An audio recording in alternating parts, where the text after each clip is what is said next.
There is Ketel Marte, the all-star for Arizona. He has been hot. 3 home runs last 4 games. Good division battle tonight. The Diamondbacks and the Giants coming your way. Next. In a loaded National League West division, every single game matters. And it's going to be a fight all the way to the finish. Go, Corbin, go! Carroll on the move. He's headed for third. And he's got the triple. High drive to right. It is out of here. And we are going home.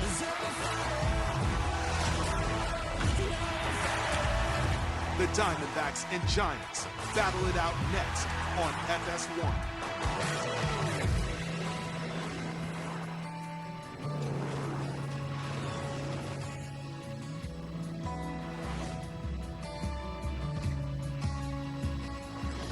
And so we take you to San Francisco. The MLB on FS1 pregame show sponsored by Geico tonight. Good to have you aboard. The Giants coming off a tough series. Get home, take on the Diamondbacks. And Matt Chapman looking to provide some offense. We know what he could do with the glove. No one better at the hot corner. 2-time platinum glove winner for San Francisco. So some good baseball coming your way tonight. And a long pregame to take you up to that first pitch as we say welcome on in to our LA studios. Ken Rosenthal in the house. EK, Eric Karros is here.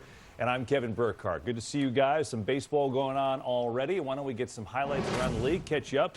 This is a good series. Cardinals red hot, taking on the Phillies. Christopher Sanchez, you know, he was good last year as an all-star, but he's up the game this year a little bit. Yeah, he really has, and going to be very important as the Phillies try to win that World Series. Yeah, the elusive World Series. Sanchez doing his part. Then it's Alec Bohm to the right side. A little slow roll. How about Brendan Donovan shoveling on over there? St. Louis playing pretty good baseball as of late, right? Surprisingly good baseball. Right. They're right in the middle of the NL Central race. 8 in a row they've won. Red hot. Phillies are up 1-0 though. And Mundo Sosa. Oh, Arenado. Little bobble, and that is going to cost him. And so 1 run comes in to score for the Phils. Tied up at 1. 6th inning. Got the same score here. Here's Herrera. Oppo is that the other way. Is that deep? It is, yeah. Takes him on out, but the Phillies have added on, so it's 2-2. That game a good one in the 6th inning. Nationals and the Braves. 3rd inning, no score. Marcell Ozuna facing Jake Irvin. That is a base hit. Going to give the Bravos a 1-0 lead. They'll take any offense they can get at this point. Yeah, tough start, but a long way to go. Hey, Ken, they need this guy to get hot. Michael Harris, that's a good sign. They do, and he's been somewhat of a disappointment offensively so far, but defensively, he made a play tonight, KB. I think we'll be watching for a long time. Yeah, we will. You know who's not been disappointing? James Wood. Boy, this young man is really showing you something this year for the Nationals. 11th home run of the year going Oppo, and it's a 2-1 game, Braves in front. Later in the inning, I think this might be what you're talking about. Oh, yeah. Go get it, Michael Harris! I mean, that's pretty. Wow, back to home plate and still makes the play. Look at that. That's pretty good. It's like Mays at the Polo Grounds. It really was. Man, oh man, that was some play from Michael Harris. And you see, just disbelief. And then Ozuna, a reward. That's tanked. That's the one guy who's been good for them all year long. Was it 464 feet? No joke. Braves up 3-1 in the 6th. Marlins, Cubbies in that slugging offense of theirs. Kyle Tucker, he's been as advertised. He really has. I mean, he's changed that entire lineup. He's got to make an out once in a while. Every once in a while. So good. Really nice play, bro. Took a lot. Yeah, that's what it takes to get him out. That's the point. So we move on now. 2nd inning. Little pop-up. John Birdie. Little room. And a little hug, just to make sure. Jose Javier keeps him upright. Always good to do it in front of your home dugout. You get a little help for sure. That's definitely a positive. All right, so scoreless in the 4th. Keep you updated on that. Take a look at the best run differential in the league right now in the National League and see all these teams are winning, all these teams playing well. The Mets maybe playing better than anyone in the majors. Their run differential is the best. But there's a lot of good stories even on that graphic right there, Ken. For you, who's the best story in the National League? I would say the Cubs.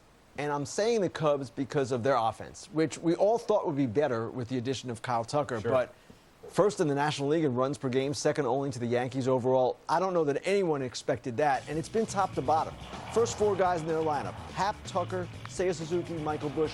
They all draw walks. That shows you what the discipline is like at the top of the order. And then the biggest surprise is at the bottom, guys like PCA, of course, and Carson Kelly having this incredibly productive year. That's what the surprise is, and up and down, they've been much better than people thought. Yeah, you're exactly right. I mean, everybody is contributing for the Cubs, and then that's what makes them a great team right now. I like the Mets, though, for a storyline, just because, you know, they go out and get Juan Soto, so everybody's thinking, oh, boy, that's going to be the avenue. The pitching, I'm thinking, not going to be that great, and then Manaea and Frankie Montas, they're out, so then it's like, oh, they got no chance. Starting pitching in general, the best in all of baseball when it comes to ERA. And that's something I didn't see coming. The offense, Pete Alonso is on a I'll show you program right now. Yeah, I mean, he is going off. So that, for me, early on, the Mets. I was curious to see how the Mets would react. Obviously, the big offseason, they go and get Soto. And I know Soto hasn't been himself, but there's also part of me that says, all right, the guy's not going to hit 40 home runs in April, right? It's almost give him a chance to settle in. Do you think the pitching staff is sustainable with what they're doing, though, Ken? I do, because some of the pitchers that were going to be their 5th, 6th, and 7th starters have been really good. Griffin Canning, Tyler McGill. And then, as Eric said, Montas and Manaea are coming back at some point. So if they keep Senga healthy, Clay Holmes will be a question as we get deeper into the season, converting from the bullpen. But you have to like what they've done, and you have to expect that if they need a starter at the deadline, which I don't anticipate right now, they'll go get him. In the NL East, I know we're 6 weeks in, but is it Mets, Phillies, Braves, or is it Mets, Phillies, Braves? Tight. How do you see it? Are they separated at all? I like Mets, Phillies. The Braves, I'm not 100% sold on. And I will go back. The Mets, the one thing I am concerned about, though, the defense. And that's something that, you know, they're not a great defensive ball club. And is that pitching going to be a strikeout team? I don't know. And that's the one caveat. Yeah, right now, though, playing well, Mets fans will take it in first place in the NL East. A lot more to do later in the show. You don't want to miss Fox's Off the Wall. All the funniest moments from the world of baseball putting together, make you laugh a little bit. We'll do that when we return. As we'll talk about Aaron Judge, who is the best hitter in the game right now, and somehow he just gets better and better. What a year he's having, leading the majors in every category. We'll discuss Judge and what he's doing. Paul Skeens on the mound tonight. He's been putting up impressive numbers again, but wins hard to come by for he and the Pirates. Can he improve his record against those red-hot Mets? We'll take you through the highlights when we return. Mike Yastrzemski and the Giants home for the Diamondbacks. A big division battle in this NL West. First pitch coming your way soon on FS1.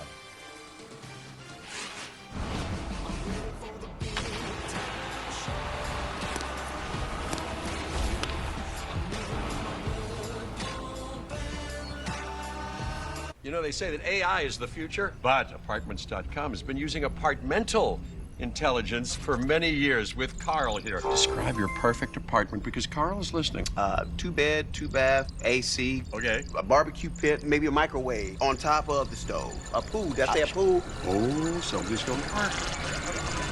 Think of it. Think of it. That's it. That's exactly what I wanted. Apartments.com, the place to find a place. Ooh.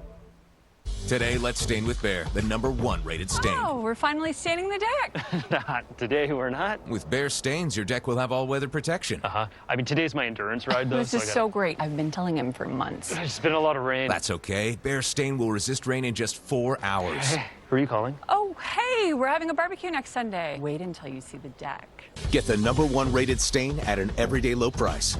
Great idea to stain the deck. Thanks. Thank you. Only at the Home Depot. And squish, and squish. Okay, good. Keep squishing, fingers relaxed. And squish. Great. Thank you. Good job. Squish the rainbow. Taste the rainbow. It's native. 24-hour moisturizing body wash that locks in 7 times moisturization. And about half the ingredients of my old body wash. Clean moisturizing body wash isn't a myth. It's native.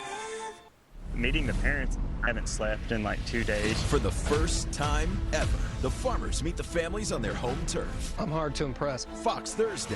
As far as the codependency. What do you mean, like codependent? Yeah. Will it shake up final decisions? My mom said, you're not ready. Farmer Wants a Wife. All new Thursday on Fox. I'm the voice inside your head. And while you're typically athletic, right now, you're pathetic.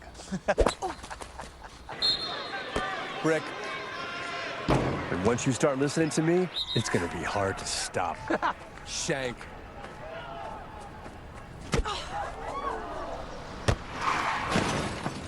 And if you don't have the right auto coverage, the cost of this could hit you out of nowhere. So get Allstate, save money, and be protected from mayhem, like me. Next level dog people give their dogs next level protection with NexGard Plus.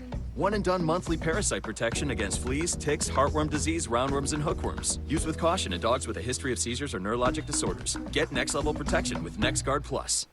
Stuck in a lunch rut, are we? Uh-huh. I've got just the thing. At Tropical Smoothie Cafe, our beach bites are full of tropic goodness, like our Caribbean jerk chicken wrap or kale and apple slaw. Looks like you found a new go-to. You're on tropic time now. Since the dawn of baseball, every player has honed their unique skills.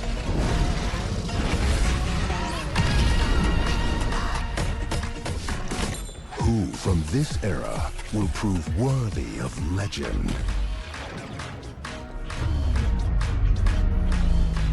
The world watches as the journey unfolds.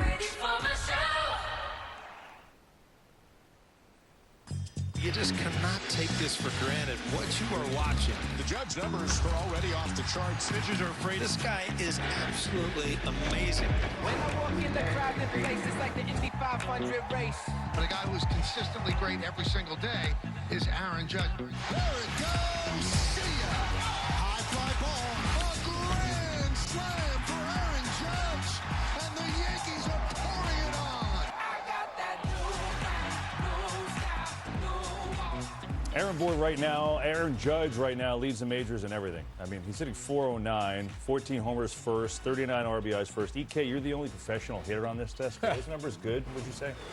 It's a good start, right? That's a good start. But you know what's crazy is compared to last year, you look at the way things started for him last year. Through May 2nd, I was looking things up. He was hitting under 200 last year, 6 home runs. This year, he was hitting 430, 10 home runs. So, we're talking about, is he better this year? I don't know that he's better as much as he's just continuing what he did starting May 2nd of last year, because he was unreal. It was that first month, such a struggle. No struggles this month. It's really unbelievable. We figured 6 weeks in, so we'll check in. Most impressive hitter, that was an easy answer. We gave you a layup to start there. So let's go here, Ken. Most impressive pitcher so far. I'm going to go with Aaron Judge's Yankees teammate, Max Fried. And when Max Fried joined the Yankees, when they were recruiting him as a free agent, he demonstrated an openness to new ideas, data, technology, and since joining the Yankees, he's kind of incorporated all that they gave him. And you're seeing a difference, not in his performance necessarily, which has been great, though it's better than it's been, but he's got 7 pitches, and he's improved many of them on the margins. He's got greater drop now with his sinker, his curve, his change. Those pitches are among the best they've been for him. So we're seeing an evolution of a guy who was already really good. Max Fried, very impressive so far. Also, we already knew he was a big game pitcher, but with Cole being out, like just him stepping up and taking over has been unbelievable. I guess that part is no surprise. We've seen how good he's done that in the past. How about the most impressive team in the American League for you? I'm going to go with the Detroit Tigers. You look at last year, what they did at the end of the season, and you're thinking, okay, was this just an anomaly? Did they just get hot? Well, it wasn't just getting hot. They've carried it over to this season. And it's an interesting ball club because this man, A.J. Hinch, he's got a great pitching staff. There's no question about it. But it's the matchups, the way he manages, what they do at the margin with all of the other guys on that team. You come to the ballpark on your Detroit Tigers, there's a good chance you're going to be playing. You may not start, but you'll be playing.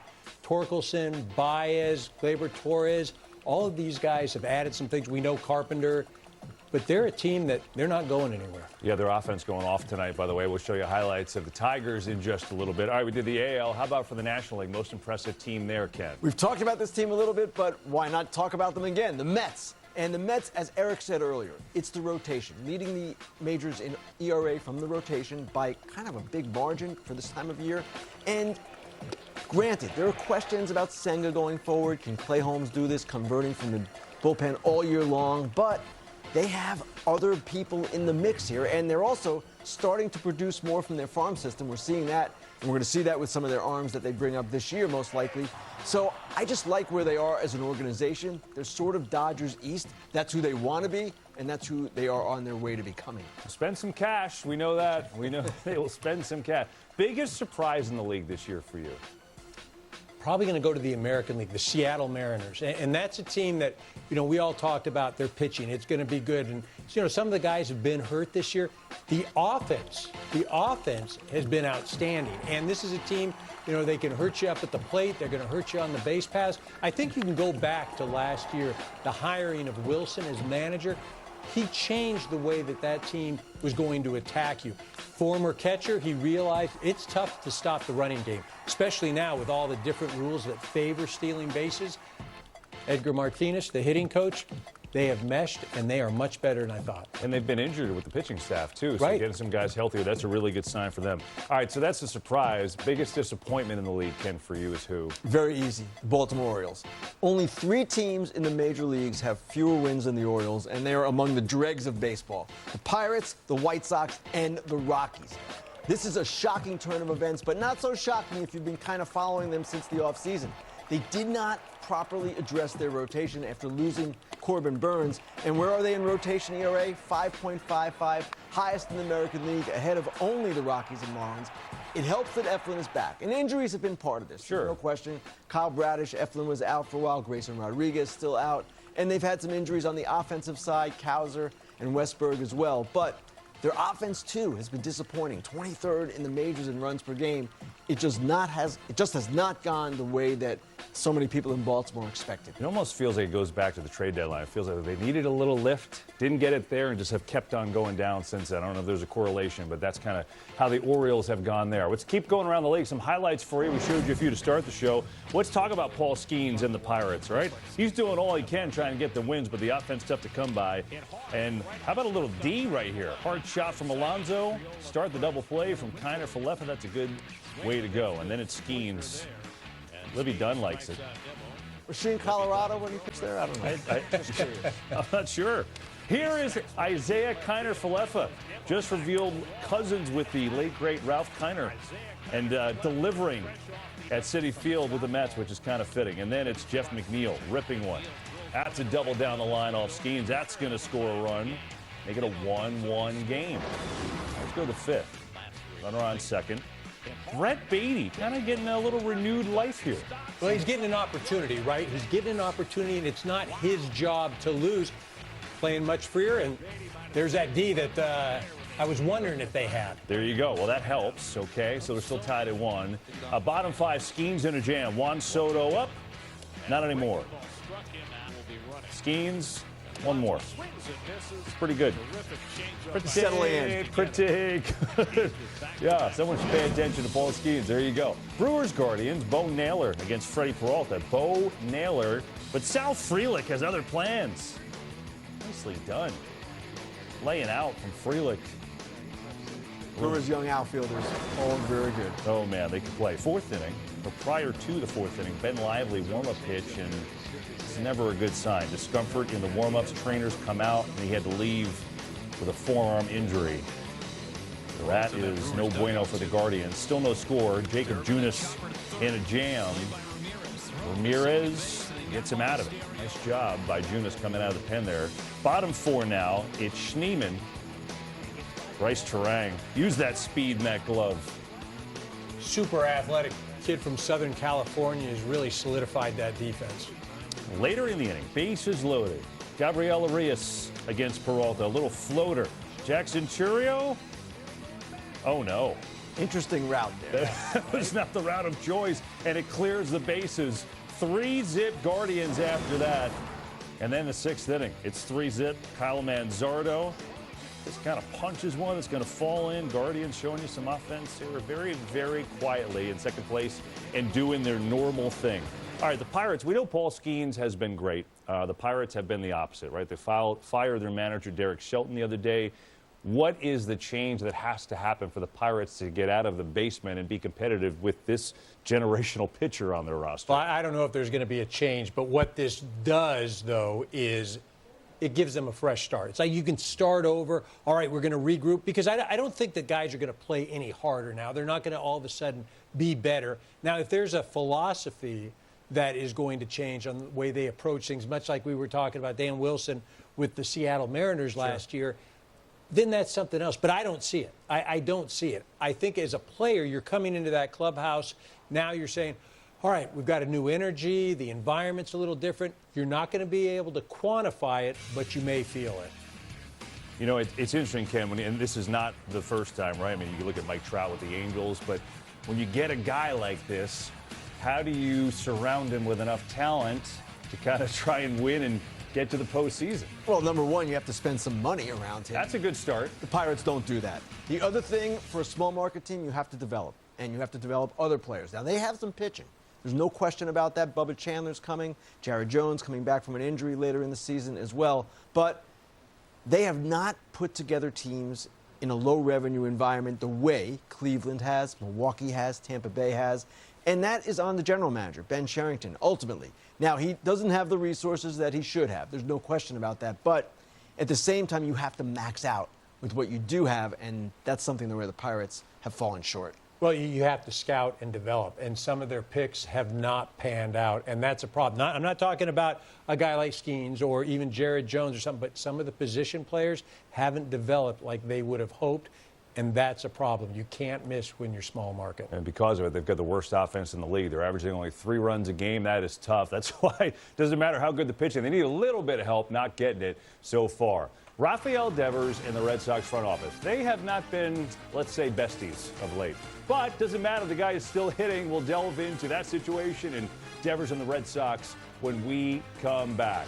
And we know that some of the biggest names in the Dodgers pitching staff, they're all banged up. But L.A. could be getting one of those very big names back very soon. Ken will tell us who's on the horizon. I mean, I think that video kind of gives it away. But Ken Fine, you can tell us. Who is that guy? You can tell us when we come back.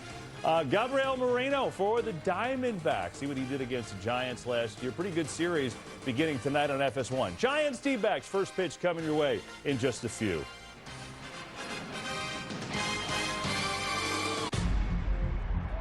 This is the greatest spectacle in racing. We are green.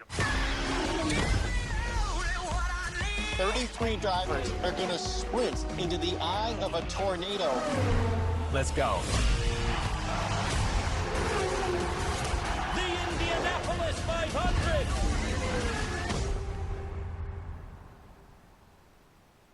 Let's go hear from more citizens of the law.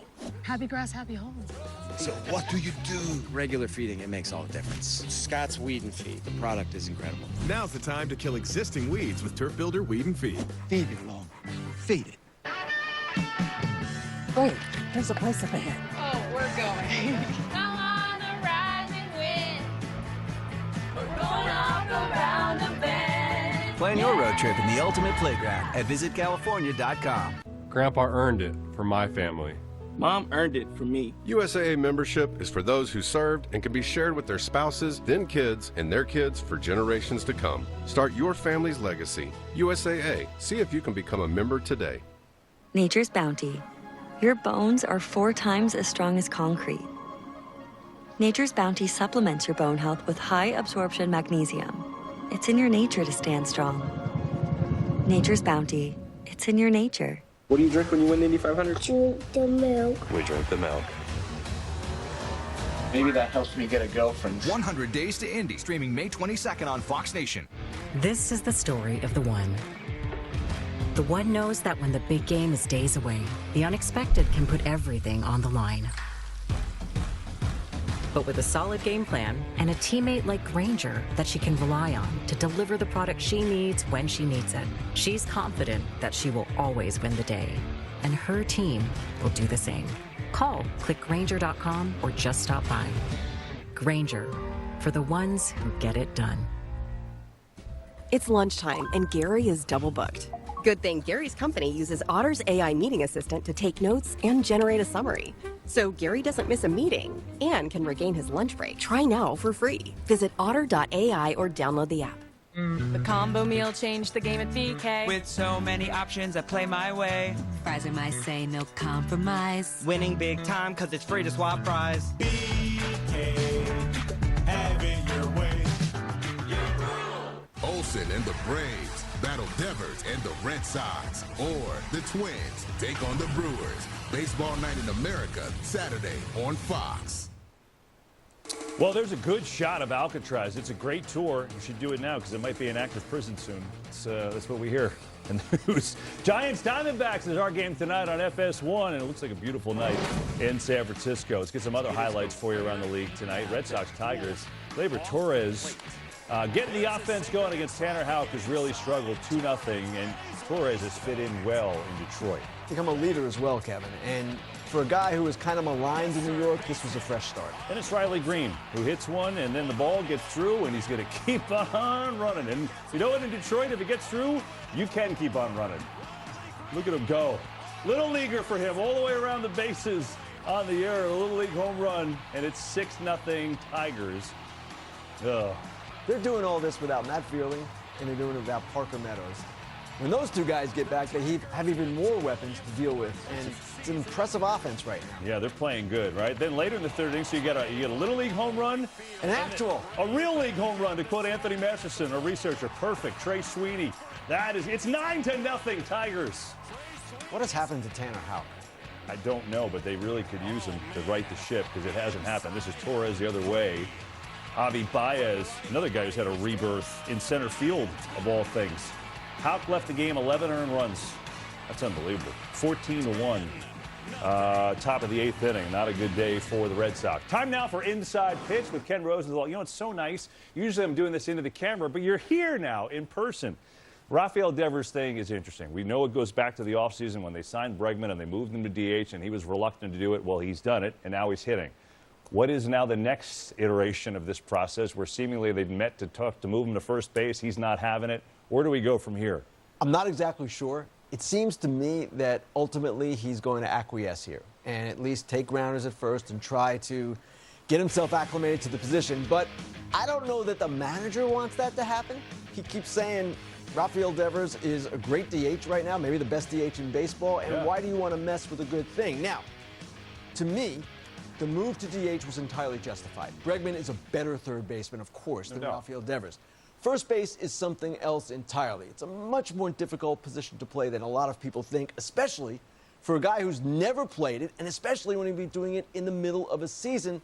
And this is all happening because the Red Sox had no depth at first base behind Tristan Casas. That's not on Rafael Devers. It's also happening because they want to find a way to get Masataka Yoshida into the lineup once he's healthy again. Well, that's not on Rafael Devers either. So I don't know exactly where this goes. It's been quiet the last few days, oddly quiet about this, but I understand the fan point of view when you say, hey, he's getting $300 million plus, he should do whatever the team wants. It's just not that simple. The thing that's weird, and to take Devers' side of things, you don't ask Tom Brady to play defensive line, all right? He's the best player on the team. So I think it's an interesting dynamic when he's already moved once, maybe reluctantly, but moved, to then go in the middle of the season to go do it again. I understand where he's coming from here. I do too. And usually in these cases, you can see players move, well, maybe they have a full spring training or even a part spring training like Mookie Betts did when he went to shortstop. Bryce Harper, when he moved to first base, well, he was coming off Tommy John surgery. He had time to prepare. There's really no time here. He'd be doing it in the middle of the season, and you'd be messing with his offensive mojo, perhaps. He'd also be risking injury. He'd be risking embarrassment. It's just not a way to go when you have other things you can do. Go find some makeshift first baseman somewhere, not makeshift, stopgap somewhere. Maybe you go sign Anthony Rizzo. There are just other alternatives, and those are the things, in my opinion, the Red Sox should be exploring rather than messing with a guy who came out of a horrible early season slump and now is one of the better hitters again in the game. No doubt. Speaking of other alternatives, luckily the Dodgers have 785 pitchers because a lot of them have been on the IL for a long time. And look at the names on this list. Snell and Glasnow, Kershaw, Kopech, Phillips, and Treinen. They're major, high leverage arms in the bullpen too. So it's been a lot. Dodgers have obviously weathered the storm because they're so deep. But maybe a Clayton Kershaw sighting on the horizon, right? There is one coming on the horizon for sure, and he made his final rehab start Sunday. The expectation is that he will rejoin the Dodgers rotation sometime this weekend. And listen, Clayton Kershaw, is he going to be going 9 innings or anything like that? No Dodgers pitcher does, for that matter. But he could be a boost for them at a time when they are a little thin. This is going to be their entire season. Guys in and out of the rotation, healthy, injured, on extra rest at times. But Kershaw, it's going to be fascinating to see him back again. I believe this is his 18th season coming up. And wow. That's a long time to pitch at a level that he has pitched at. And the Dodgers, for him and for them, it's a welcome sight. You know, it's funny with the offseason and all the signings, you thought, okay, well, you know, ease Clayton back, let him come back and get healthy. Now it's like, no, we kind of need you. Can you hurry back? Amazing. So we'll see him back, hopefully, as Ken said, this weekend, which would be great. Let's keep going. Highlights around the league as we take you up to our game. Rockies Rangers. Rockies interim manager Warren Schaefer. They fired Bud Black 8.5 years yesterday, coming off his first career win. So here's Nick Martini with a base hit. Tyler Malley, 1 run. Rockies have the lead. They have the lead. They've got 7 wins this year. They'll take it. Bottom of the second. Get a little pitching here. Again, this team is 7-33. It's almost hard to believe by Dolan dealing. And the Rockies like that 1-0 lead in the 4th inning. We'll see if they can hang on and develop some positive mojo with this young team. Royals and Astros now is Michael Massey. Royals always looking for offense. If they get it, they usually win with that pitching staff, and that helps. That's his 2nd of the year, give an early 1-0 lead. They're going to need a bat. Yeah. No question about it. No At least doubt. one. They have one, though. This guy, again. Bobby Witt Jr. the other way. 1 run scores, just a measly triple. It's like a highlight every single night from him. Absolutely. That's why he's one of the best players in the game. Then Vinny Pasquantino. Chopper right side that gets through 4-0 Royals at the time, 5-0 in the 3rd. That is good for them. All right, more to do. The Mets' eye-popping payroll is paying off, but where will New York rank in EK's list of top National League contenders? We'll discuss. We'll bring Eric back in a moment. Buster Posey, no stranger to World Series title, but now he's the Giants team president. Can he solve the puzzle of getting them back to the postseason? We will discuss in a moment. There you go. Arizona made some news. They bring up Jordan Lawler, the number 4 overall prospect, not in the starting lineup tonight.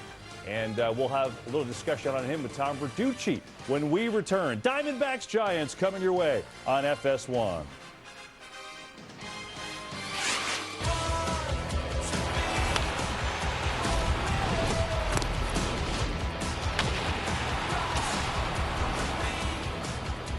These drivers are a different breed.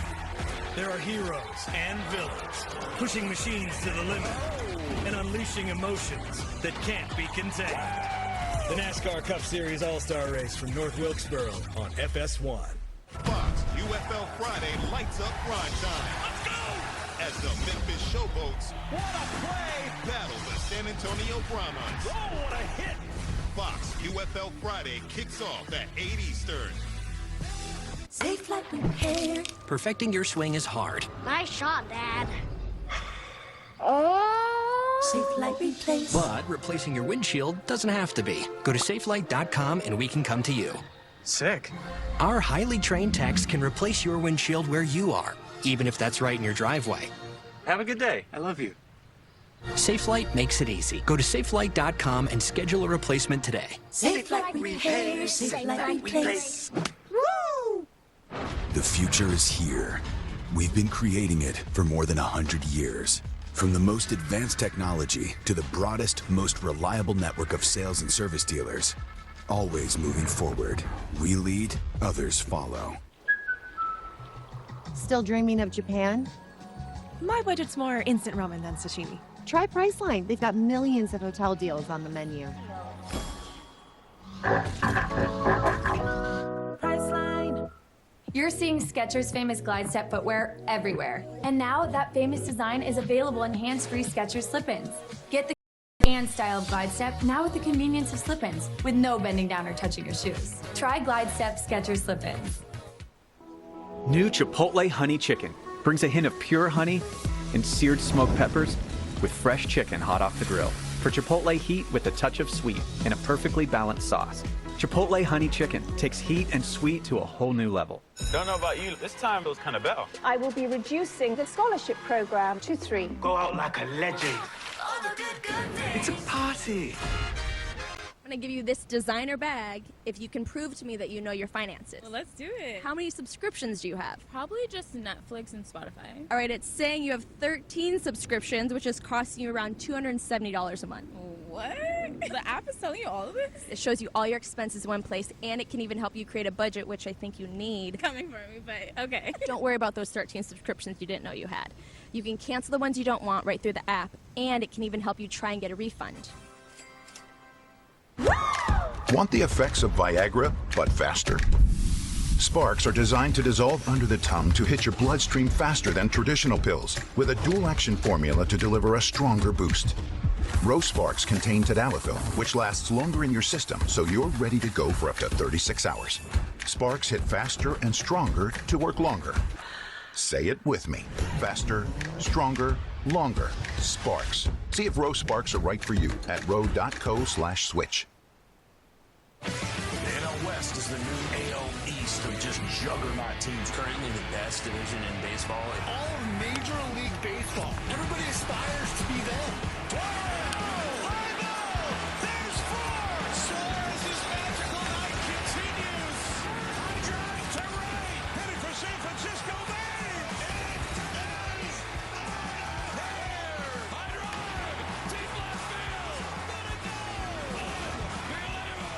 Oh, it's high. My goodness. A sayonara swing.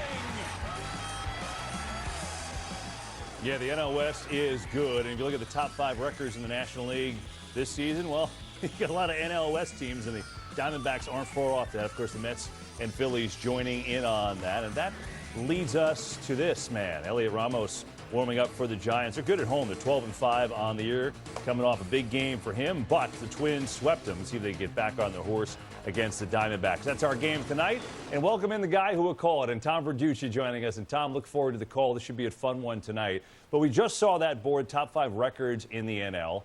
Who is the biggest threat to the World Series champion Dodgers? I'm going to go down the coast to the Padres. I'm tempted to take the bets, but the Padres, listen, to me, they're one of the only teams, if the only one in the league, that also has 2 5-tool players who can impact the game on defense, on the bases, in the batter's box. Of course, I'm talking about Jackson Merrill, who's gone next level this year, and Fernando Tatis Jr.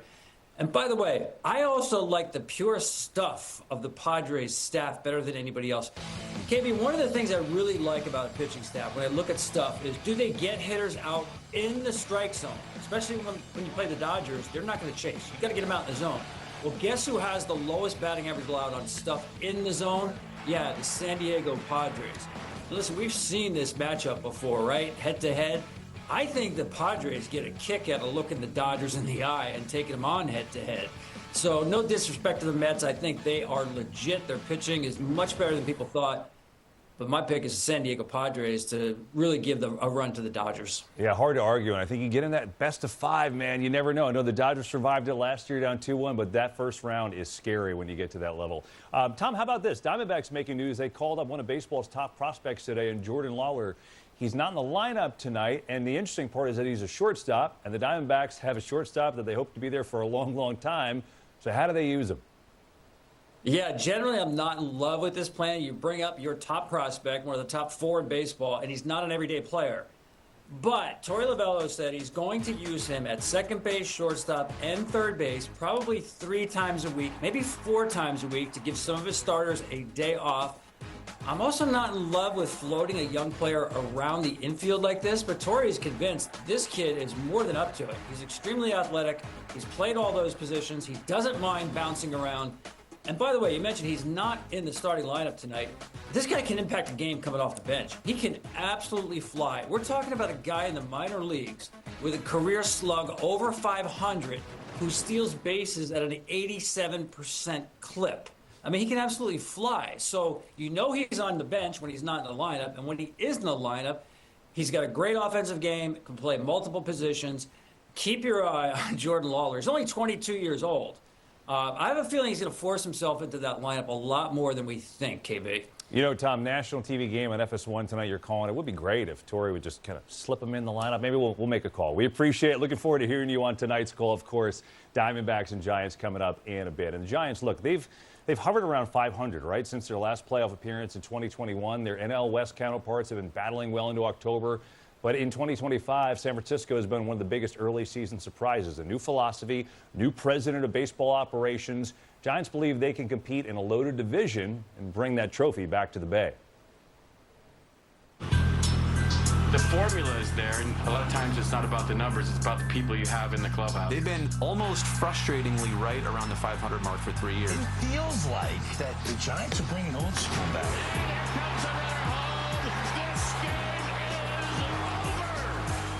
over. It's a little different philosophy what we're doing. A lot of it's attitude, a lot of it's team. It just seems a little more cohesive right now. There's a different vibe. There's just a big emphasis on the team part of it. Just playing a strong brand of baseball is recognized as that's the Giants. Yeah, swings and he belts one. Headed for San Francisco Bay. Goodbye. If you're wanting to play hard for the guy next year, the guy in front of you, behind you, like, I think that's kind of the most important thing. You know, I think it starts with Buster. This is the San Francisco freaking Giants, and I think with Buster at the helm, that they're going to get back to that. He wants the opponents to feel their presence. When I finished and had a chance to join the board, I think I was intrigued.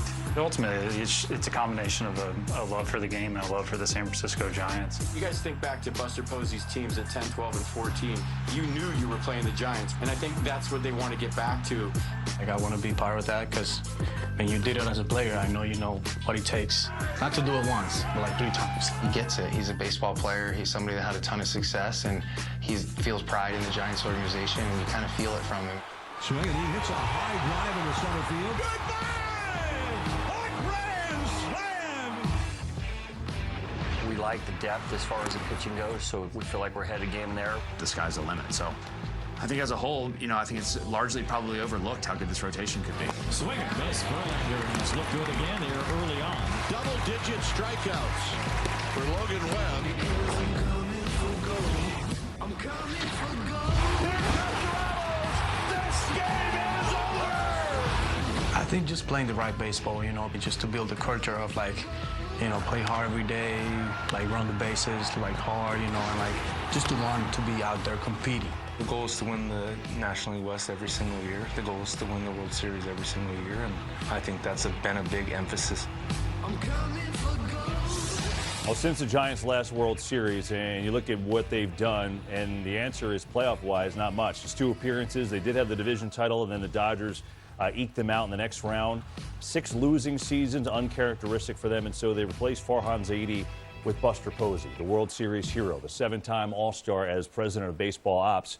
And now what will that effect be, and how will things be different? Well, I think you listened to Bob Melvin, and he mentioned there's a different attitude. There's more of a team environment. And that's something that you can't quantify that. That's not something measurable. But what Buster Posey has done since he's come back is he wanted to create an environment much like those world champion teams that he played on early on. One of the things, if you look at the first month, there was only 1 transaction, meaning he's not sending guys up and down. He's not moving people all over. This is a group that is going to be cohesive. They're all together. We're in it as a team. We're looking out for one another. On the playing field, you can also look at some of the success so far. They are the only team that has only used 5 starters this year. They haven't had any injury issues yet. They've been able to stay cohesive. And I think, again, just the whole environment and the culture, huge difference. Interesting. Eric is absolutely right. And you can't quantify it. People say, well, what are you talking about? You see it, though. Mm-hmm. You see it in the way they're playing, and you see it in the way they're running the team. As Eric said, no transactions, like they used to be one of the most transactional teams in the game. And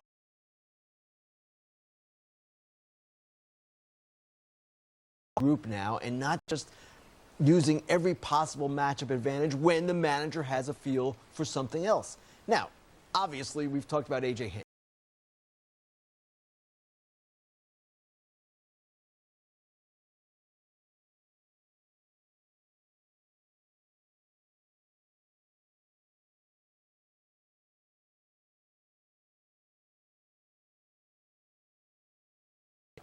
This is a different look, and it's a kind of style that the players appreciate. Yeah, it worked. 3 World Series, Bruce Bochy, you know, and Buster Posey lived was a big part of it, obviously. We'll see if he can make that work with these Giants who are playing well so far. Hey, you know, back in 2021, Fernando Tatis Jr. pulled off a feat that only a few other power hitters have achieved. We'll show you whose footstep he was following in when we return. A little look at relative history. If you're looking for the craziest, bizarre moments in baseball, we've got it for you. Off the Wall is coming up. Don't get caught under the tarp. It's deadly. Eugenio Suarez for the Diamondbacks. He hits home runs. That's what he does. Tied for the third most homers in the game. He's got 12. He had 4 in one game. What will he do tonight? D-backs Giants coming your way. It's Saturday night. You could watch a game, or you could go out, make some memories. But people make bad choices on a Saturday night. Blind dates, shouting what over bad music and get bumped by some guy named Chad. Or you could be at home. No bad choices, no regretful texts, just high-stakes baseball with Joe Davis and Smoltz giving the play-by-play like a bedtime story for grown-ups. If it's Saturday night, it's baseball night in America. Saturday at 7 p.m. Eastern on Fox. Did you know our Jersey Mike's order came with a $25 Fanatics promo code? Insane deal. Awesome. Can we please turn it off while we're eating? Simon feels very attacked right now. Oh, he feels attacked. My Mike's members score Fanatics gear, like Simon, just by spending $25 in the app. Apartments.com gives landlords the tools to manage your rentals with ease. It's like having a whole team of yous. Hey, Jim. Keep generating that lease, Jim. I'm sorry, what's in the microwave? Apartments.com, the place to list a place. That's new. Join me, my friend. What are you doing? We are living la vida loca. Oh, do you mean la dolce vita? Is this your idea? Enjoy the intense flavor of Lavazza Dolce Vita. Oh, grazie. Is this Las Vegas? Venice. I'm confused.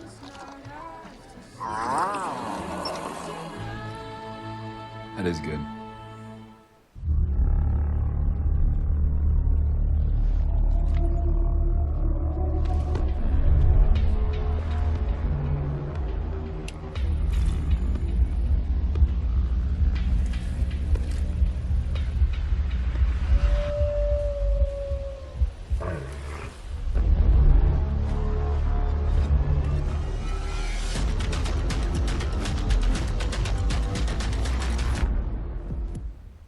When I started Walton Goggins Goggle Glasses, I needed a website.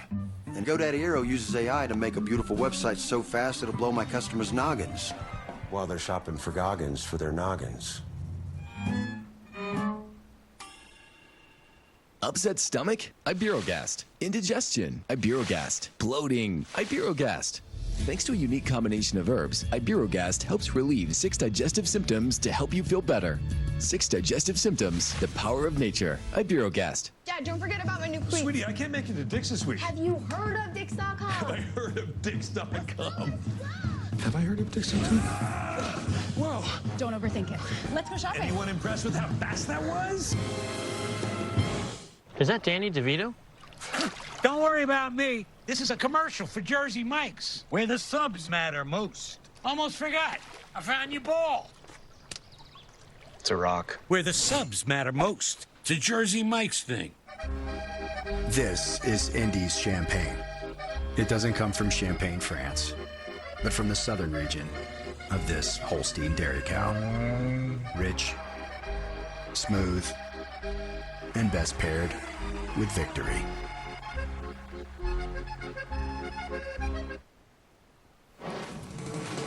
Gabriel Moreno and the Diamondbacks on the road to take on the Giants. See if one of these teams can get hot. Diamondbacks have alternated wins and losses each of their last 9 games. They've played a tough schedule, split a 4-game series with the Dodgers over the weekend, and so it should be a fun one tonight. Hey, on this day, 2015, Giancarlo Stanton hit a homer out of Dodger Stadium. 475-foot blast, 5th ball ever to leave Dodger Stadium.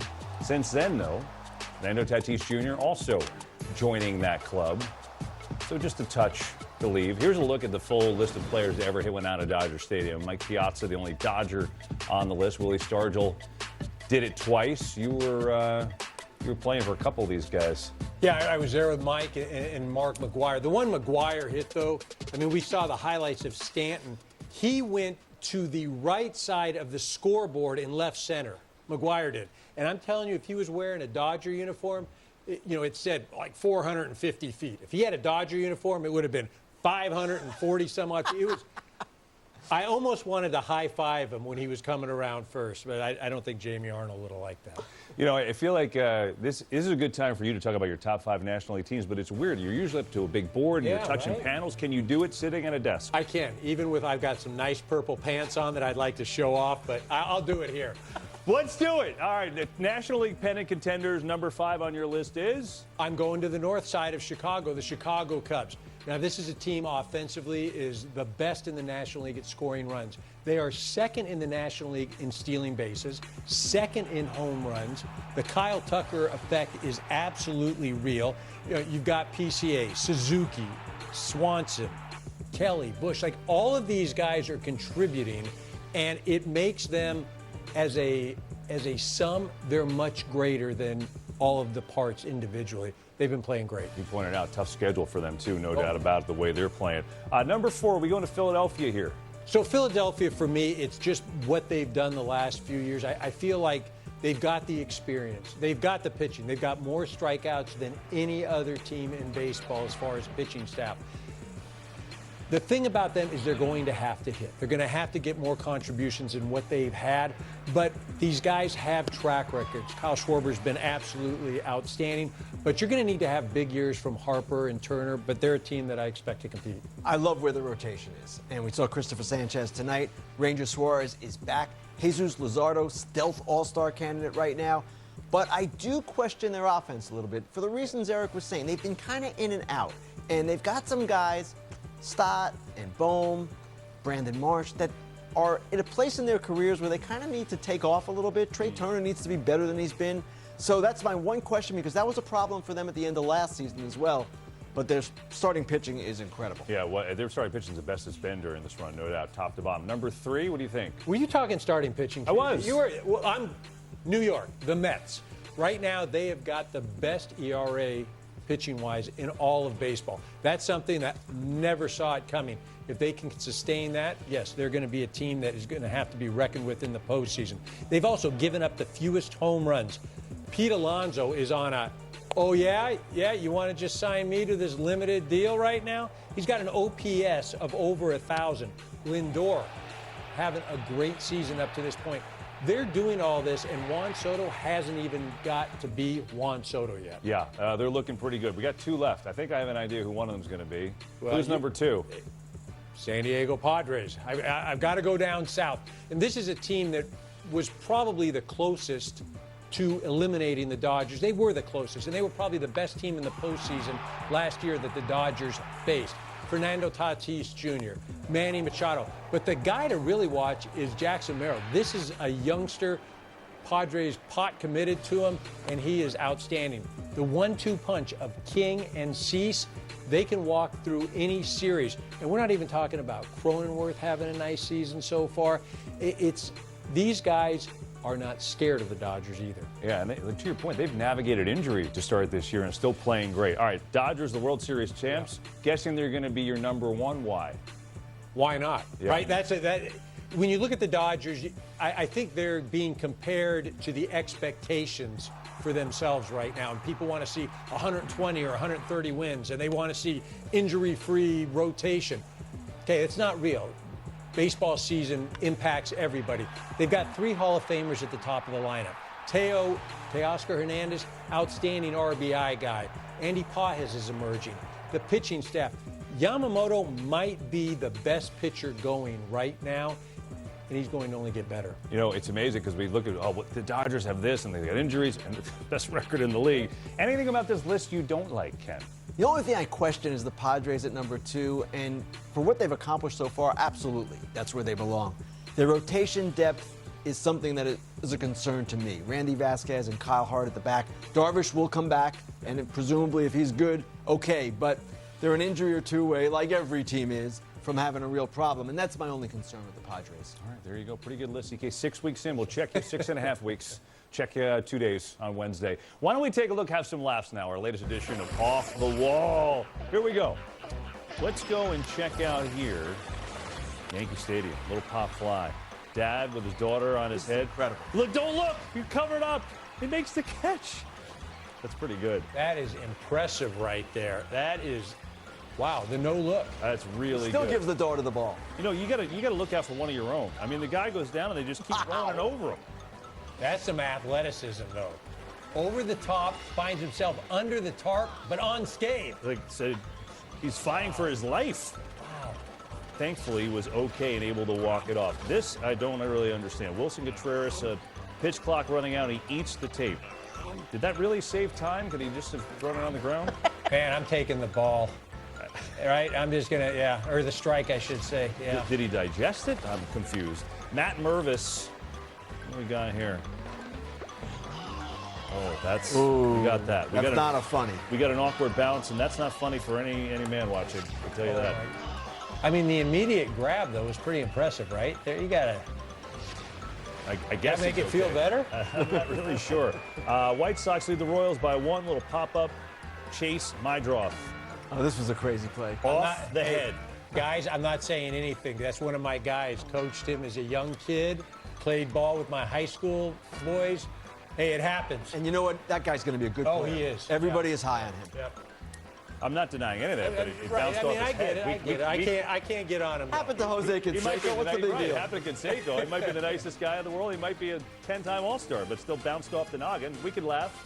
There you go. So the Giants and Diamondbacks are getting set to do battle. Jung-Hoo Lee and for San Francisco can provide everything. Defense, offense, you name it. Look at Merrill Kelly and what he's done for Arizona. He's been pretty consistent for them. And so it should be a good one tonight. First pitch coming your way in under 19 minutes.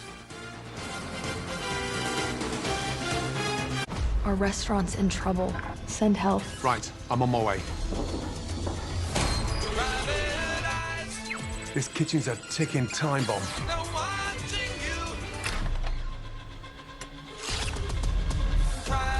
Gordon Ramsay's Secret Service premieres Wednesday, May 21st on Fox. Today, let's stain with Bear, the #1 rated stain. Oh, we're finally staining the deck. Not today, we're not. With Bear stains, your deck will have all-weather protection. I mean, today's my endurance ride, though. This is so great. I've been telling him for months. It's been a lot of rain. That's okay. Bear stain will resist rain in just 4 hours. Hey, who are you calling? Oh, hey, we're having a barbecue next Sunday. Wait until you see the deck. Get the #1 rated stain at an everyday low price. Great idea to stain the deck. Thanks. Thank you. Only at the Home Depot. I'm an overpowered leaf blower, and I'm not exactly street legal.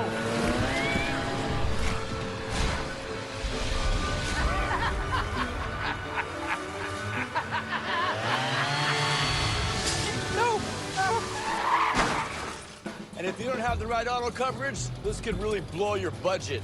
So get Allstate, save money, and be protected from mayhem. Yeah, like me. Can we have a chat about your lawn? If I can turn a dirt patch into a lush lawn, I can do anything. Seed and feed, that's what you always say. Seed and feed. Yeah. Look how thick it is. It is thick. Yeah. It's lawn fixing time with Scott's Turf Builder Grass Seed. My Zen garden wasn't comforting enough, so I added peanut butter M&Ms. So creamy. And comforting. Hey, leave my Zen garden alone! Well, that's not very zen of you. I'm a work in progress. Peanut butter M&Ms. Outback Steakhouse has a 3-course meal called the Aussie, Aussie, Aussie. Oi, oi, oi! With soup or salad, your choice of select entrees, and cheesecake for dessert. Oi, oi, oi, oi! It's 3 oys. 3 courses starting at $14.99 at Outback for a limited time. This river wasn't dammed in a day, and GMC trucks weren't built overnight. Like every American achievement, they are a result of dedication. Over 100 years dedicated to the art of engineering and the ambition to always move this country forward. Get 0.9% APR on 2025 Sierra 1500 models, or current eligible GMC owners get over $7,800 total value on select Sierra 1500 models. The DQ Sauced and Tossed Chicken Strip Basket comes in your choice of honey barbecue or new buffalo, layered with flavor from the top, bottom, and everywhere in between. Delicious from every angle. That's the Sauced and Tossed Chicken Strip Basket. Get yours now only at DQ. At MLBshop.com, you can get all the latest officially licensed merchandise for you and your family. But if you really want to level up your game, you can grab something for your dog walker, your Pilates instructor, your swim coach, your neighbor, your accountant, your gardener, your best friend, your bandmate, your boss, your kid's teacher, your mailman. Visit MLBshop.com and stock up on officially licensed on-field merchandise from your favorite teams. In a loaded National League West division, every single game matters, and it's gonna be a fight all the way to the finish. Tonight, the Diamondbacks head to the Bay Area for a showdown with the Giants. Best coast out west. Can't wait for this ride to begin. Arizona is led by superstar Corbin Carroll, who's got the power and speed to lead Arizona back to a World Series. Go, Corbin, go. Carroll on the move. He's headed for third, and he's got the triple. Meanwhile, in San Francisco, you can never count out the Giants, whose late-inning heroics make every game must-see TV. High drive to right. It is out of here. And we are going home.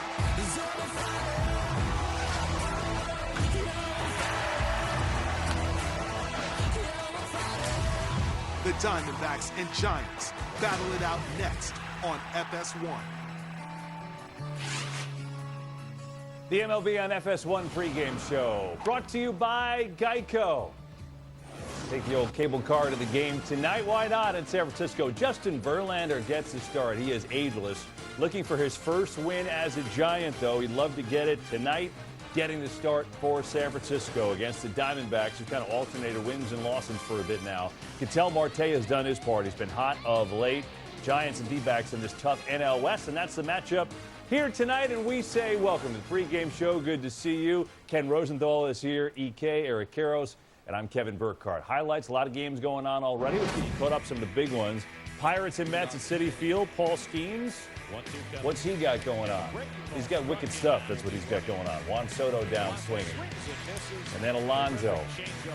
Skeens doing his normal thing. 1 run, 6 innings, 6 strikeouts. Top of the 7th is Brian Reynolds shooting one up the middle, but Lindor is there. They're going to turn it? No. Look good, though. Yeah, it does. Run scores. Pirates grab the lead. And then it's Soto. Ground ball, Gorski, and that will allow a run to score. Does the job. 2-2 game in the 7th. Next hitter is Pete Alonso. Third base, off the glove of T. Brian Hayes. Kiner Falefa is going to throw home. Acuna is safe. Wow, I mean, Goodness, right? Barely. What a slide, getting that hand in there. Everything Alonso hits, by the way, is like a rocket. It is a hard hit. Nationals and Braves. Luis Garcia hits this one deep. This is maybe the catch of the year. Michael Harris. Not maybe, it is the catch of the year. Goodness, right back to the hitter. Little wall right there to stop you. Heck of a catch. It's so good. Unbelievable. And then Marcell Ozuna provided the offense. This is gone his 6th of the year.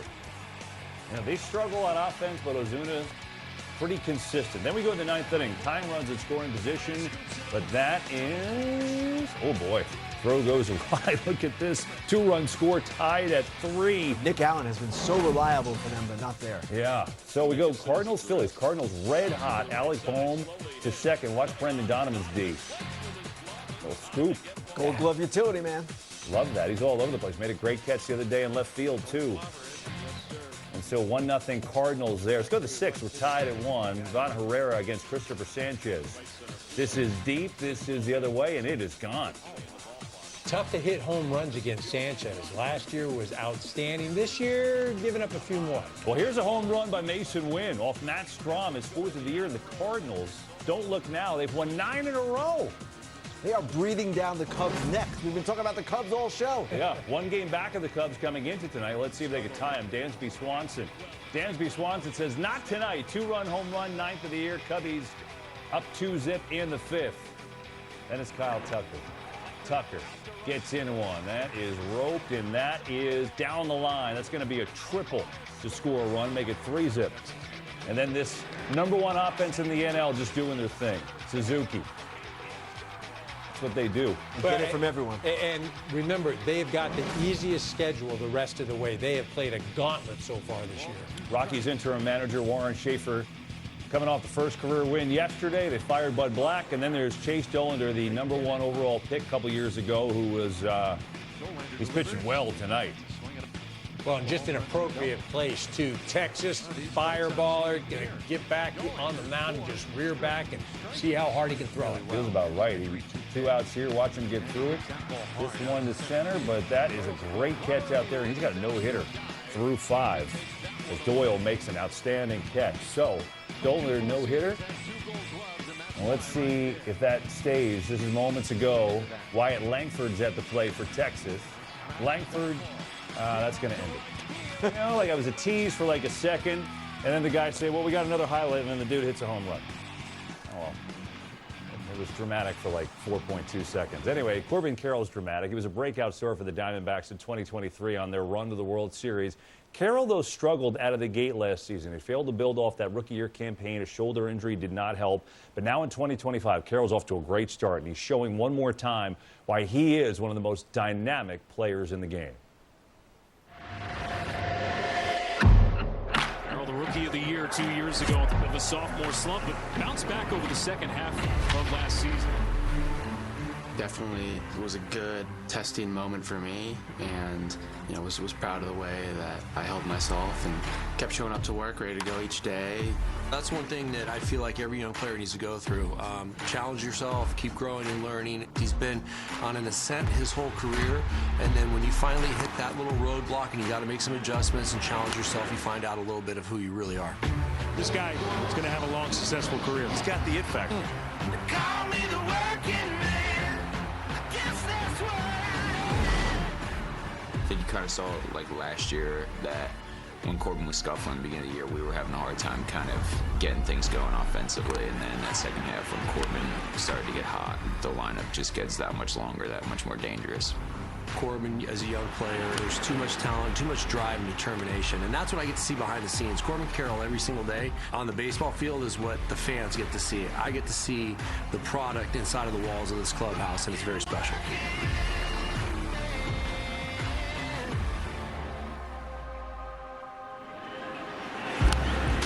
I feel like my speed helps me out a lot. I feel like it's probably the most dynamic part of my game in terms of being able to use it in the outfield, track a couple balls down, help some pitchers out. Corbin Carroll makes a sliding grab.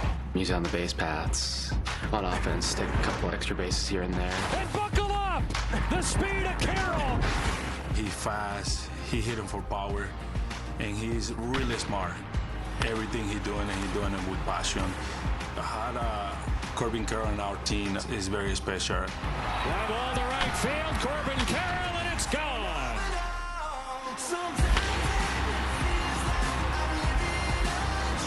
He means a lot to this ball club. He means a lot when he's at the plate. He means a lot when he's on the bases, and he means a lot inside of that clubhouse. Just one of those players that you see once every 10 years. Is just an amazing athlete that happens to be a really, really good guy and fits into the culture that we've built here. He is a dangerous hitter. Corbin has got it. Kid's a star. My goal is to be well-rounded and have as few holes as possible, and just do something every day to help the team win. He's so fun to watch. It's ridiculous. I mean, you look at that bad start last year, right? Coming off that amazing rookie year, and then again, the shoulder injury did not help. But then the All-Star game, something started to click. Namely, the home runs. Got back his power, which we saw in that rookie year. He's so unique.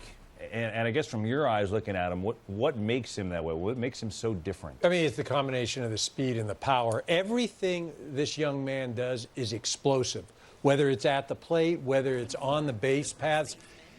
If you look back at last year, again, the first half of the season was not great, but you mentioned it, KB, the shoulder issues. I think that played a much bigger role than he wanted to acknowledge. Yeah. When you're trying to think of a player, like who does he remind me of? I don't know that there is one. And Torrey made a comment, Lavello said, this is a player you see come around every 10 years. I don't know that I've seen one in the last 10 years. There's a combination of parts of guys that I've seen in the past, but what he does is so unique. I stand-up triple the other day. Unreal. And he can hit the ball out of the park. So many good things. 5'10", 160 pounds, and the power is unbelievable, too. He's awesome to watch. All right, Verlander, who's 42 years old, he's amazing, right? He's defying Father Time. I'd say he's been solid this year, right? Maybe not up to his normal expectation. Hasn't had a win yet, though. Does he get his first giant win, Ken? I'm sure he wants it. He's stuck on 262. He's talked so much about wanting to get to 300. If he does, he'll probably be the last 300-game winner we ever see. Now, Kevin, you mentioned he's been solid. I don't even know that I would go that far. He's been a little bit below average when you look at the advanced stuff. So he's still Justin Verlander. He's still a quality major league pitcher, but I am sure he expects more out of himself than he has given the Giants so far. And yes, maybe tonight is the night he gets to 263. You know, Hall of Famer, just give him a little respect, trying to, it's okay, you're 42 years old, you've earned it, Justin. We'll see if he can get him that win here tonight. Just real quick, in perspective, 42 years old, pitching the way he is, what he's doing. Amazing. In fact, he's getting out of bed, moving around at 42. Incredible. There's Matt Chapman. And the Giants, what he has done, 8 home runs. We know he's a gem at third base. Now can San Francisco get back in their winning ways after getting swept over the weekend? We'll find out. Arizona has other thoughts in mind. Merrill Kelly, really after a bad start earlier in the year, has been just excellent. And he gets the call for the Diamondbacks against Verlander tonight. Giants, Diamondbacks, enjoy it, everyone. We'll see you later.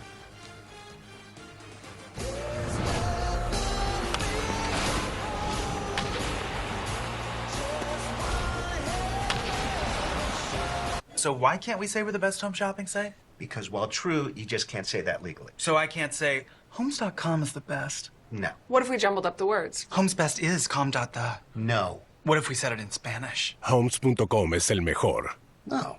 What if we whispered it? Homes.com is the best. No. Fine. What if he said it? Homes.com. It's the best. Mr. Freeman, sorry, but we can't say that. Say what? Homes.com is the best. Aha. Homes.com. It's the best. At Ace, we know whether you grill with charcoal, gas, pellet, or griddle, we've got the perfect grill for you. Because only your local Ace has all the best brands in one place, like Weber, Big Green Egg, Traeger, and Blackstone. With free assembly and delivery of your new grill, along with all the sauces, rubs, and grilling extras, you'll have everything you need for your perfect barbecue. That sounds pretty perfect. Around the block, what you need in stock, with service so good it's guaranteed. Ace is the place with the helpful hardware, folks. Ding dong. Mountain Dude? The mountain is calling. Give me a mountain with lots to do. Give me the sunshine. Give me a dew. Something's coming true. All I need is sunshine and a cool, refreshing Mountain Dew. Give me the sunshine. Give me a dew. I'm not him. I'm not Jack. Because a car that doesn't make you feel recognized is a car that stops short of amazing.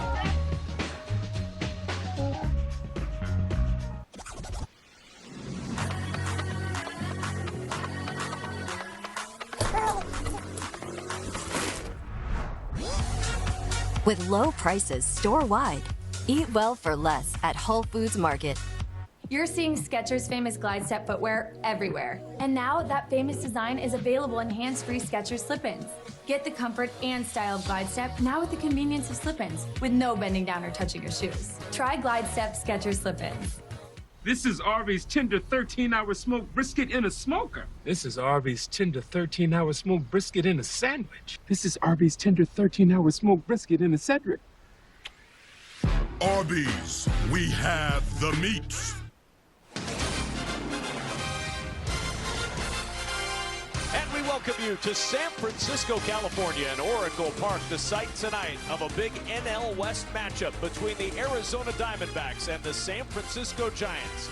Meeting for the first time this year, these two teams with designs on the postseason. A long way to go till we get to that point, but the NL West, Tom Verducci, is a division that's going to be talked about from a postseason standpoint all season long. Yeah, I mean, look at that winning percentage, almost 600, a perfect 162 games. They got 97 wins, but I say it can't last. Why? Because now they're starting to play head-to-head. Diamondbacks just coming off a emotional 4-game series with the Dodgers. Now they get the Giants. That emotional 4-game series for the D-backs, their first games against the division, and the batting order. Torey Lovullo's Arizona Diamondbacks with Corbin Carroll leading it off. Ketel Marte, Pavin Smith, the designated hitter, followed by Josh Naylor. Eugenio Suarez, Gabriel Moreno, Lourdes Gurriel, Alec Thomas, Geraldo Perdomo, the 9 for the Diamondbacks tonight, and they will face off against the future Hall of Famer, his 9th start of the year and his 535th career start, Justin Verlander. Yeah, win number 263 has been very hard to come by. As you can see there, no wins in 8 starts. Now, he has left the game with a lead a few times. The bullpen has let it go. Velocity, maybe not all the way back, but it's up from last year. You'll see mid-90s from Justin. And when he needs that pitch with runners on base, he finds that extra gear. If you're looking for one matchup, to me, it's Pavin Smith. Great fastball hitter. He's got 2 home runs off Justin. See if Justin can get his fastball by Pavin Smith. And Pavin Smith's been hot of late as Bob Melvin looks on. 22nd season as a Major League Baseball manager. Of course, was with the Arizona Diamondbacks. His 2nd year with the Giants. He's in there. And Torey Lovullo in his 9th season as the Diamondbacks manager, 2017 National League Manager of the Year. And these two teams getting ready to see each other on and off throughout the course of the season. Diamondbacks now getting their 5th game against division. The Giants have had 6 games against the division. So a lot of NL West games to be played as we move on through this season. There's Corbin Carroll to lead things off. 0 for 8 in his career against Verlander, and the first pitch is fouled away. It's 0-1 on Corbin Carroll. You see the numbers on the year, 275 the average, 11 homers, 28 runs driven in.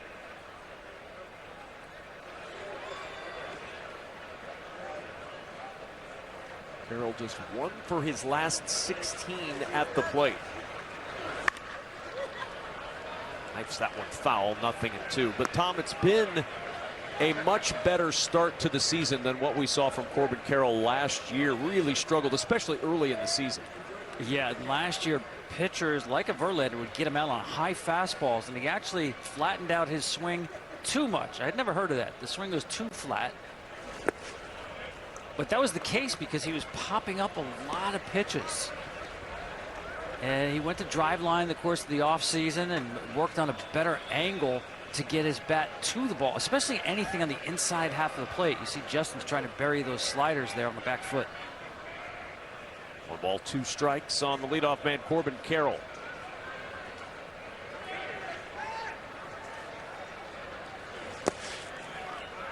2-2, that slider low and away. He tried to go back in there again. You saw Patrick Bailey set up on that inside corner. Slider has been a good pitch for Justin the last couple of starts. Better bite to it. 2-2. Slider bit a little too hard. 3-2. Look at the difference for Corbin Carroll, Tom Verducci, between last year and this year. It's a pretty stark contrast. Yeah, it's not just the setup as well. Look at the bat angle. You see how flat it was? That's what I mean. It was too flat getting underneath the ball, and he had a ton of pop-ups last year. No more. He's turning on those pitches. He's got a better bat angle with that setup. From 0-2 to 3-2 to start off this ball game, and the 3-2 pitch from Verlander is wide of the zone, ball 4, and Carroll works the leadoff walk to start this ball game. He earned that. And Justin was trying to get him to chase the swing on top of those sliders. He just refused to do it. So now Ketel Marte will step in. Just came back from the hamstring injury about 10 days ago. Trying to find his rhythm as he offered it that first changeup in the dirt, and it's 0-1.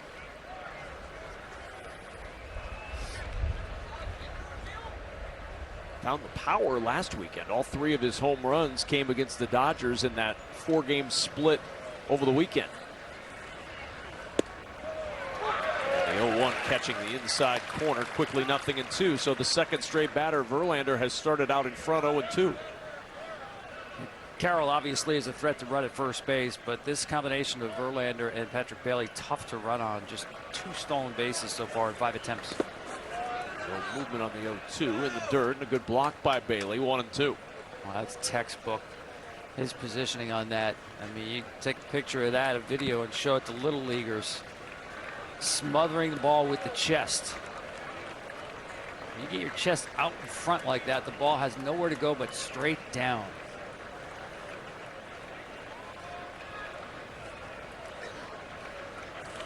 1 ball, 2 strikes on Marte, and a swing and a miss. Foul tip into the glove, held on to by Bailey. Marte is out number 1, and that's strikeout number 3,452 for Justin Verlander.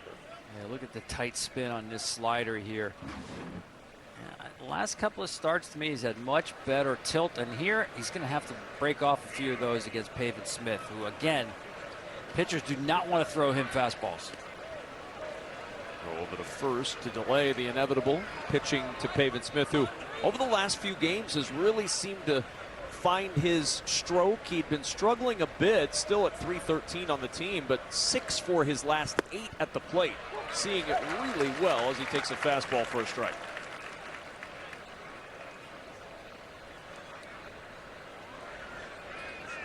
Stretch it out even more in those last 5 games.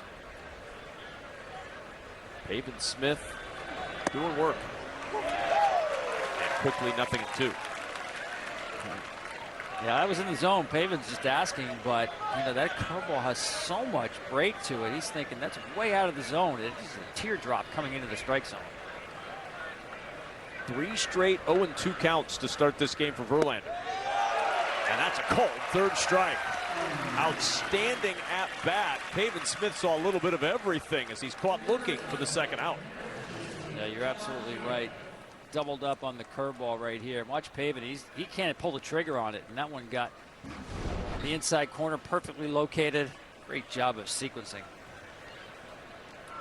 So 2 down. Carroll still at first after the leadoff walk, and it's Josh Naylor who looks at that sweeper for a strike.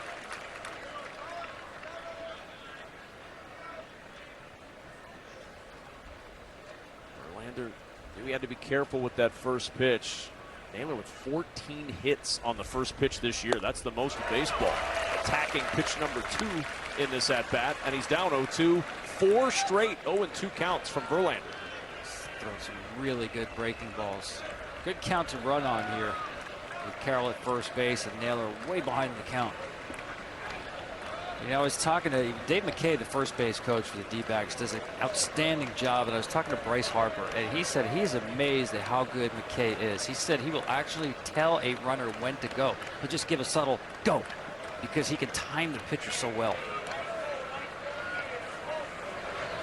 Didn't tell him to go here, and Naylor fouls it off.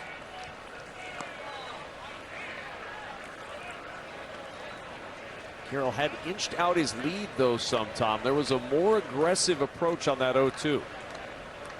Yeah, Justin's done a nice job varying the hold, but we've seen a steady diet of breaking balls. Those are good pitches to pick out if you're going to run. No balls, 2 strikes, 2 down in the first. No movement at first, and Naylor on a line. That ball carries over the head of Yastrzemski and all the way to the wall. Carroll around third. He's going to score. Naylor on his way to third, coasting in with a stand-up triple. Now they may send him back to second here. Yeah, you're right. The ball got lodged there, and Lee made a great play. He didn't try to pull it out. Once that ball is stuck there, he threw up his hands and said, dead ball, and the umpires made the correct call. You know, first fastball in this sequence, and what a great job by Naylor to get on top of this, and just a misread by Yaz. Look, he comes in for this ball and got fooled. It was hit so hard. That's a great play by Lee, not trying to dig this ball out.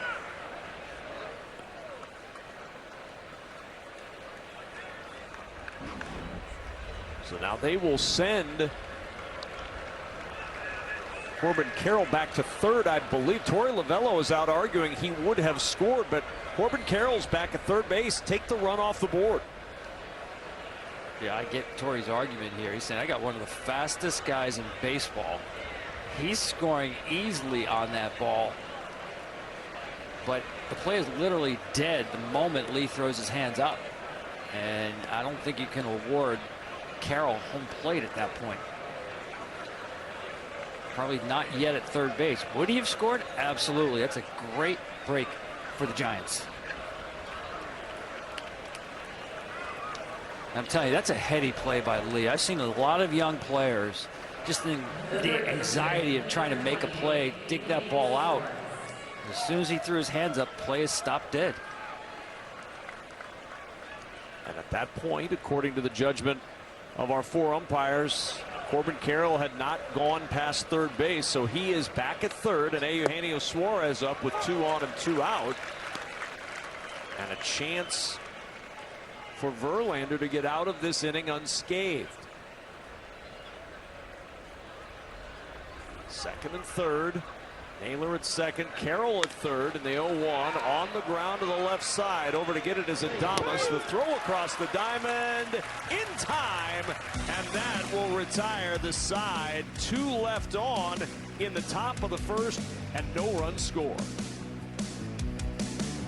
Look out, 'cause here I Have you always had trouble with your weight? Me too. Discover the power of Wegovy. With Wegovy, I lost 35 pounds. And some lost over 46 pounds. And I'm keeping the weight off. I'm reducing my risk. Wegovy is the only weight management medicine proven to reduce risk of major cardiovascular events such as death, heart attack, or stroke in adults with known heart disease and obesity.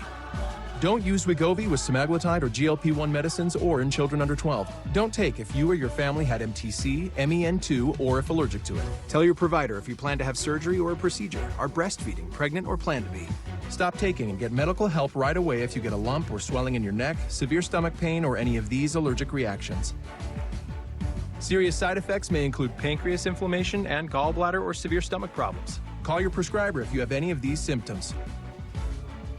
Wegovy may cause low blood sugar in people with diabetes, especially if you take medicines to treat diabetes. Call your prescriber about vision changes, if you feel your heart racing while at rest, or if you have mental changes. Depression or thoughts of suicide may occur. Common side effects include nausea, vomiting, diarrhea, constipation, stomach pain, flu or upset, headache, feeling tired, dizzy or bloated, gas, and heartburn. Some side effects lead to dehydration, which may cause kidney problems. With Wegovy, I'm losing weight, I'm keeping it off. and I'm lowering my CV risk. Ask your prescriber about Wegovy. With new Mixing Bowl mashup plus fan favorite s'mores, the new DQ Summer Blizzard menu calls for a trade proposal. deal. Try the new DQ Summer Blizzard menu because nothing says summer like baseball and blizzard treats. The cockroach, resilient creatures. Where there is one, others aren't far behind. Well, that's horrifying. Ortho Home Defense Max Indoor Insect Barrier. One application kills and prevents bugs for 365 days. Nature's wild. Your home doesn't have to be. Here's Merrill Kelly ready for his 9th start of the season, his 20th career start against the San Francisco Giants. Yeah, he typifies what I like what Torey Lovello told us about the Diamondback staff. We pitch on the lines of the strike zone. See that box? That was right in the middle of it. But generally, keeping the ball on the lines of the strike zone, Kelly is as good as anybody on this Arizona staff at doing just that. Here's Mike Yastrzemski, whose misplay in right nearly cost the Giants a first inning run. But when the ball got lodged underneath the padding in right field, or ground rule double the rule,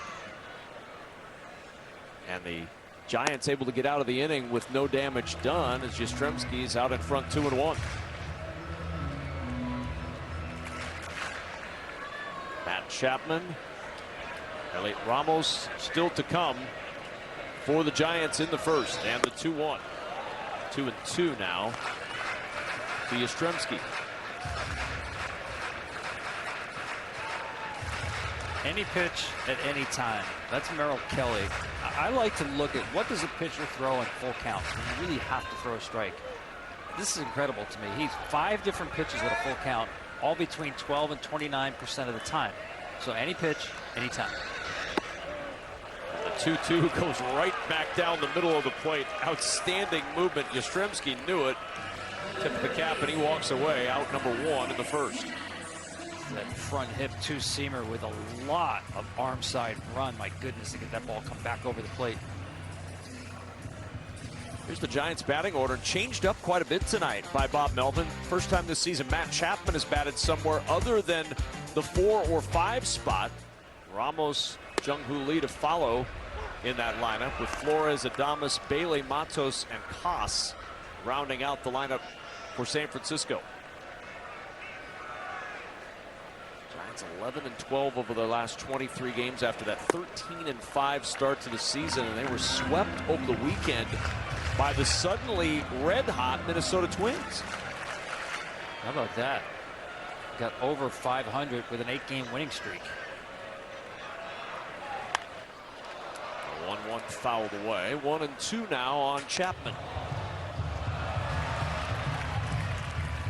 He really struggled. You see the numbers still at 225, but the first 31 games hit just 198 this year. So the bats started to come around a little bit, hitting 306 over the last 10.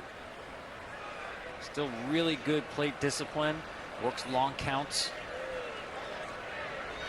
Kelly deals the 1-2, and that breaks over the outside corner. What was that you said, Tom Verducci, about pitching on the lines? That was right on the line. This is another two-seamer. We saw one to the left-handed hitter's front hip, and now we saw one back door to the right-handed hitter. Magician with the two-seamer so far.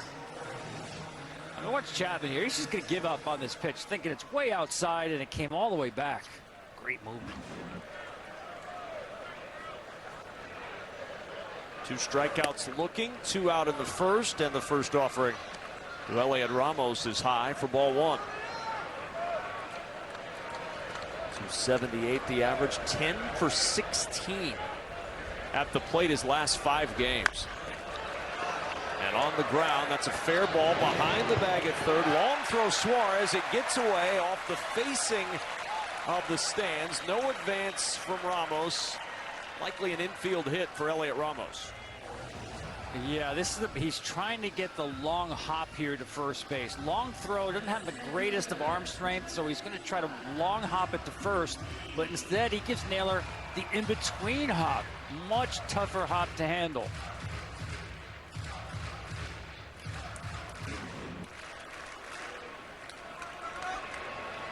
So Ramos aboard with 2 down.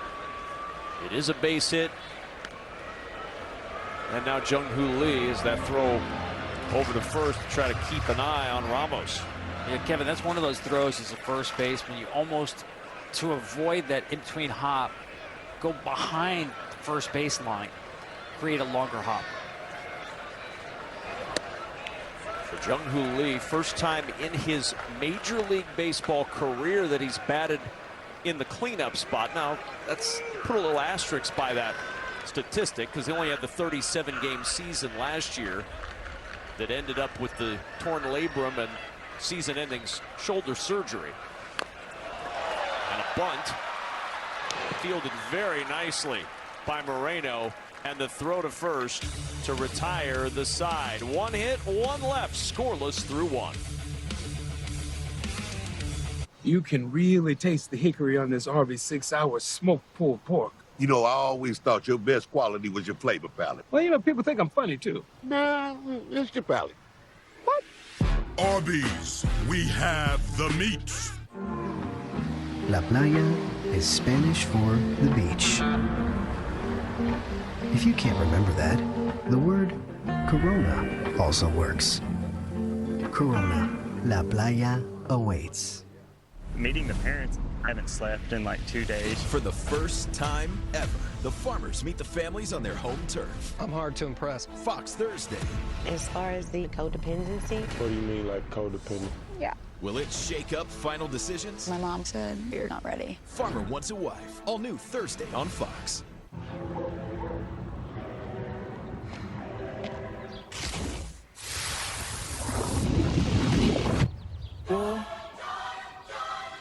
Yeah.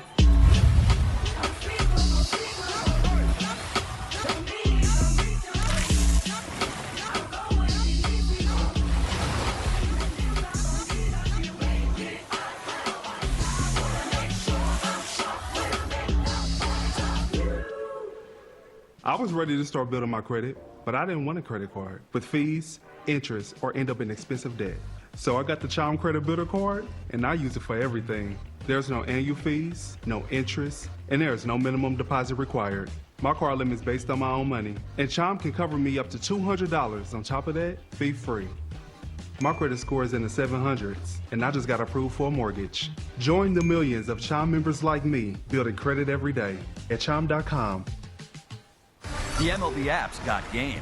Pre-game, post-game, and everything you need in between. Plus personalized daily content that hits every time. Catch it now on the MLB app. Top of the second inning. Diamondbacks and Giants scoreless in San Francisco with Tom Verducci and our entire Fox Sports crew. I'm Kevin Kugler. Gabriel Moreno leading things off in the second inning. First pitch, the fastball fouled away. 10 straight strikes for Justin Verlander as Moreno settles in.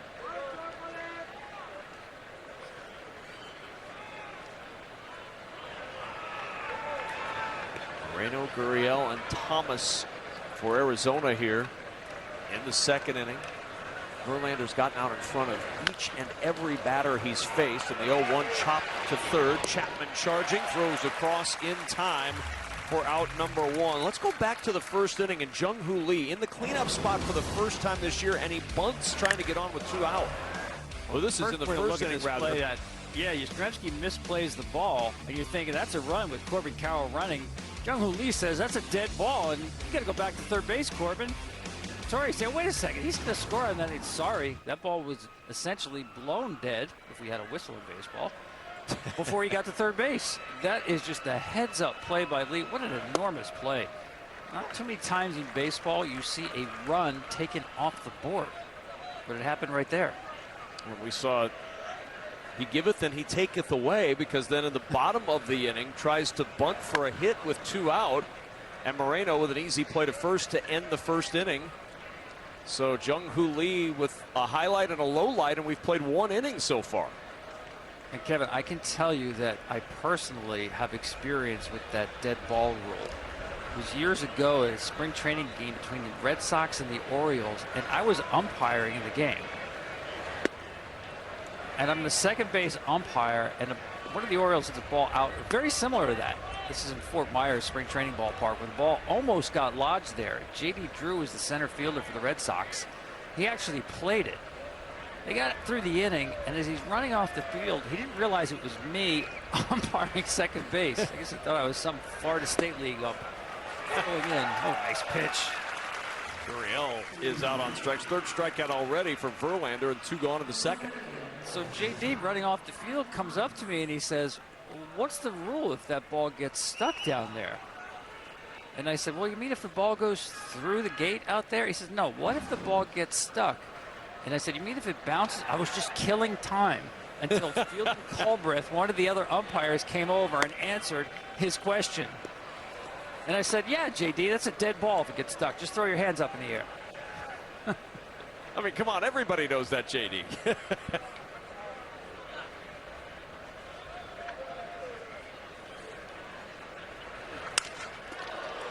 1-0 lifted in the air, shallow center, and that's going to plop in there for a 2-out base hit. So Alec Thomas off the end of the bat, able to plant it in the perfect spot for the 2-out base hit. My favorite part of that day was actually the next day, because I umpired 3 innings at first, 3 at second, 3 at third. And the next day I ran into David Ortiz, and I said, how did I do yesterday? He said, what are you talking about? He had no idea I was out there. I said, I must have been pretty good then if you didn't notice the umpire. Was not an umpire. Isn't that the best adage, though? The umpires always say, if you don't notice us, then then that's exactly what we're hoping for. 100%. It doesn't matter on the bases or behind the plate.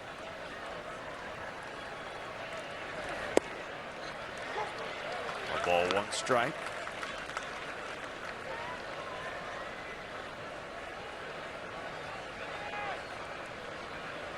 Geraldo Perdomo, the number 9 hitter, leading the team in runs driven in with 30 this year. And Perdomo, a little looper to the left, but that'll carry. Ramos squeezes it, and the side is retired. 1 hit, 1 left in the top of the second. That's new. Join me, my friend. What are you doing? We are living la vida loca. Oh, do you mean La Dolce Vita? Is this your idea? Enjoy the intense flavor of Lavazza Dolce Vita. Oh, grazie. Is this Las Vegas? Venice. I'm confused.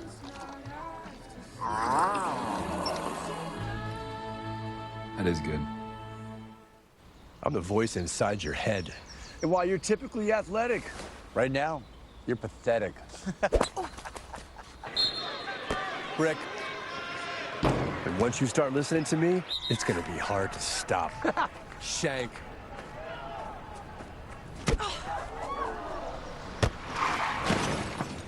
And if you don't have the right auto coverage, the cost of this could hit you out of nowhere. So get Allstate, save money, and be protected from mayhem, like me. Tropical Smoothie Cafe welcomes you to Tropic Time. Our beach bites and fresh from the blender smoothies are made just for you. Donna fancies the Detox Island Green. Hell yeah, Queen. It's like a wellness retreat for your taste buds. You're on Tropic Time now. Still dreaming of Japan? My budget's more instant ramen than sashimi. Try Priceline. They've got millions of hotel deals on the menu. Priceline. Matt Olson and the Braves battle Rafael Devers and the Red Sox. Or Carlos Correa and the Twins take on the Brewers. It's Baseball Night in America, Saturday at 7 Eastern on Fox. This is the greatest spectacle in racing. We are green. The Indianapolis 500.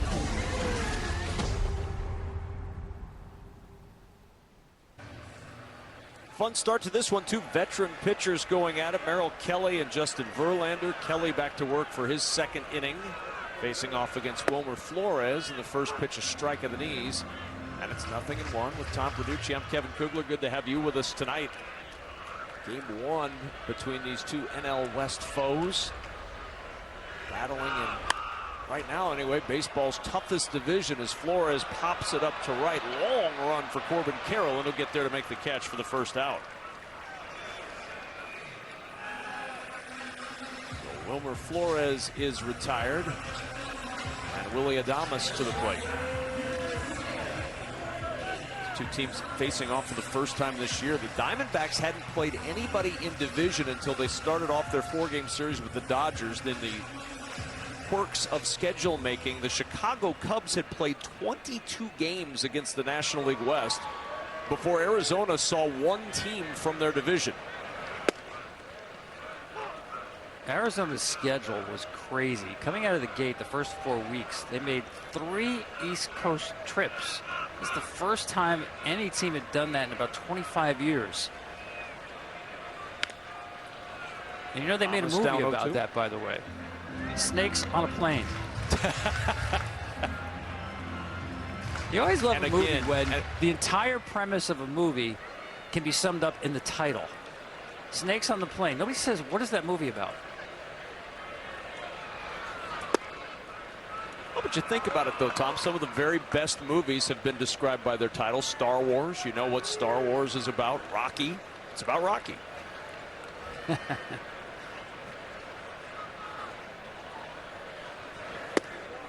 1-2, and that's a called third strike. 3 strikeouts for Kelly, all looking and all on pitches that come right back into the zone. Yeah, all in the two-seamer. Look where Moreno is set up, and look where the ball hits. I mean, you can't dial it up. If you were playing a video game, you couldn't do better than what Merrill Kelly's doing right now. If I'm the Giants, I start swinging early in the count here. This guy does not walk anybody, and he's going to be on the edges when he gets ahead of the count. Like that pitch, I can't. Yeah, I can't give him that pitch. He's too good when he controls the count.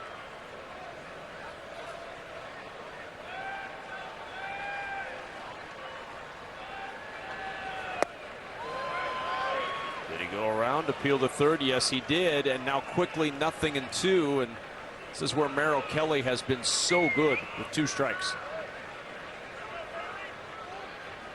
Look at those numbers. The 0-2. And he went around. First swinging strikeout of the night.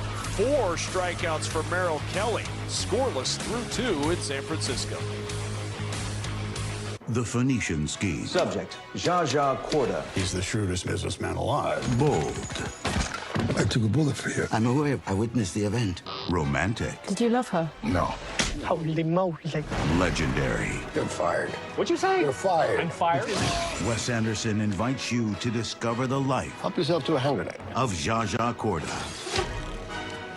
You armed yourself. Good girl. The Phoenician Ski. Rated PG-13. Select theaters in New York and Los Angeles May 30th. In theaters everywhere June 6th. Coffee Mate is the world's biggest coffee lover.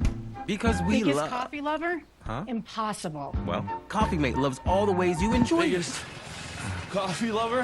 I flew to Thailand for this. We have flavors from all over the world. I love iced coffee so much. I lost 2 fingers. Wow. Well, We need our little coffee treats, even if it means we'll never afford a house. what I'm trying to say is... Okay, maybe we're the second biggest coffee lovers. When you list on apartments.com, renters will start coming out of the woodwork. Great natural light. Single family home? Yes, please. Does it have a dishwasher? Ooh, look at these high ceilings. Wow. Spacious. Hardwood. But I got one question. Are utilities included? Apartments.com. A place to list a place. Arby's new hickory smoked barbecue and our sweet and spicy AC barbecue sauces go together like best friends. Oh, couldn't agree more. Kind of like how I'm Anthony's best friend. Arby's, we have the meats. We're all unreasonable about something. For us, it's creating an uncompromisingly delicious bourbon. Handcrafted, consciously made. Maker's Mark, perfectly unreasonable. Back to work and back to the top of the order in the third inning as Justin Verlander skips that changeup up there to Corbin Carroll. It'll be Carroll, Marte, and Smith. Corbin Carroll walking in the first inning, left stranded at third after a double by Naylor with 2 out was ruled a ground rule double. Carroll, who had crossed home plate, was sent back to third, and the Diamondbacks did not score in that first inning. Yeah, Justin in his career just 8 at-bats, but no hits for Corbin before that walk. He's got him with fastballs up, which I think he's better on now, and curveballs especially. 2-0, there's a fastball for a strike. This inning has been a problem this year for Justin Verlander. An earned run average of 14.73 in the third inning this season. As Carroll skies this one to left. Pretty well hit. Ramos going back at the wall. It is gone. And the third inning plagues Justin Verlander again with Corbin Carroll's 12th home run of the season. He's a different hitter. I'm telling you, Justin may have got him out with high fastballs before, but with this setup and swing change, he's got a much better angle to the baseball. This swing path is just geared. If you pitch him in, he's quick enough to turn on it. Fastball away. He took it away.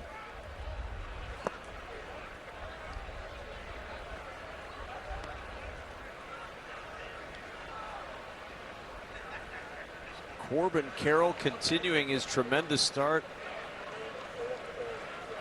12 home runs, tied for third most. The bouncing ball picked up on the short hop nicely by Flores.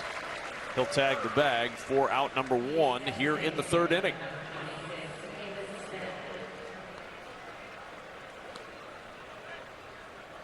It's a good example of why scouting reports continually change and evolve.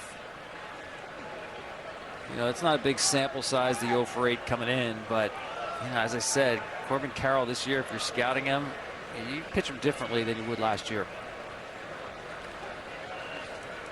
Smith called out on strikes in the first inning. And the curveball catching the outside corner for a strike.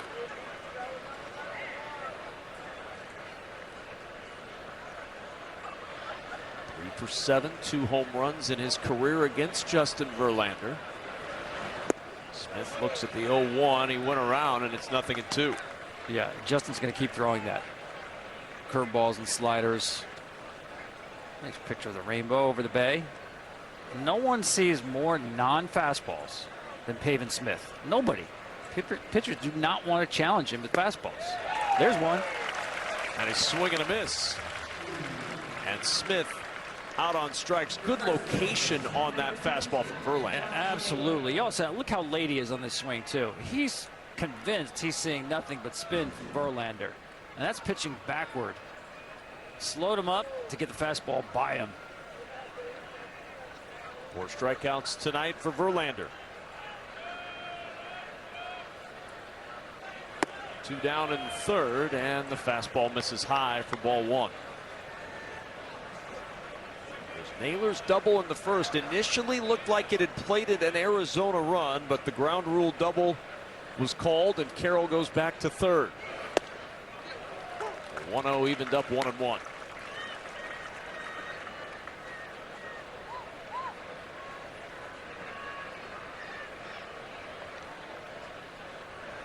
Traded from the Guardians in the offseason. First year with the Diamondbacks. And the 1-1, a looper lined to Koss, who makes the catch on one knee, and the side is retired. But the Diamondbacks break out on top on the Carroll home run. Who's here? Chief T4 says.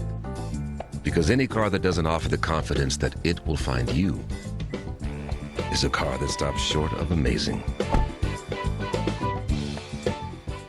Little Caesars has Mountain Dew Mango Rush because we have a Mango Rush tree. How many do you need? Just one.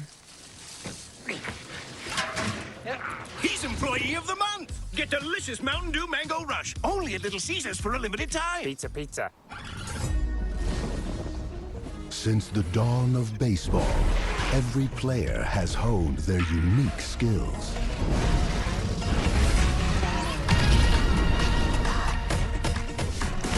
Who from this era will prove worthy of legend? The world watches as the journey unfolds. Hand down, man down. A fee-free withdrawal? Spectacular. Thanks. Mark Jackson. We got another one. Talk about a pro's pro. Magnificent. See, that's just beautiful banking. No catchphrase? You got to bank through Chime to get a catchphrase. Well, but... Not now. My man is building his credit score with everyday purchases. 75 points up in 6 months. Mama, there goes that man. This is the story of the one who doesn't just see a broken dock. He sees lost revenue, a late night, and work stalled to a halt. Thankfully, he has the experience to handle whatever comes his way and has Grainger on his side, offering access to technical product specialists and the scale to deliver fast, so he can keep his business in gear and always moving forward. Call, click Grainger.com, or just stop by. Grainger, for the ones who get it done. Solo home run by Corbin Carroll, top of the third, makes it 1-0 Arizona. 8-9-1 coming up for the Giants here against Merrill Kelly. Luis Matos looks at a strike over that outside corner, and once again Kelly out in front, 0-1.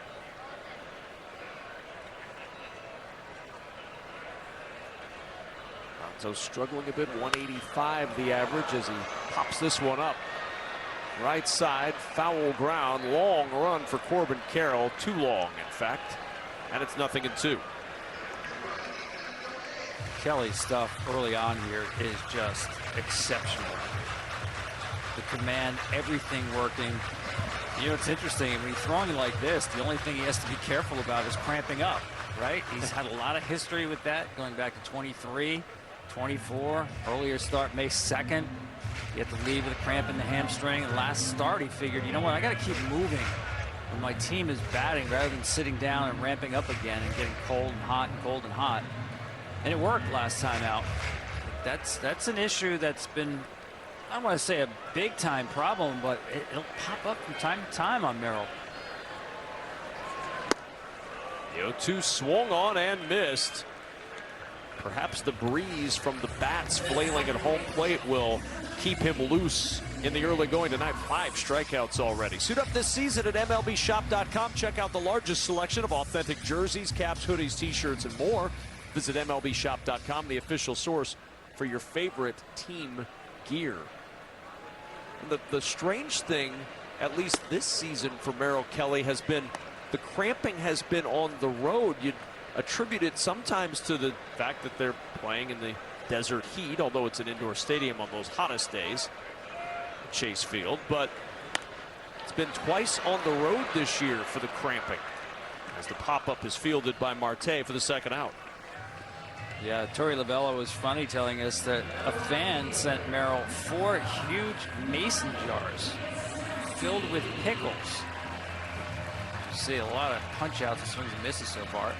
I guess the idea is pickles help prevent cramps. I know this, the manager enjoyed eating them because they're all gone. Told us the only thing they have left are some pickled onions and some other pickled things. He goes, I'm okay with those, but the pickles are the thing. You know, pickle juice for cramping, and apparently Diamondbacks fans are doing everything they can to help Arizona stay afloat in the NL West and help one of their star pitchers stay out on the mound. Whatever they're sending, it seems to be working, at least so far tonight. I didn't know it was an anti-cramping antidote, because I thought it was about, you know, guys use it to prevent blisters maybe. But maybe it's just a multi-purpose solution. It's like aspirin, Tom. It's the wonder drug. Aspirin and pickle juice. You'll never have any problems. There's been one player who is called Pickles. Pickles Dillhofer, who's a catcher about 100 years ago. So he just got his name because obviously his last name Dillhofer. Well, buddies in school thought it would be funny to call him Pickles, and it stuck. Not so funny was he died a young man at 28 from pneumonia brought on by typhoid fever. So I don't know, maybe Pickles could have prevented that. They maybe could have. 2-2 to Mike Yastrzemski on the ground to the right side. Shifting to his left is Marte. An easy flip to first. And a 1-2-3 inning. Second straight for Merrill Kelly in a 1-0 ball game. My moderate to severe Crohn's symptoms kept me out of the picture. Now I have Skyrizi. I've got places to go and I'm feeling free. Controlling my Crohn's means everything to me. Control is everything to me. And now I'm back in the picture. Feel significant symptom relief at 4 weeks with Skyrizi, including less abdominal pain and fewer bowel movements. Skyrizi helped visibly improve damage of the intestinal lining. And with Skyrizi, many were in remission at 12 weeks, at 1 year, and even at 3 years. Don't use if allergic. Serious allergic reactions, increased infections, or lower ability to fight them may occur. Before treatment, get checked for infections and TB. Tell your doctor about any flu-like symptoms or vaccines. Liver problems leading to hospitalization may occur when treated for Crohn's or UC. Control is everything to me. Ask your doctor about Skyrizi, the #1 prescribed biologic in Crohn's disease. Skyrizi is also approved for ulcerative colitis. Let's talk salary. Great. What do you typically offer for this role? It's competitive. And if it was a number, it would be... A competitive number. With Indeed, you can avoid awkward salary conversations from the start. Whoa, a number. Is it competitive? You love our legendary subs, so you'll love our legendary new Doritos Footlong Nachos. Doritos and Subway, two legends come together to... Legends eating legends. Am I right? Yes, thank you, Marshawn. Doritos Footlong Nachos. Just $5, only at Subway. If you keep making that face, it's gonna stay like that. I'm trying to get my own car insurance. USAA. Grandpa was in the military. He shared membership with your mom so she could share with you. Easy. USAA. Check if you're eligible today. This is Arby's tender 13-hour smoked brisket in a smoker. This is Arby's tender 13-hour smoked brisket in a sandwich. This is Arby's tender 13-hour smoked brisket in a Cedric. Arby's, we have the meat. 1-0 in the fourth. There's some pickles and relish on that sandwich, so no cramping in the stands as we welcome you back for the fourth inning. Eugenio Suarez leading things off. Tom Verducci, I'm Kevin Kugler. Good to have you with us. A 1-0 lead for Arizona on the home run by Corbin Carroll. Kevin, I got to ask you, are you a big pickles guy? Not a big, well, I mean, I'm not a big pickle. I did not know of Pickles Dillhofer until you introduced me to him a few moments ago, so I can honestly say I was not a big pickles guy, but the regular pickles, no, you know, not at all. On the side with a good sandwich. Oh, come on. Not at all. No. Eugenio Suarez deep to center field. Lee with room to make the catch. And there's the first out. Suarez making a bid for home run number 13 on the year, but he came up short. But no, not a big pickle guy. I am my bride will enjoy the slices on her sandwich, but I've never been a fan. So if I cramp, Tom, now you know why. Yeah, exactly right. Now I know that too. Thanks for the public service. That's right. All we do, we aim to help here on FS1. I mean, anything we can do to make life a little bit better for those watching.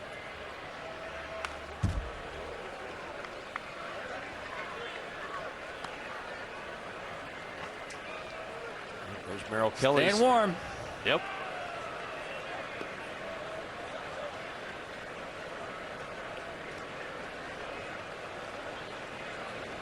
No balls, 2 strikes. 1 down in the 4th. Slider low. Moreno with a good take. And it's 1-2.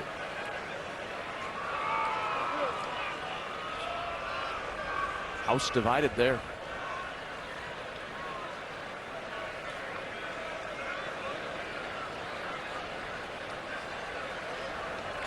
The 1-2. On the ground, left side, backhanded to Adames. Long throw across. Good throw, but not in time. And Moreno with an infield hit. Yeah, probably one more step than he had time to make here. Watch him try to set himself deep in the grass. Got rid of it as quickly as possible, but just kind of setting himself so deep. And Moreno runs pretty well.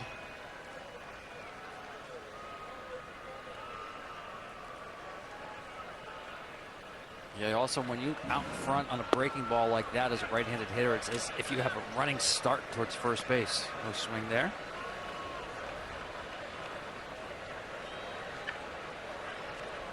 Pretty good play all the way around. Adames made a good, strong throw on target.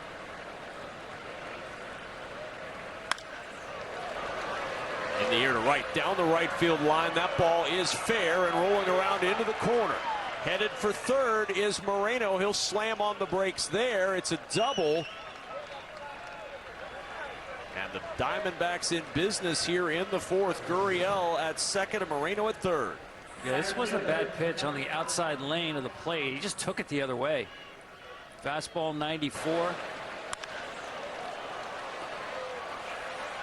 Now, I would say if you look at Justin's numbers this year, his stuff has been good.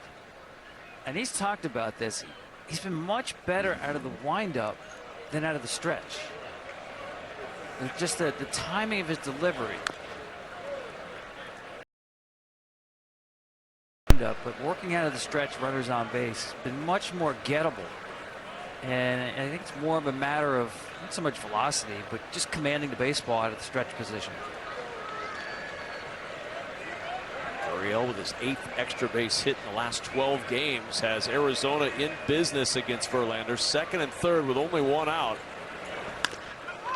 Thomas bouncer up the middle. Adames will come home with it. Wide throw, but he still was able to get it there in time to get Moreno at the plate. And there's 2 away in the 4th. A nice play by Adames. I like this play by Arizona because you have 2 runners out there. You had a trail runner behind you. Contact play is on. So the ball, as soon as it hits the ground, you take it off if you're Moreno. And even though the throw's on the wrong side of the plate, you still got plenty of time to get him. No panic here. That's why you bring the infield in.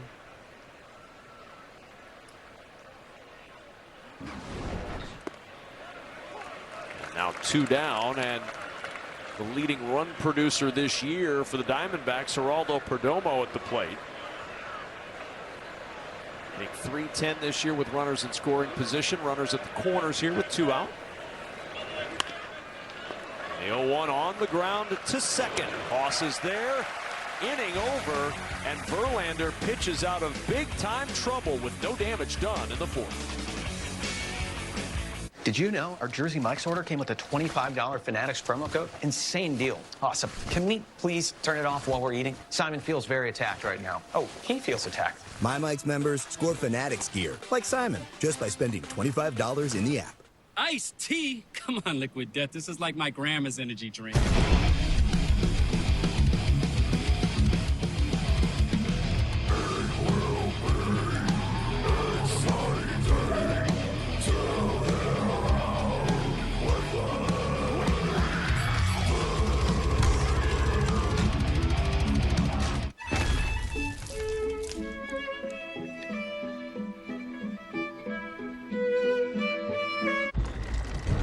When you're not bound to the past, you can leave old ideas behind.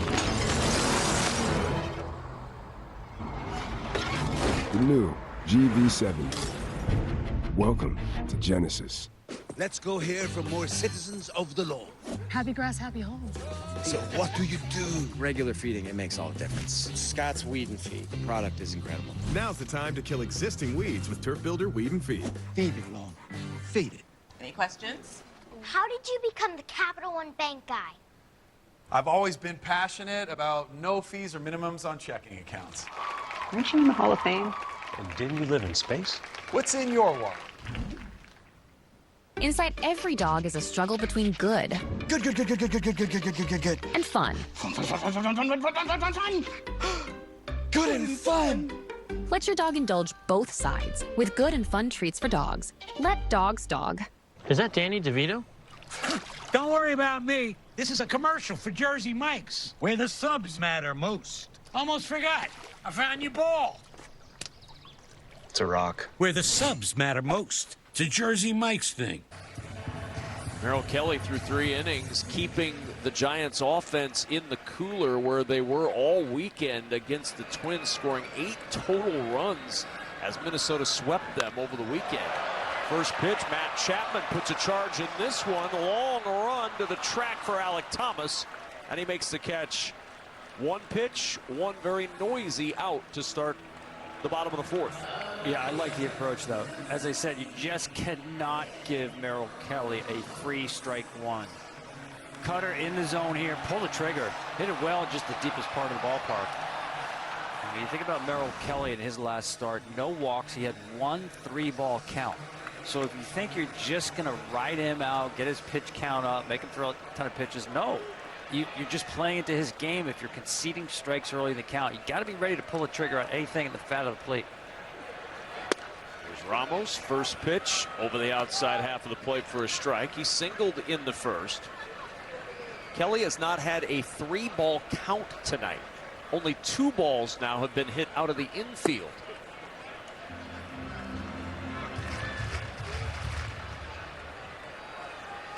He is dialed in. The 1-1. 2-1 on Ramos.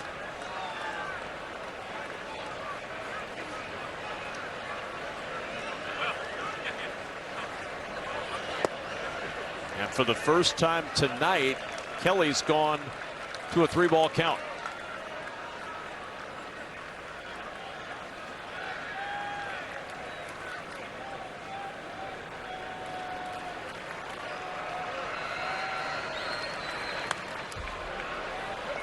Two now on Elliot Ramos. And here we are at 3-2. As I said, as a hitter, he's capable and does throw 5 different pitches in this spot. And they go glove side and arm side.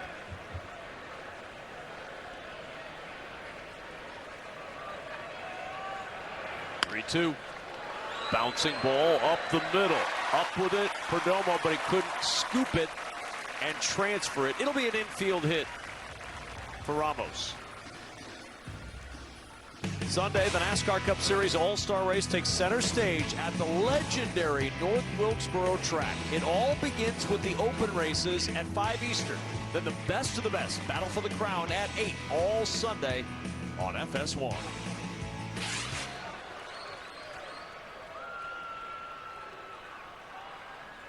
So Ramos 2 for 2 tonight, 12 for 18 over his last now 6 games. Jung-Hoo Lee looks at strike 1.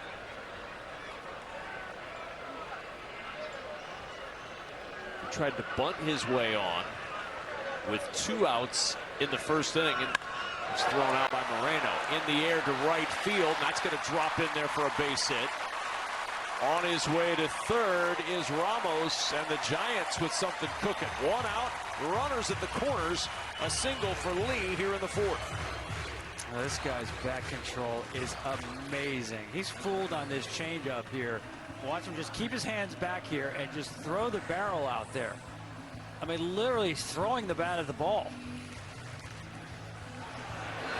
And when you get fooled like that, watch that back knee go down. That's a way to buy yourself some more time. Keep your barrel in the zone as long as possible. Even though you're fooled, you're buying yourself time. There's not many guys who can do that. That's just great back control and balance. So now runners at the corners with a 1 out. Kelly has snapped her over to first. Lee back in safely.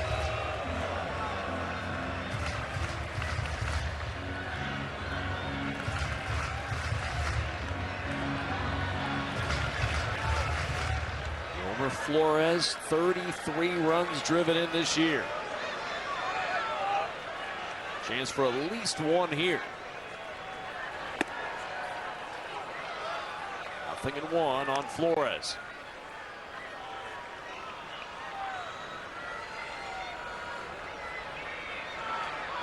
Back-to-back singles in the 4th, and the Giants with runners at the corners.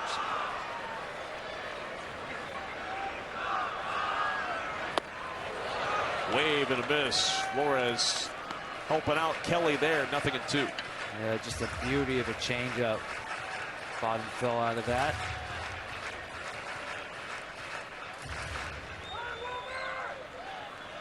Giants have been so good this year with runners in scoring position, hitting .284 as a team. 3rd best in all of baseball. Can Flores deliver?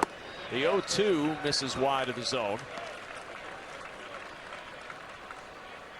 Well, Flores is the guy Bob Melvin likes to say he can smell RBIs. This is a knack for putting the ball in play. This is where Kelly, coming back on that 2-seamer following that 4-seamer, is the pitch here. Backdoor it. Reaching for that one and pokes it into double play territory. To second for 1. On to first. Wide throw. Naylor holds the bag. And an ending. 4-6-3 double play.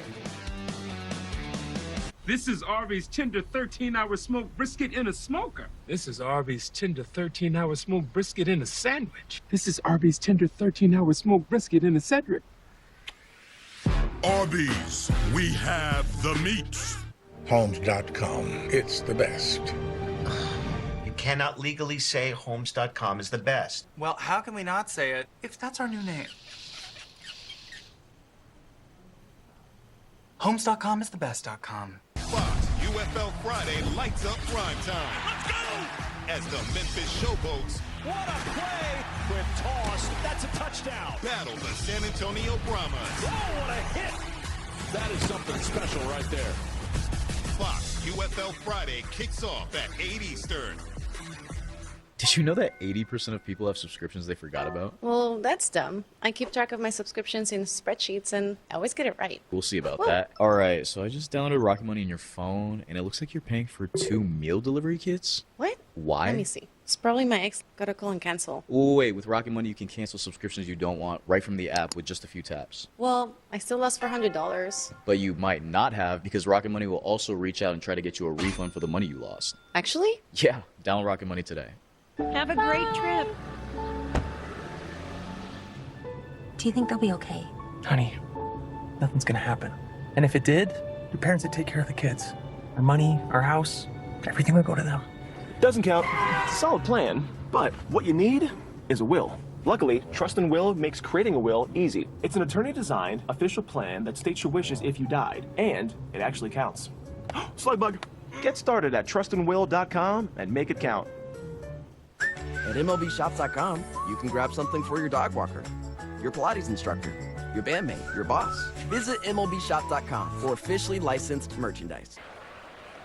Back to the top of the order, third time through, as Justin Verlander goes back to work in a 1-0 game. Corbin Carroll, the reason it's 1-0, his solo home run in the third inning. The difference in this ball game, 12th of the year. He's driven in 29 runs. No balls, one strike. And the unanimous 2023 Rookie of the Year in the National Leagues, even in the count 1-1.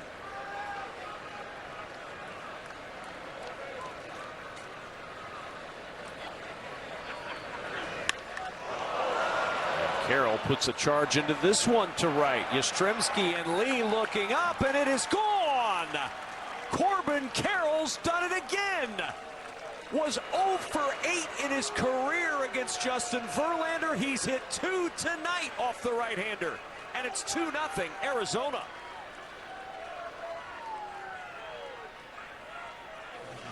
Yeah, this is a sweeper from Justin Verlander, not the curveball, the sweeper, and it just kind of hangs. It should have a little more run to it than it wound up having, and that was just right in the wheelhouse for Corbin Carroll. What a powerful season he's having. 13 home runs already, hit 22 all of last year.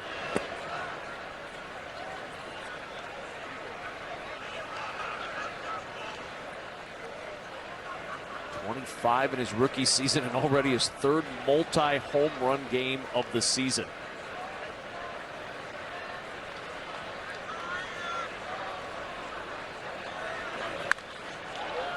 .1-1, and Marte, a laser off the facing out of play in right field. Caromed right back. Ends up in the hands of that young fan. Yeah, that's the way you want to wind up with that ball after it stops. Yes. Unless you have a glove. Marte, snared by Adames. Outstanding play at short. Marte smoked a couple of balls in that at-bat with nothing to show for it. This ball was absolutely smoked right into the purple glove.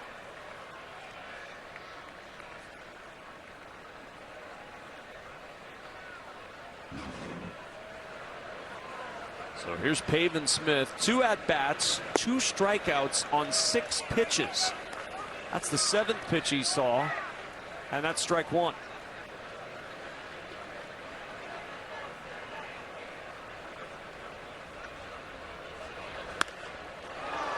And Smith in the air, shallow center. Lee on the run, he'll make the catch.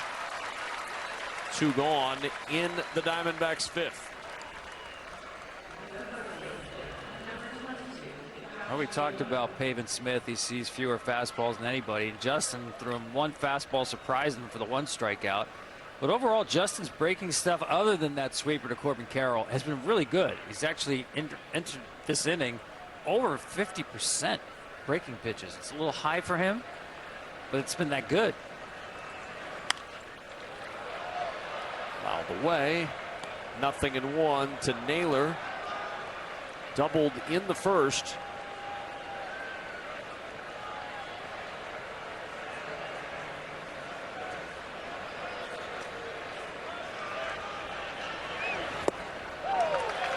Wave and a miss. Changeup almost swung off his helmet.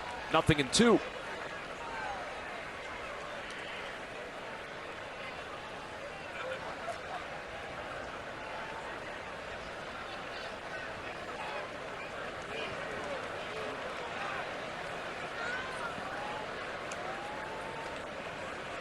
Two down, 1 in the 5th. 2-0 lead for the visitors from Phoenix. The 0-2. 1 ball, 2 strikes on Naylor. Seems like every time Justin pitches, he's passing somebody on some list. And tonight, he's passed in innings pitched Claude Osteen and Bartolo Colon, giving up to 75 all time. Swing and a miss. The foul tip hung on to by Bailey. The strikeout ends the inning, but Carroll's second home run makes it 2-0. Many people told us they'd had stuffed crust pizza from Domino's before. Oh. Only Domino's has never had stuffed crust before. Where's the pizza? Until now. Introducing Domino's new and first ever stuffed crust pizza. Yummy. Try one for the first time tonight. A history of winning started with the 65 Gators losing steam, losing sweat. We've identified the problem. What is the solution? A drink scientifically designed to hydrate better than water, so they could sweat more, win more, and change the game forever. Bing, bop, boom, boom, boom, bop, bam. Naturally, we called our stuff Gatorade. It's a big match for the National Women's Soccer League, and only the best will win. Just birds, Godzilla bankroll, stones from Chile on. Yo, I ain't got it all. That means I'm barely home. Trailblazers, stay bowling with vengeance. My arts is crafty dogs. Why I stuck with Laffy Taffy, wondering. Get past me, I've been doing this before. Now it's dropping nasty. Wow. This Charmin Ultra Soft Smooth Tear has wavy edges that tear so much better. I'm starting to get tearied away. Designed with smooth tear edges, Charmin Ultra Soft Smooth Tear has wavy perforations that tear so much better for a smooth, more enjoyable go. Plus, it has more cushiony softness than ordinary squares.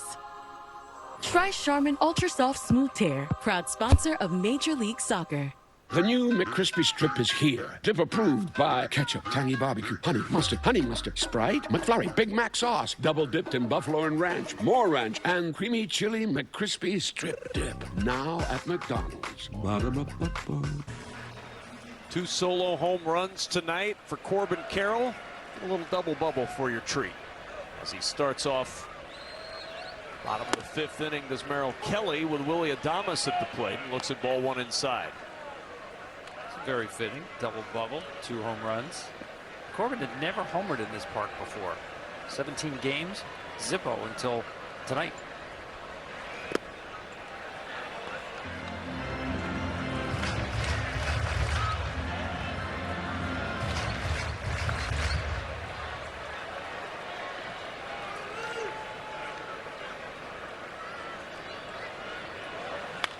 The 1-1 lifted foul. And out of play. I want to go back to the last inning of the double play. What is tunneling? Making 2 pitches look the same. They start in the same area. 4-seam fastball. You see where Moreno is set up. He's going to set up the same place, but now there's a little tail to that. That's a 2-seamer coming back over the plate to get the ground ball. And Adames into center field, and it gets past a diving Thomas into the wall. Willie Adames into second with a lead-off double here in the 5th.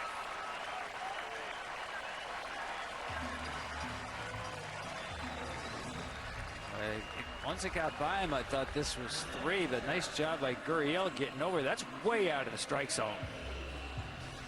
I watch him just climb the ladder and somehow get on top of that. It's not easily done.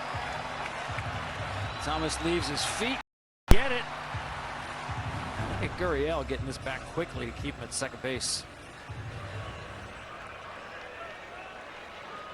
So Adames into scoring position for Patrick Bailey. Nobody out in the 5th. And Bailey looks at ball 1, low and away. Matos and Koss, lower 3rd of the order coming up. Bailey struck out swinging in the 2nd inning. 1 ball, 1 strike. It's been, the Twins really attacked Bailey over the weekend with fastballs up. The bat's just been a little tardy. And here you want to get yourself started faster. You want to get this to the pull side. Now, Merrill doesn't have extreme velocity, but you got to find a way to pull baseball here.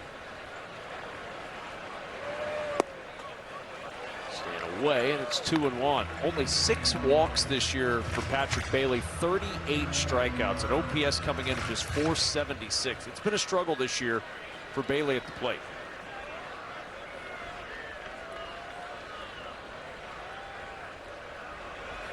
The 2-1. Waved at that changeup. 2-2. Yeah, just fooled on that. And really, in that situation, you shouldn't really be looking all the way outside like that until you get the 2 strikes in this situation. You see the numbers down across the board. 2-2. Chopper to the right side, and that ball allowed to roll foul by Merrill Kelly. Smart play by the Diamondbacks pitcher. Yeah, good point. Even if he had the out in order, that would have moved the runner over to third base. It's a sequence here with Kelly where he's been really dotting the ball in the outside corner throughout. I think if he comes inside with that front hip 2-seamer, it almost frees Bailey at this point, the last thing you would expect. Again, that's the difficulty, especially with 2 strikes facing Merrill Kelly. He will stretch the plate east and west.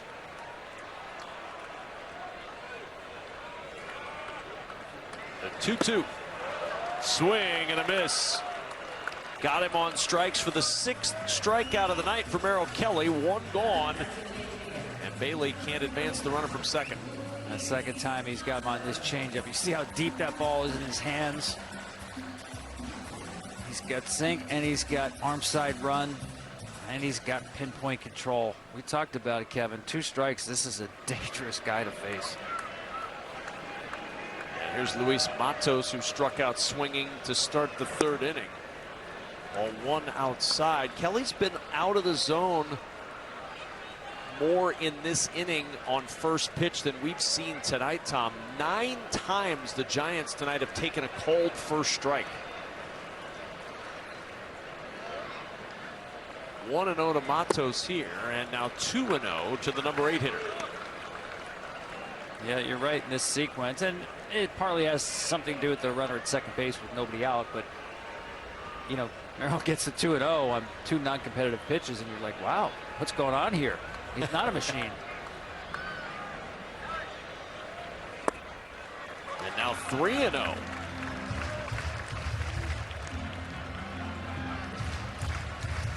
Christian Koss waiting on deck. And then Yastrzemski in the top of the order, cycling back up. 14th pitch of the inning coming. That's his highest workload tonight. And the 3-0 taking all the way in the fastball for a strike. Yeah, a little bit surprised, as you said, the statute take there at 3-0. Only because you do have a runner in scoring position, and it's one of the few times you might expect something in the fat of the plate from Merrill Kelly.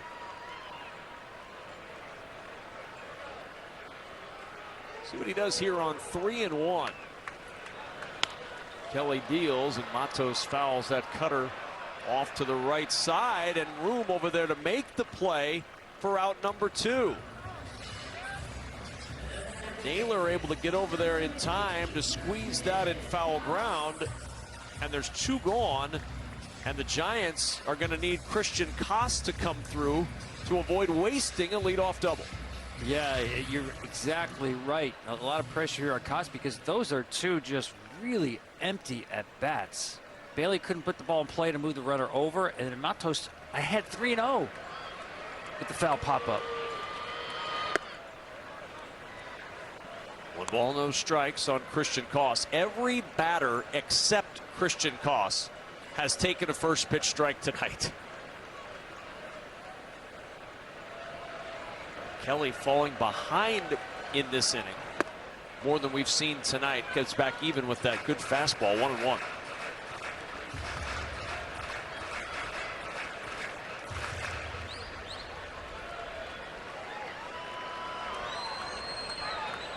Two nothing Diamondbacks, bottom of the 5th inning. Adames out at second with 2 down now in the 1-1. Now 1-2 on Christian Koss.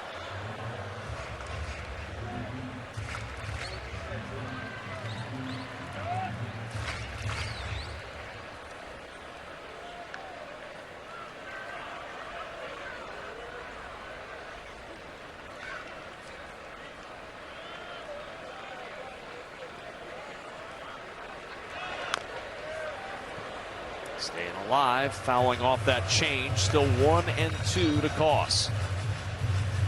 wasn't happy with that location on the changeup. Once again, I mean, there's not one pitch you can rule out in this sequence. You know, we talked to Bob Melvin about how you attack Merrill Kelly as a hitter. He said you have to streamline things. You can't cover everything. But with 2 strikes, you have to try to cover everything. Difficult. 1-2. Did he go?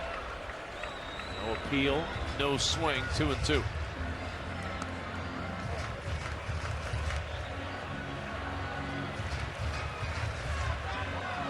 Few raindrops falling, a very light rain at the moment.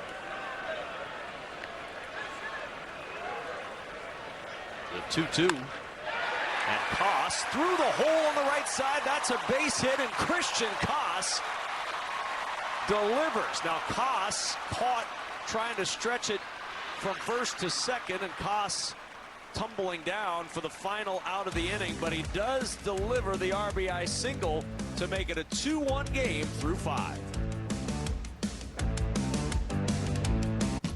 At Ace, we know whether you grill with charcoal, gas, pellet, or griddle, we've got the perfect grill for you. Because only your local Ace has all the best brands in one place, like Weber, Big Green Egg, Traeger, and Blackstone. With free assembly and delivery of your new grill, along with all the sauces, rubs, and grilling extras, you'll have everything you need for your perfect barbecue. That sounds pretty perfect. Around the block, what you need in stock, with service so good it's guaranteed. Ace is the place with the helpful hardware, folks. You can really taste the hickory on this Arby's 6-hour smoked pulled pork. You know, I always thought your best quality was your flavor palette. Well, you know, people think I'm funny, too. Nah, it's your palate. Arby's, we have the meats. Next level dog people give their dogs next level protection with NexGard Plus. One and done monthly parasite protection against fleas, ticks, heartworm disease, roundworms, and hookworms. Used with caution in dogs with a history of seizures or neurologic disorders. Get next level protection with NexGard Plus. La playa is Spanish for the beach. If you can't remember that, the word Corona also works. Corona, La Playa awaits. This is a terrible idea. Godspeed, mister. Your team has been betrayed. All your secrets Compromised. Sorry about the decor. The Ritz was booked solid. Well, some drapes, a few throw pillows. When that clock runs out in 72 hours, that will be your responsibility. Always right to the point, aren't you? Mission Impossible. Rated PG-13. You love our legendary subs, so you'll love our legendary new Doritos Footlong Nachos. Doritos and Subway, 2 legends come together to... Legends eating legends. Am I right? Yes, thank you, Marshawn. Doritos Footlong Nachos. Just $5, only at Subway. Hey, Eugenio Suarez at the plate. He's 0 for 2 tonight against Justin Verlander in a 2-1 ball game in the 6th, and the first pitch swinging. Sky-high pop behind the bag at second, and Christian Koss makes the catch, and that's fitting because Christian Koss ended this last inning, Tom. Yeah, big hit here, but I don't like this base running. This is one of my pet peeves. Adames is scoring easily here. That's a 39 hopper to right field, 2 outs. You're running on contact. You don't need to give yourself up there. That ball was not air-mailed. It was straight to the cutoff man. Why are you handing Merrill Kelly a 3rd out with the top of the order coming up? I understand the thinking sometimes in that play. You want to make sure that run comes in. He was scoring 100 times out of 100. Willy Adames with 2 out was off the minute that ball was contacted. There was no chance that throw coming through would have gotten him from Corbin Carroll, but they run out of the inning. They do get the run. Now a bouncing ball at the middle. Diving play made by Koss. The throw to first, not in time. And Gabriel Moreno. You don't see too many times where you can say this. The catcher with 2 infield hits tonight. Great effort by Koss here. You can see he's an exceptional athlete. He's got great wheels, balance, athleticism. Just gave you the all-out effort on the other side of second base.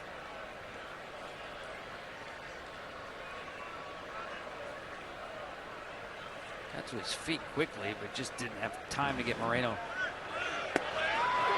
And the runner goes. Moreno trying to stretch it for a stolen base at second, and he is thrown out. So Gabriel Moreno gunned down trying to steal for out number 2. You want to see a catcher who can throw like a great second baseman. It's like Robbie Alomar turning a pivot. Watch the transfer here by Patrick Bailey. The arm never gets above the head. I mean, that is as fast as a pop time as you will see. He reminds me of a middle infielder behind the plate. And Gurriel on a line to left, and that's off the base of the wall. Ramos will send this one back in to second. It's a 2-out double for Gurriel, and if you're an Arizona Diamondback fan, you're saying, of course, one play after a caught stealing, it's a double. Yeah, this ball was scorched. He's a very good right-on-right breaking ball hitter. Always has been. You see how good his balance is there. It's hard to get him off balance. 5th extra base hit of the night for Arizona off Verlander, yet just a 2-1 lead.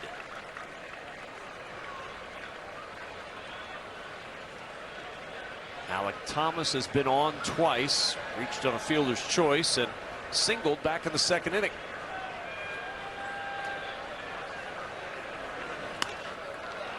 The 0-1, and Thomas lifts it in the air to left.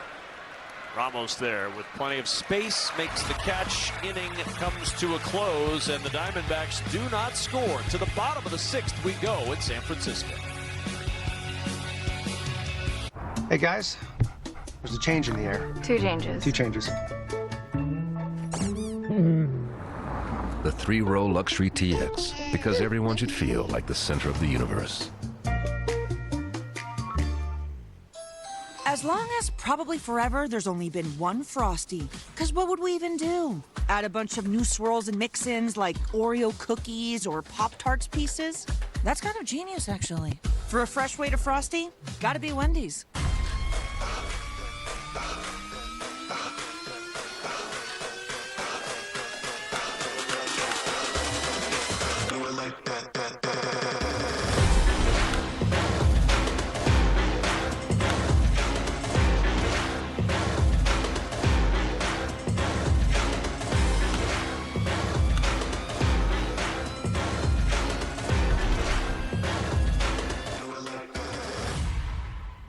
Does your wife know you spent over $600 on takeout? We're busy. We don't have time to cook. Okay, but do you know you're also paying for a meal kit on top of that? Wait, really? Look, just get Rocket Money. It shows you all your expenses in one place, and it even tracks your subscriptions. And any subscription you don't want, which for you, there's a lot you don't need, you can cancel right from the app. So you mean I don't have to call customer service to cancel? Nope, no hold times or anything. And they'll even try to get you a refund for the money you spent, which I'm sure your wife will be very grateful for. I'm gonna download it right now. The impetus for Element was just a recognition that my health was impacted by inadequate electrolytes. There was nothing on the market that met the needs. It tended to be super high in sugar, woefully inadequate in sodium. When I finally did get my electrolytes on point, it was like a light switch was flipped. We've seen this play out across thousands of health journeys. I hope Element can be just as meaningful for you.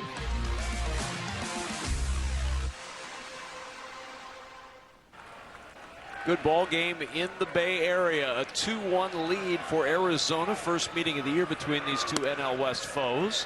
Merrill Kelly still on the hill as we start the bottom of the 6th and back to the top of the order for the Giants and Mike Yastrzemski. Struck out looking in the first, grounded out to second in the 3rd. Now in the 6th, and the 1-0 hit on the ground to second. Marte up for the challenge again.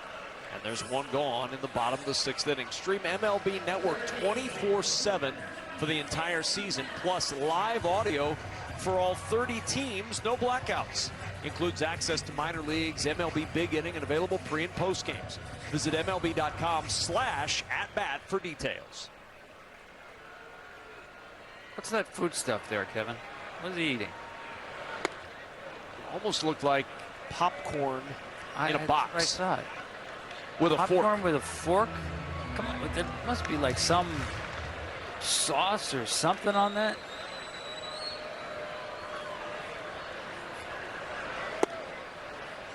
I have never seen anyone eat popcorn with a fork in my life.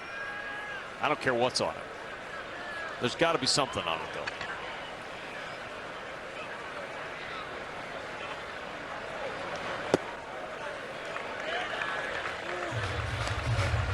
It's amazing what you can get at a ballpark, isn't it?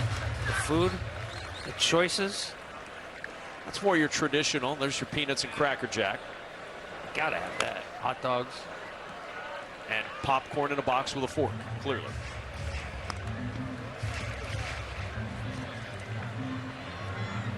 The one that really got me was when Texas came out with those, they call them the boomsticks.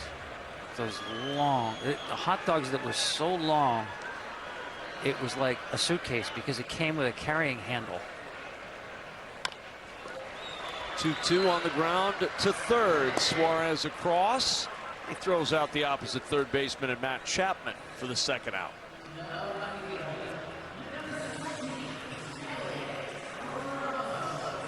Like a hot dog with a carrying handle is a sign that you're about to eat a really good meal. You settle in. If it's so substantial that you have to have a handle to take it with you. I mean, it's TSA approved, I'm sure. You could take it with you to the airport if you didn't need it. Yeah, it also comes with an appointment with your cardiologist. That comes on the side. On the ground, diving stop, but Perdomo, who will flip it to his mate Marte, hoping to get a throw across, but that'll be an infield hit for Ramos, who's 3 for 3 tonight. And Elliot Ramos is having himself a stretch right now. 13 for 19 in the last 6 games. Stay hot. I mean, did any of his hits leave the infield today? He's put him in the perfect spot. All 3 hits have been in the infield.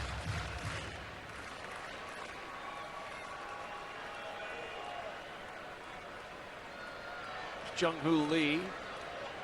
He had a single in the 4th inning.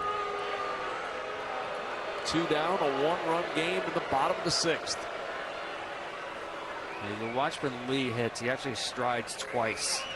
He stride, set his foot, and then stride into the baseball. It's very unusual. And this year, on that first stride, his feet are a little more open. He found, you know, the brief time he was in the big leagues last year, he saw a lot more velocity in. And that was his way to kind of guard against being beaten in. Well, it's really helped him, Tom, because he came in this year hitting .325 off the fastball after hitting just .236 in that limited time a year ago against the Heat. Yeah, that's a great point. I noticed that as well. He's done really well. He rarely swings and misses at any fastballs in the zone, but he's been doing damage with them, not just base hits. 2 balls and a strike. Kelly gets the curveball over. Jung-Hoo Lee, the Korean baseball MVP in 2022. Dolphs that one foul, 2-2.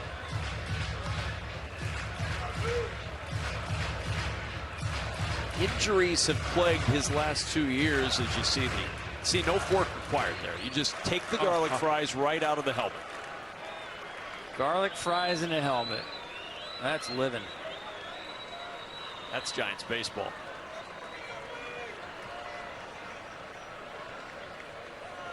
Two balls, 2 strikes to Lee.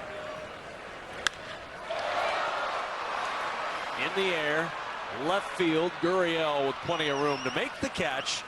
And the 2-out single left stranded at first. Dig in into the 7th inning, a 2-1 ball game. Home. It's where we do the things we love with the people we love. Celebrating, sharing, living. So why should aging mean we have to leave that in the past? What if we lived tomorrow in the same place as we did yesterday? What if we stayed home instead? With help, we can.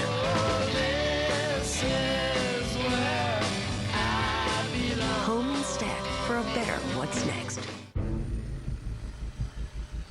Old ideas are everywhere. Left over from legacy thinking. If you're not careful, they can sneak into everything. But when you're not bound to the past, old ideas can't hold you back. Exquisite design with the soul of the sports car. The new GV70. Welcome to Genesis. Arby's new hickory smoked barbecue and our sweet and spicy AC barbecue sauces go together like best friends. Oh, couldn't agree more. Kind of like how I'm Anthony's best friend. Arby's, we have the meats. I'm an overpowered leaf blower, and I'm not exactly street legal.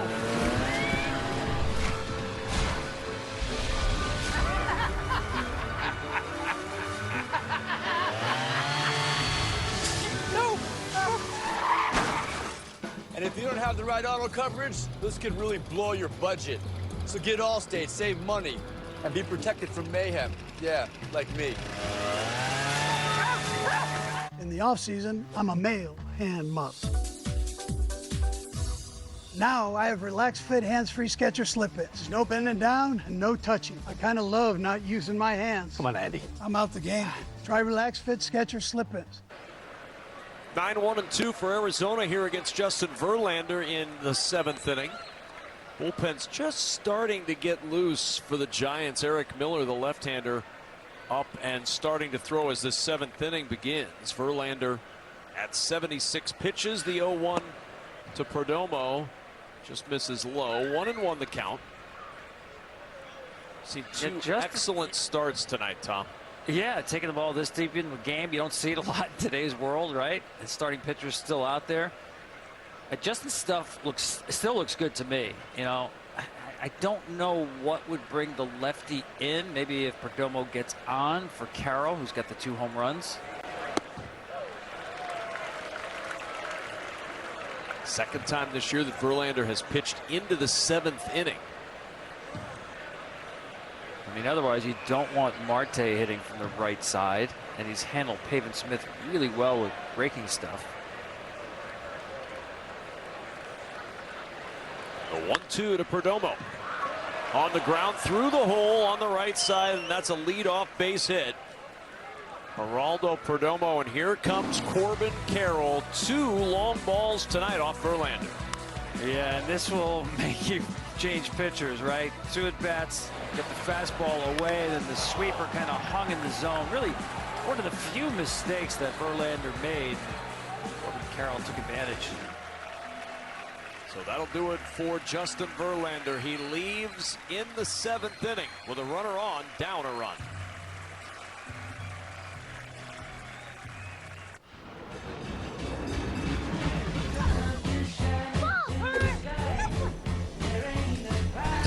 I want to thank my mom and my beach ball. There it is.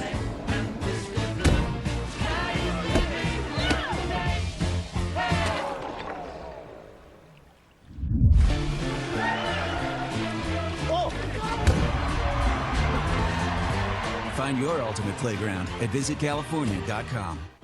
If my healthcare provider had Agent Force, the powerful AI from Salesforce, the AI agent would have automatically paired me with the right specialist hours ago, like Woody's did. I like it here, dude. Wow, good for you. Hey, Doc. Feet in stirrups, please. Wait, why? Because you're an OBGYN. Breathe from your diaphragm, brother. No. Agent Force helps healthcare providers prevent medical mishaps. It's what AI was meant to be. It's gonna be cold. Finally, they have arrived. A whole new lineup of delicious Frosty Swirls and Frosty Fusions. Because for as long as probably forever, there's only been one Frosty. I mean, what would we even do? Add a bunch of Oreo cookies or Pop-Tarts pieces? That would be kind of genius, actually. Someone write that down. For a fresh way to Frosty, gotta be Wendy's.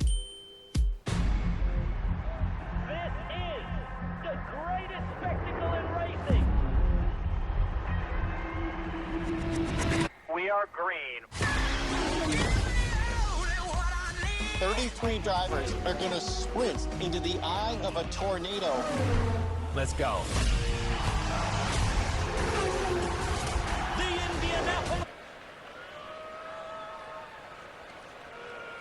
On to pitch Eric Miller, taking over for Justin Verlander with the left-handed Corbin Carroll at the plate. 2 home runs off Verlander, and that's enough to send Justin Verlander back to the dugout.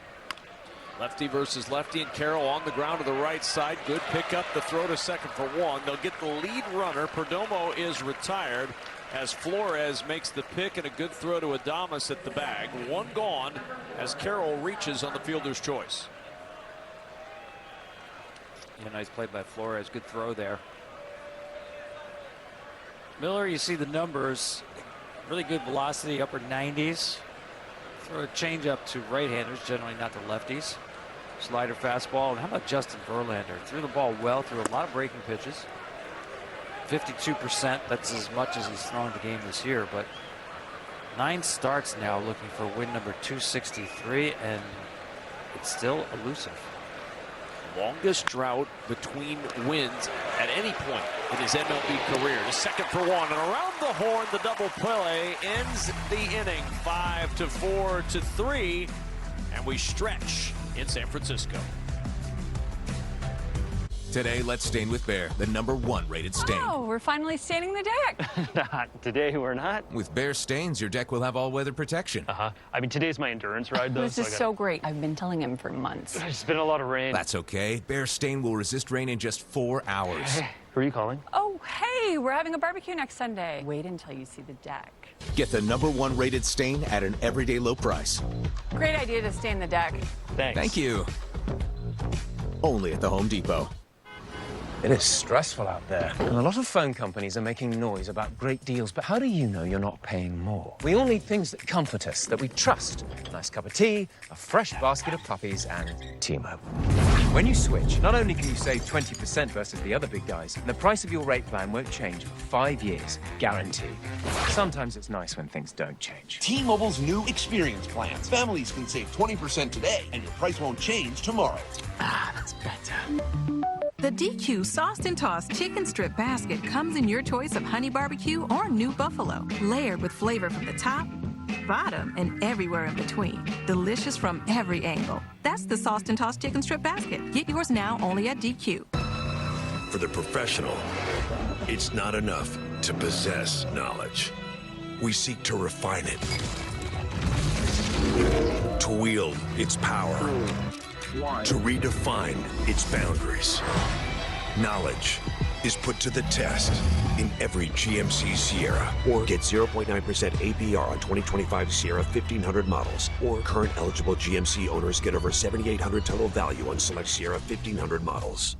The cockroach, resilient creatures. Where there is one, others aren't far behind. Well, that's horrifying. Ortho Home Defense Max Indoor Insect Barrier. One application kills and prevents bugs for 365 days. Nature's wild. Your home doesn't have to be. Bottom of the 7th inning, a 2-1 lead for the Arizona Diamondbacks over the San Francisco Giants. With Tom Verducci and our entire Fox crew, I'm Kevin Kugler. Good to have you with us. Wilmer Flores to lead things off against Merrill Kelly, and there's another first pitch taken for a strike. That's the 10th first pitch called strike tonight from Merrill Kelly. Yeah, and now he's starting to mix it up. Before we saw a lot of first pitch fastballs. He's landing his breaking stuff now.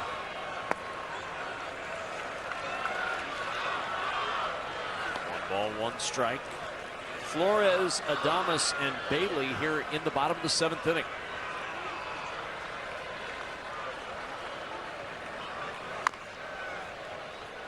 Flores, who hit into the double play to end the 4th inning, fouls that one off, and it's 1-2. And we have seen a lot of quick rally killers tonight on both sides. Opportunities that ended abruptly with a double play to close the door.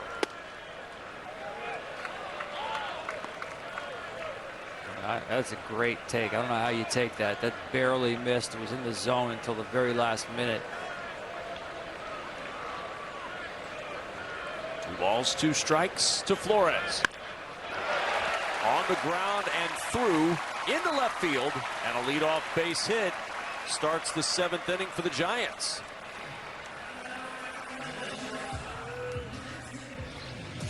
Friday night, we're under the lights in prime time as the Memphis Showboats take on the San Antonio Brahmas.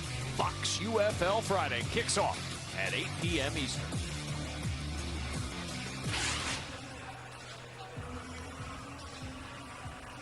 Well, it's been fun watching Merrill Kelly pitch. When you think about in a world where the average fastball velocity is 94, he has not hit 94 at all tonight, and yet he's putting on a clinic. But that was one changeup he left up. It's the second time tonight that the Giants have had the leadoff man aboard. Last time it happened was Adames, who's at the plate now. He reached in the 5th. He came around to score. Flores over at first. Nobody out. The 1-0 to Adames is fouled away. 1 ball, 1 strike to the former Brewer.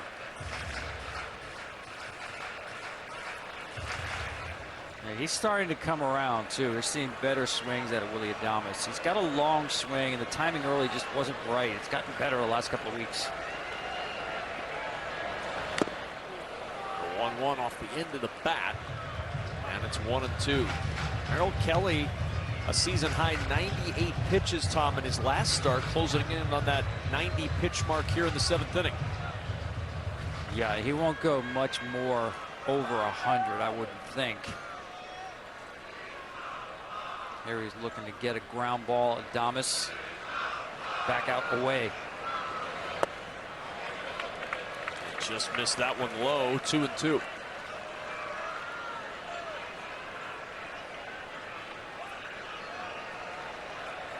Bullpen is starting up for Arizona here in the 7th inning. Left-handed activity down there. And it's 3-2 to Adames. Yeah, I would say the stuff still looks good, but it's just not as crisp. The finish not quite there. Another changeup just out of his hand was an easy take. Jalen Beeks continuing to throw in the Arizona pen. The 3-2 pitch to Adames. Right down the middle with that cutter, and he fouled it away.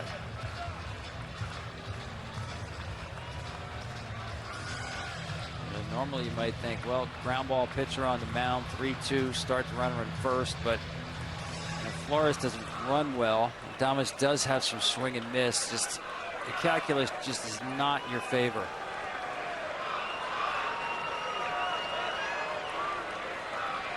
Another 3-2 pitch to Adames. And again fouls this one away.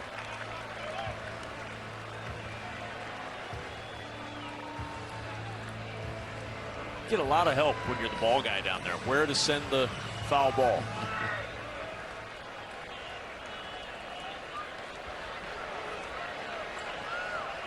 Three balls, 2 strikes once more to Willy Adames. Flores not moving at first. Swing and a miss. Got him on the change. That was ball 4, but Adames couldn't hold up. And there's 1 gone in the 7th. Yeah, this looks like another sinker. That's the pitch he just fouled off, was a sinker. That looks exactly like a sinker out of the hand. 3-4 miles an hour slower and a lot more drop to it. That's just great pitching. Adames had a really good at bat. But when a pitcher executes sequences like that, you tip your cap. Patrick Bailey, who has struck out swinging twice tonight. 2 of the 7 Kelly strikeouts.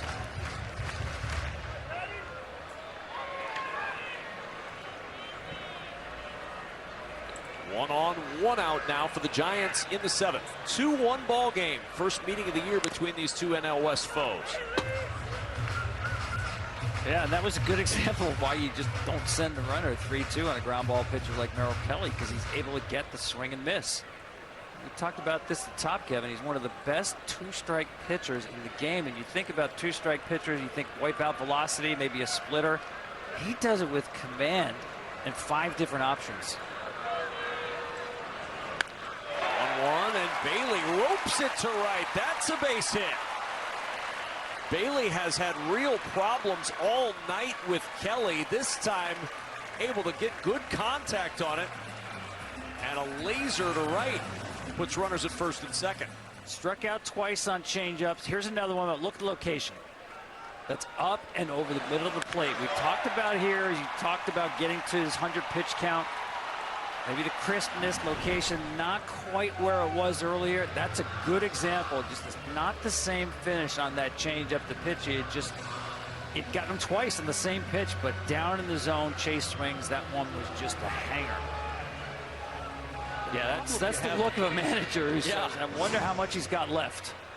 Well, and the look of a manager who says, I want him out there as long as I can, because since April 18th, that bullpen ERA, Tom, is 6.31. Only the Nats have been worse in that span. Almost a month of baseball. The Diamondbacks bullpen has struggled. That's a great point. You know, I always look at who's in the circle of trust for a manager, and it's hard to know the answer to that right now with Arizona because of ineffectiveness and injury. Just got Kendall Graveman back today. Justin Martinez is closing in on a return, so reinforcements are starting to arrive.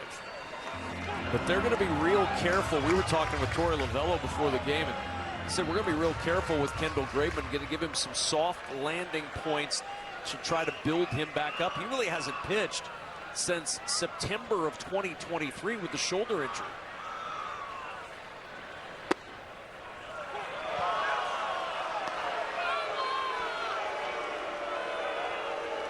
Balls, 2 strikes on Matos. Did a good job by Moreno here, making sure this was a strike right on the edge. A 50-50 ball, got the call.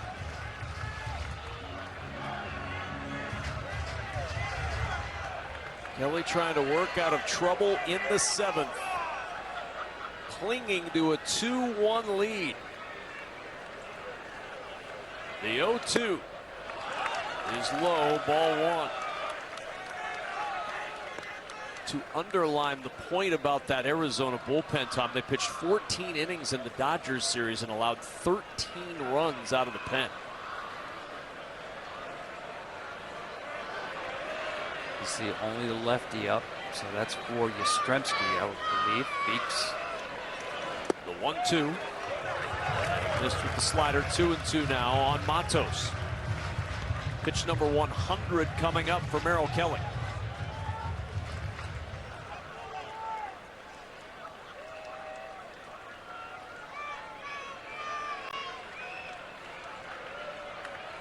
The 2-2. Still 2-2 on Luis Matos.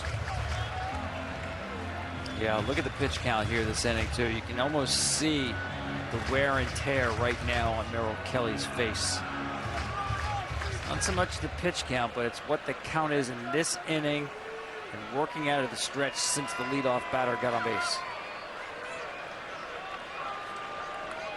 First time over 100 this year in the 2-2. Swung on and missed.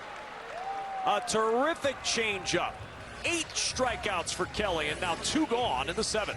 Just so impressed with his sequencing because he threw an elevated sinker up and away, came back down and away, down and in with that changeup. And as you said, that was a really, really good one with great finish to it.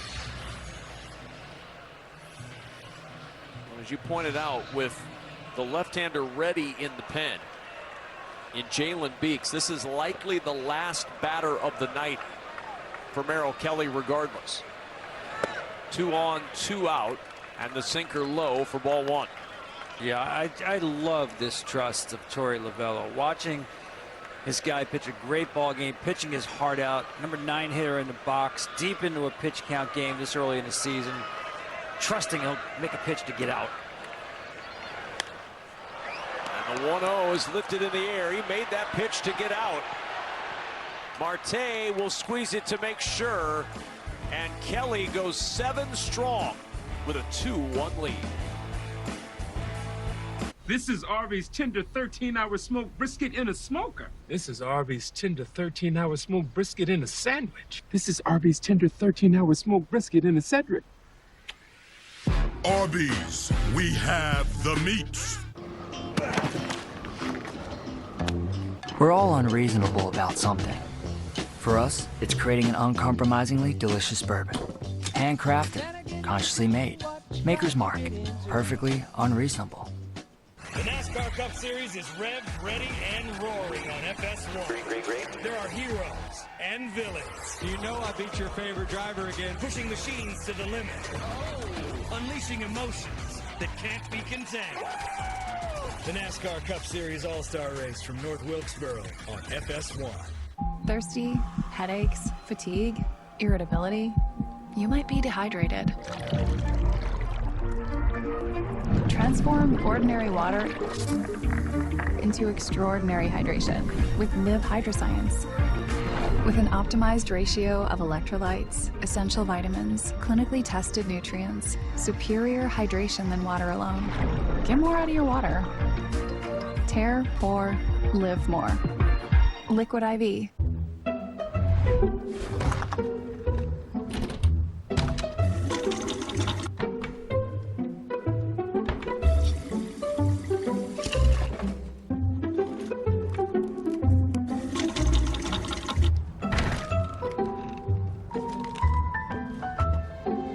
There's an easier way. From little fixes to big projects, taking care of your home is easy with Thumbtack. Download the Thumbtack app and start caring for your home today. Whoa.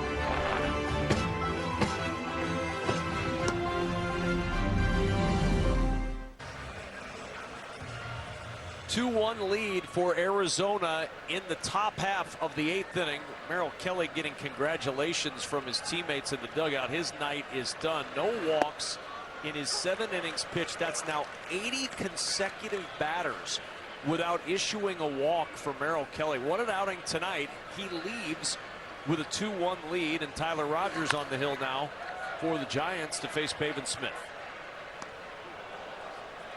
Yeah, he was just a strike throwing machine. It all started with strike 1 controlling the count, but what an impressive night from Merrill Kelly. And a cold third strike. Pavin Smith has struck out 3 times tonight, twice looking, and he's down to start the 8th. Yeah, this one, he'll go back and look at it. You saw it's probably not in the zone, but again, the wizardry of Patrick Bailey and those hands behind the plate. He gets more of those 50-50 balls than probably any catcher. And Naylor taps that one foul.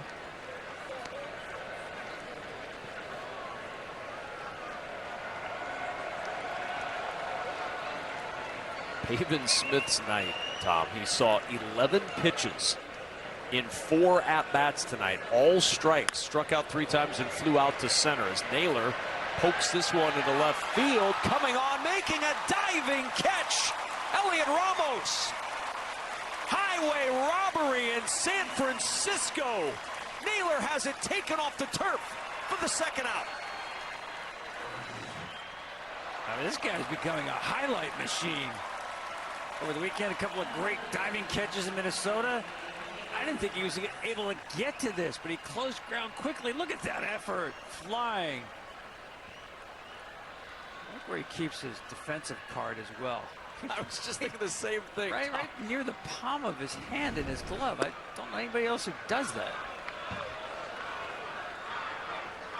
Hopefully it's not printed on an inkjet printer. That stuff will smear by the 3rd inning.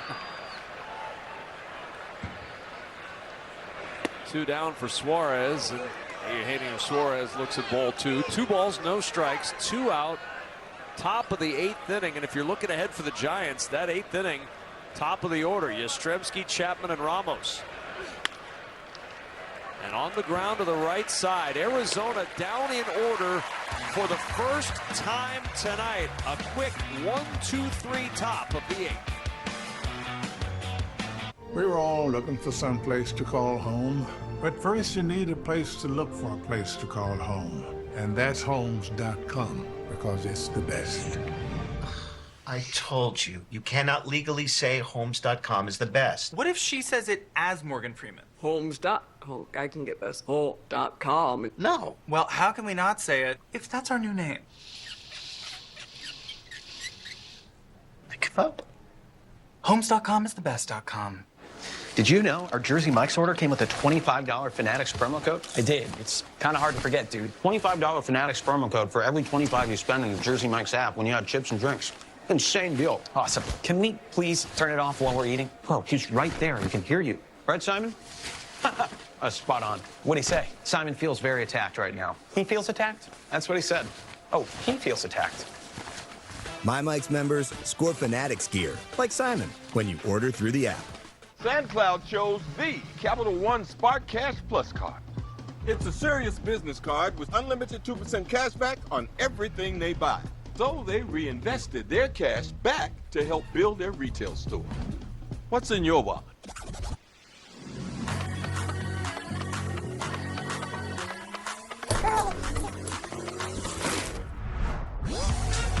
With low prices store-wide, eat well for less at Whole Foods Market. Matt Olson and the Braves battle Rafael Devers and the Red Sox. Or Carlos Correa and the Twins take on the Brewers. It's Baseball Night in America, Saturday at 7 Eastern on Fox. The Indy 500 doesn't have a red carpet. It has bricks, riddled with oil, dirt, and 113 years of history. Pucker up. Be part of the action like never before and cast your vote for the MLB Player of the Game. Voting opens after the 6th inning of every game at MLB.com/POTG. Terms and conditions apply.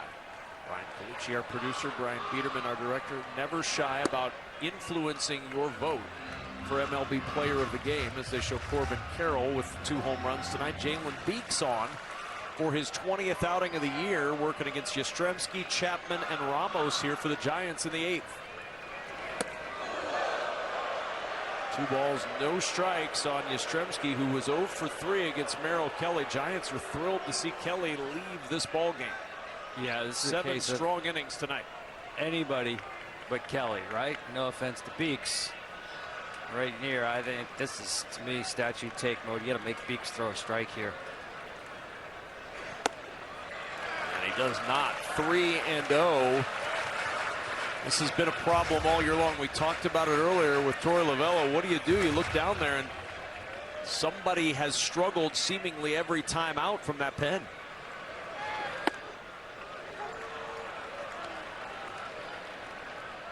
Well, that was one reason why Kelly remained in the game. It's not often in today's world you see the starting pitcher work through a jam in a 1-run game in the 7th inning. He did.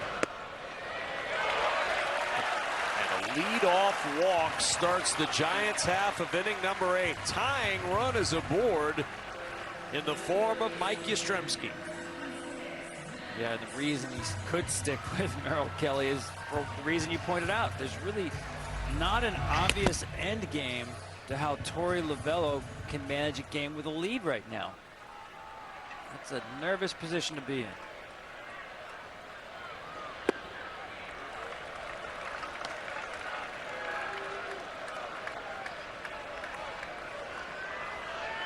Some double-barreled activity in that Giants pen in case they get a lead and are looking to save the 1-0. And Chapman takes a strike. 8 blown saves this year for the Diamondbacks pen, the 2nd most in baseball. The 1-1 way upstairs, 2-1. Yeah, these pitches that are missing too are really not even tempting a swing decision.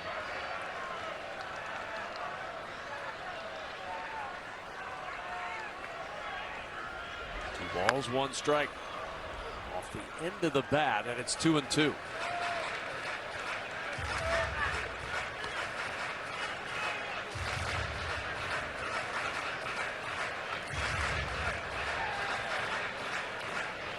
Ramos waiting on deck. Perfect 3 for 3 tonight. Matt Chapman first. A 2-2 pitch coming from Jalen Beeks. Swing and a miss. He got him fishing. That changeup out of the zone, and Chapman swings over the top. 1 gone in the 8th. Now the hottest hitter for the Giants. I mean red hot. How do I know that? How about 3 hits tonight? I don't think any of them went more than 120 feet. Doesn't matter. You look at the box score right now. He's got 3 knocks. Giants are hoping he stays hot. There aren't many hotter hitters in Major League Baseball right now. 13 for 19 in his last 6 games.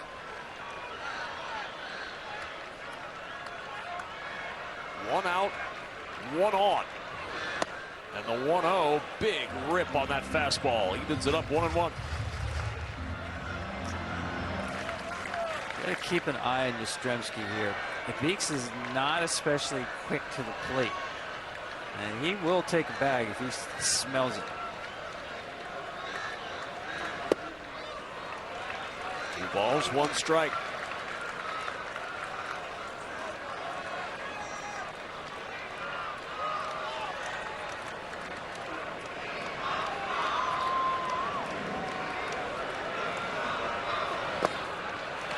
Ball 3. The walk to Yastrzemski. Beeks came back to strike out Chapman. Ramos now out in front, 3-1. Giant pitch in this game for the Giants in the bottom of the 8th. And you can tell he is feeling locked in. These takes, he has not flinched with that changeup out of the zone. The 3-1 pitch. Big cut. Fastball up and in. Really good pitch from Beeks, and it's 3-2. Yeah, Ramos let it fly there, looking for the heater, got it, but as you said, it was well located up and in. Now I would start Yaz right here.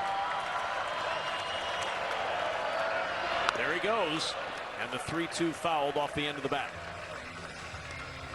Again, I think you can get a good jump on Beeks, but you're trusting Ramos is going to put the ball in play here. As hot as he's been.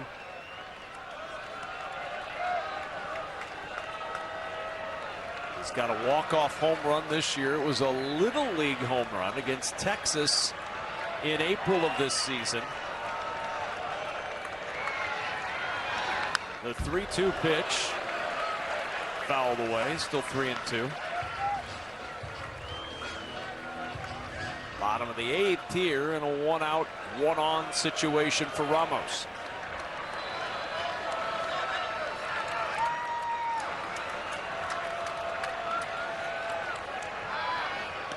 Throw over. And he was leaning a little bit there. Took a little bit of a false step. It looked like he was a little late getting his lead out there and got caught leaning towards second. You have to love the fact that even though we've limited now the amount of times you can throw over to first, the crowd still boos as if you've done it 14 straight times. 3 balls, 2 strikes. Ramos fouls that one straight back against the screen. Great battle going on here.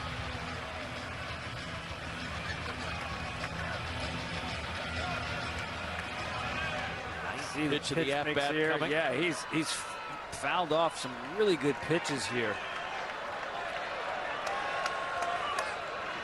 And another foul ball. That one looked like ball 4, but Ramos thought too close to take, and still 3-2. What's interesting is that Yastrzemski has not run the last couple of times. I don't know whether he's tired on these foul balls. I'm not sure why you wouldn't keep running 3-2.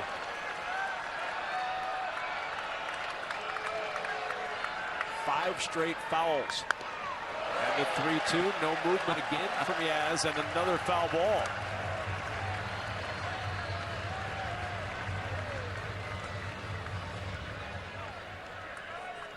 Ten pitches so far. Beeks to Ramos.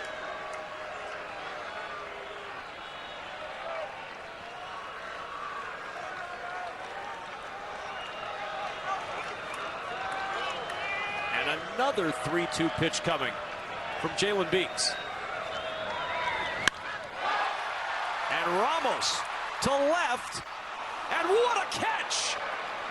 Gurriel at the top of his leap gets it to stick in the glove, and there's 2 gone.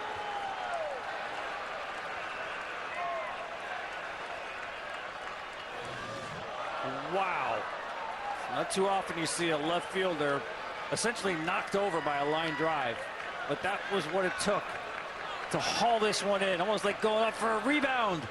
I got it, I think.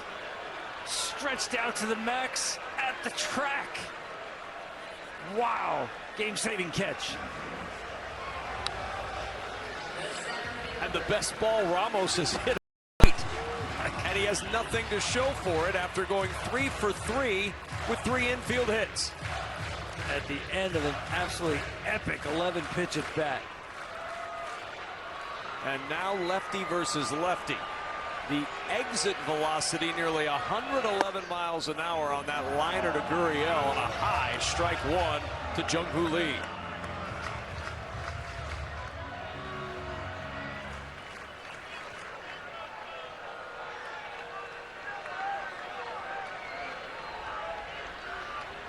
For 3 tonight with a single. Bouncing ball up the middle. The throw to first in time to retire Lee. And the inning is over. But what an inning it was, and what a play by Lourdes Gurriel in left. He saves the game for the moment for the Diamondbacks, who still lead 2-1. This is Arby's tender 13-hour smoked brisket in a smoker. This is Arby's tender 13-hour smoked brisket in a sandwich. This is Arby's tender 13-hour smoked brisket in a Cedric. Arby's, we have the meat. You gesture, the world responds. Any car that doesn't offer that sense of control is a car that stops short of amazing. You love our legendary subs, so you'll love our legendary new Doritos Footlong Nachos. Doritos and Subway, 2 legends come together to... Legends eating legends. Am I right? Yes, thank you, Marshawn. Doritos Footlong Nachos. Just $5, only at Subway. This copyrighted telecast is presented by the authority of the Office of the Commissioner of Baseball and may not be reproduced or retransmitted in any form. And the accounts and descriptions of this game may not be disseminated without express written consent. Want the effects of Viagra, but faster? Meet Rose Sparks. They contain sildenafil and tadalafil, the active ingredients of Viagra and Cialis. But Sparks dissolve under the tongue. Dissolvables work faster than old school pills. Plus, tadalafil, the active ingredient in Cialis, stays in your system for long-lasting results. Faster acting and long-lasting? We got you. See if Sparks are right for you at ro.co/sparks. Dang, your score is higher than a giraffe on a pogo stick. That's because I bank fee-free through Chime. Plus, I build credit through everyday purchases. That's a big perk. Hey, perk. Fee-free banking and early access to your pay is like being at Granny's house on a Sunday. Everybody eats. All right. Didn't know how that's gonna go. Top of the 9th inning, and it stays a 2-1 ball game thanks to Lourdes Gurriel in left field making an outstanding catch. Randy Rodriguez on, the 4th pitcher of the night for the Giants. And Rodriguez facing off against Gabriel Moreno, Lourdes Gurriel, and Alec Thomas, the scheduled hitters for the Diamondbacks in the 9th. Yeah, you see the numbers here. This guy's just got an electric arm. High octane velo with movement. All the problems we've outlined for the Diamondbacks in their pen have not been the same for the Giants out of their bullpen. Their bullpen's been outstanding. Best earned run average for a bullpen in Major League Baseball this year. And that fastball at 98 at the bottom of the zone makes it 2-1.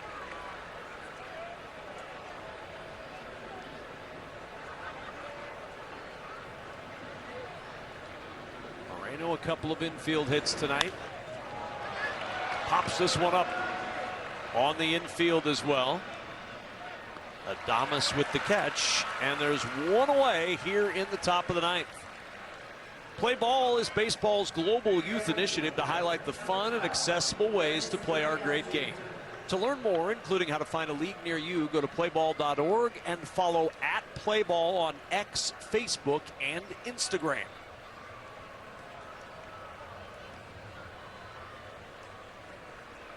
One down, and here's Gurriel. A slider for a strike starts off the at-bat.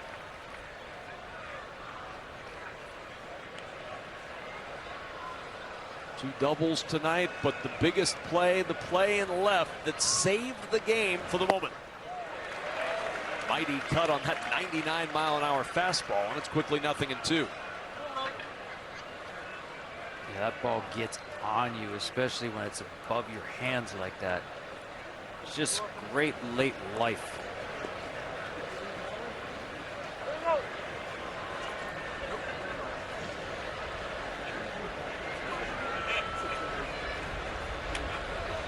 No balls, 2 strikes.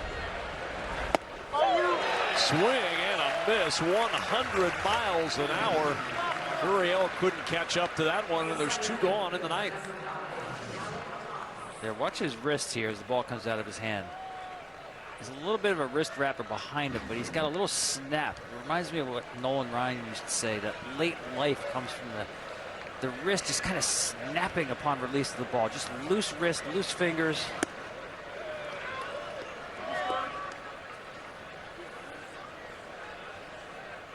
Well, wherever it's coming from, Tom, it's certainly coming from Randy Rodriguez right now. He is cranking that one up there, the 1-0, and that slider evens it up 1-1. Well, when he throws strikes like this, he is virtually unhittable. When you cannot rule out the slider, can't sit on fastball. It's just too good. 1 ball, 1 strike. Wave and a miss. That slider again.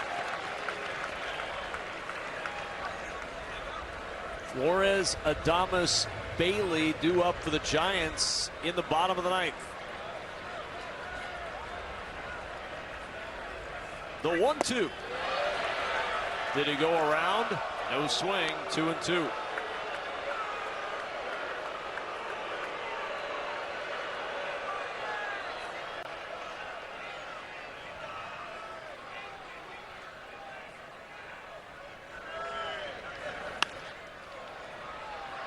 Fastball lifted foul and out of play. Still 2-2 on Alek Thomas.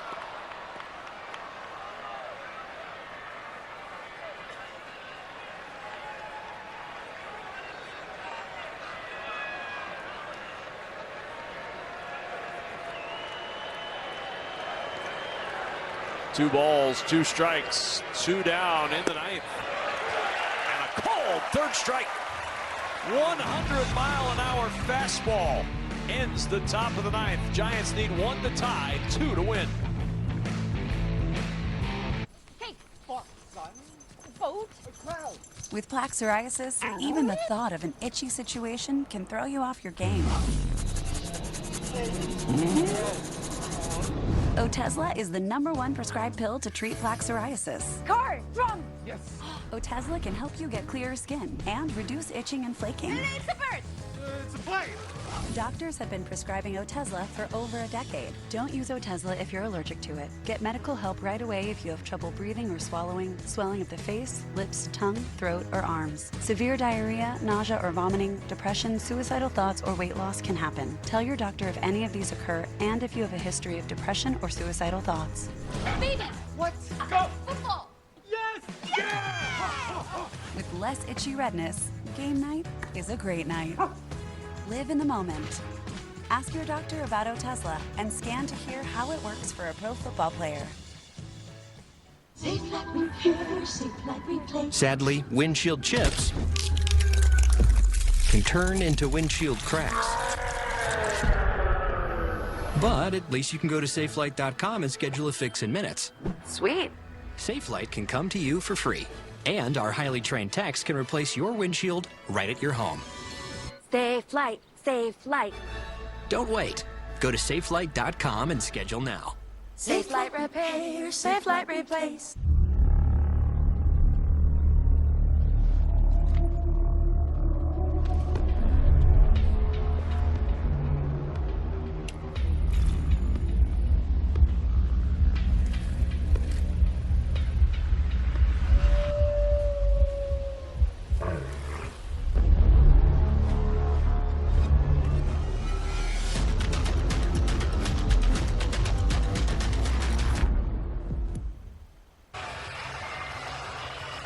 To try to close it out for the Arizona Diamondbacks is the right-hander Shelby Miller.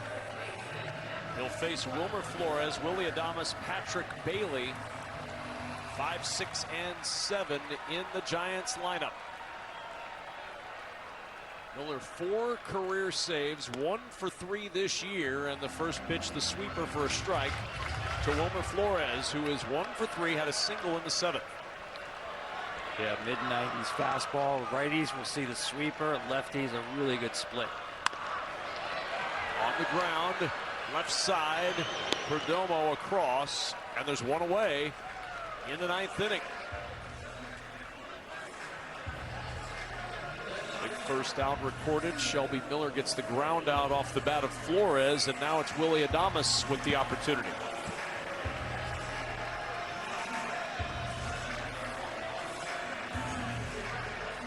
Doubled and scored in the 5th inning. Struck out swinging, struck out looking tonight.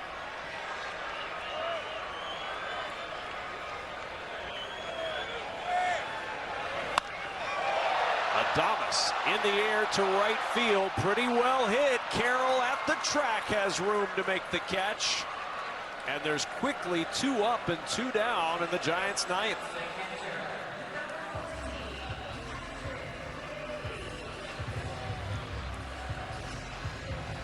And now you'll see Miller, especially if he gets ahead of the count, go to the split.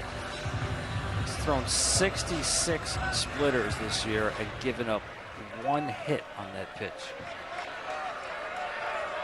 Bailey with 1 hit tonight and 3 trips to the plate. He struck out the other 2.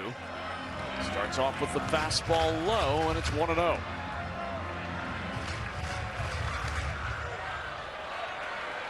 Giants trying to avoid their 4th straight loss after getting swept by the Twins this weekend. The 1-0. Fastball strike.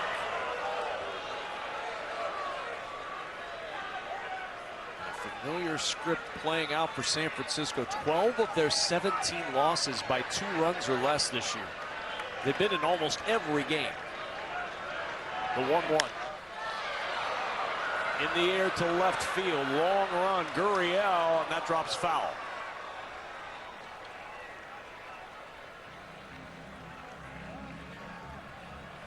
San Francisco down to its last strike in the 9th.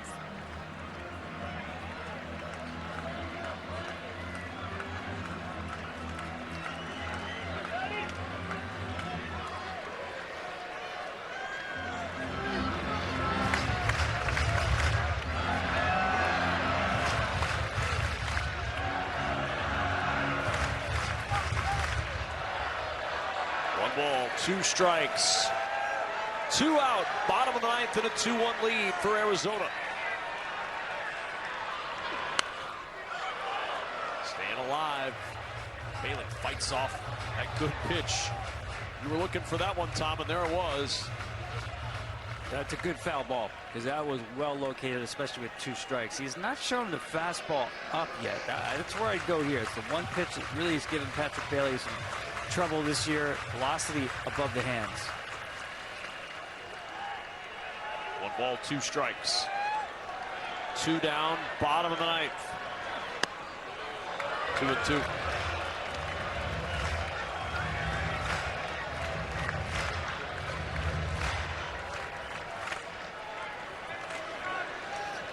Bases empty. 2 outs. The 2-2 pitch. Swing and a miss. Bailey is out on strikes, and the Diamondbacks, behind 7 strong innings from Merrill Kelly and 2 solo homers from Corbin Carroll, take game 1 of the series 2-1. Really well pitched ball game. Verlander, the hard luck loser tonight, Tom, but a 2-1 win for Arizona. Yeah, to me, it's really about Merrill Kelly and his heart to pitch through a jam as a starting pitcher in the 7th inning of a 1-run game. You don't see that a lot. He did. The Giants now have lost 4 straight by a total of 5 runs. Diamondbacks win it 2-1. Kelly his 4th win of the year. Verlander 0-3. 2 hours and 17 crisp minutes of baseball tonight in the Bay Area. That's going to do it here in San Francisco. Torey Lovello and the Diamondbacks with a 2-1 win. For Tom Verducci and our entire crew, I'm Kevin Kugler. Now let's send you back to Kevin Burkhardt, Eric Karros, and Ken Rosenthal in our studio. Kevin, we appreciate it. Thanks so much. Great job on the game with Tom. We're fired up. We're here for the next 23 minutes with you on the postgame show We got Ken Rosendahl, kind enough to join us tonight. EK Eric Karros is here, and I'm Kevin Burkhardt. And we go back to the pregame. We talked about Corbin Carroll. I asked you what made him so unique. I think some of those talents were on display tonight, right? Right, crazy explosive. And this is a guy that going into tonight was 0 for 8 against Justin Verlander career-wise. That didn't faze him at all. 2 solo shots, starting off the scoring. What's interesting, Arizona this year is one of the most home run reliant teams there is in baseball. They don't hit well with runners in scoring position. In fact, they didn't have many opportunities. 0 for 4 tonight, but it was this man, Corbin Carroll, that led the offense. And you look at Corbin Carroll physically, his physique. You don't think he's the kind of guy who can carry a club, and yet that's exactly who he is in the leadoff spot, granted, but when he is on a roll, whether it's on the bases, in center field, or simply hitting for home run or hitting per hour, it's an impressive thing. Curious how you look at these two teams. There's one game tonight, but Ken, when you look at Arizona and the Giants, Arizona's blown a ton of games late. They chronicled it during the game. Shelby Miller held on tonight. Giants have been a great story. Which team do you think is better when it's all said and done at the end of the regular season? I would have said Arizona until these bullpen injuries hit. Now I'm not so sure. What the Giants have that I like is a rotation that seems to be stable, and it's going to be good all year long, I would expect. Their bullpen at the back end is pretty impressive as well. Are they going to hit? That's the question. The Diamondbacks, they're built to win. That's their whole point here. And I can see it happening, but at some point they're going to have to address the bullpen, probably through trade. Yeah, good news is starting pitching. Burns was great over the weekend. Zach Gallen, they're hoping he gets a little bit sharper. And Merrill Kelly was outstanding tonight. 7 strong innings from him. Diamondbacks win the first game of this series. Let's continue around highlights around Major League Baseball tonight. Going on right now, Angels and the Padres. Xander Bogaerts back to Yusei Kikuchi. A little bobble and a yikes. That's going to Lots of yikes in Anaheim. That's a lot of yikes. Yeah, it's not going great. A couple runs going to come in on that error. Here you go. 2-run score gives the Padres a 3-2 lead. You know what's crazy about that? Ron Washington, the manager, that's what he prides himself on, is fielding, and the Angels haven't done it. No doubt. 5th inning, Fernando Tatis Jr. That's the backdrop. Oh, my God. You know what's going to be far with that is 10th of the year to make it 4-2 San Diego. 4-3 now on the 7th. Nolan Schanuel off Adrian Morejon. Not so fast. Jackson Merrill. Come on. EK, he is a top 10 player in the game. Would you say that? I would easily, actually. And this is a 22-year-old. A 22-year-old, and he is that good. That's really amazing, right? Padres game back of the Dodgers right now. Well, let's talk about Merrill and about these Padres, right? We know what they're capable of. They missed him at the beginning of the year, and they still did plenty well without him. Now having him back, what does he do to their lineup? Well, if you're game planning against the San Diego Padres, yes, you're aware of Tatis Jr., yes, you're aware of Machado, but Merrill presents the biggest problem, trying to pitch to him, worrying about him on the base paths. He adds a dimension defensively, offensively, also the way he plays the game that you can't really duplicate, or there aren't many in the league that can duplicate. The Padres survived a little stretch without him. Now he comes back, and his attitude might be better than his ability. It's interesting, Kevin. They had a quiet offseason. Connor Joe, who's now gone, Jason Hayward, they didn't do much at all. And some people seem to underestimate them because of that, forgetting what they have. And what they have is really good. There's a lot of balance with this team. They are a very good offensive team. They can pitch, both rotation and bullpen. Maybe left field's an issue for them. Maybe they could use a little bit more depth in the rotation, whatever. But they are a hungry group after what happened last year, blowing that lead to Los Angeles in the Division Series. I would not be surprised at all to see them go far. And also, offensively, the best in baseball batting average, and also the fewest strikeouts. That is not fun to address. It's a pretty good combo. Yeah, it really is. Let's go on. Other highlights tonight. West Coast Yankees and the Mariners here. First inning, Julio Rodriguez giveth and taketh away, sort of. Here's taketh away, right? Home run. This is good for him. Get him going. Give the Mariners a 1-0 lead. But then we go to the 3rd, and Trent Grisham up. He's been so good for the Yanks this year, and this is where Julio, well, he taketh away, because this was not a home run until it hit off his glove. You got to love that, though, as a hitter, right? I mean, you think that's a fly ball, and next thing you know, that is a home run. I'm not even sure that that ball would have gone out if he hadn't touched it. Yeah, agree. By the way, guys, Trent Grisham, we know he's been good. He's now got 13 home runs. That's good for third in Major League Baseball. Remember, he was the throw-in, essentially, in the Soto deal last year.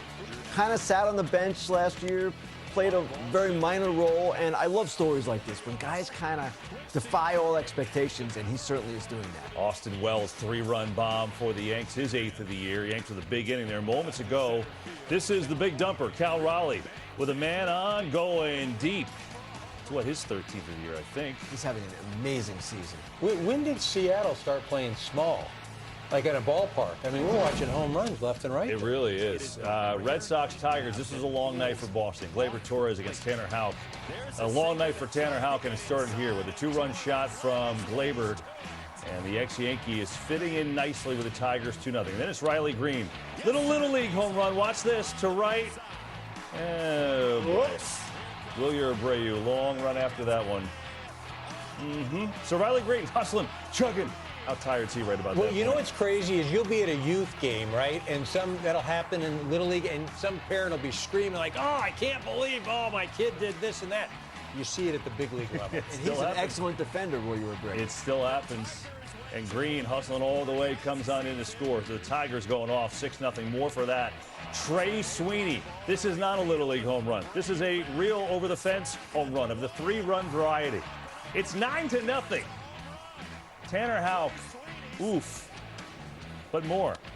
Gleyber. Oh, man. Javi Baez motoring on in. Houck allowed 11 earned runs in 2 1/3.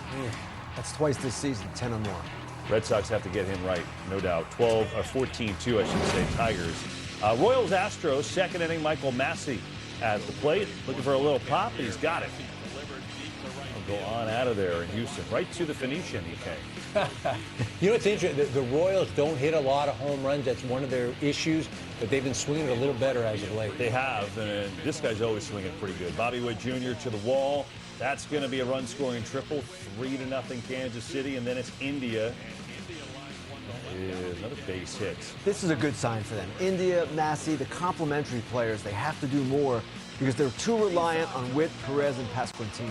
Got Royals up 7-0. Look at that play. Are you serious? What a stop.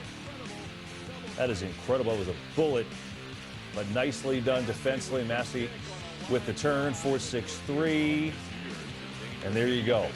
Jake Myers now for the Astros, trying to get them back in the game.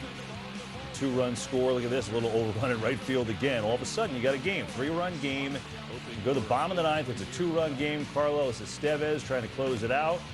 Gets Yainer Diaz to fly, does the job. Royals are playing great. Pitching has been unbelievable, rotation and bullpen. 7-5, they win it. Rockies and the Rangers. Warren Schaefer, his first career win yesterday. The interim Rockies manager, they let go of Bud Black after 8+ years.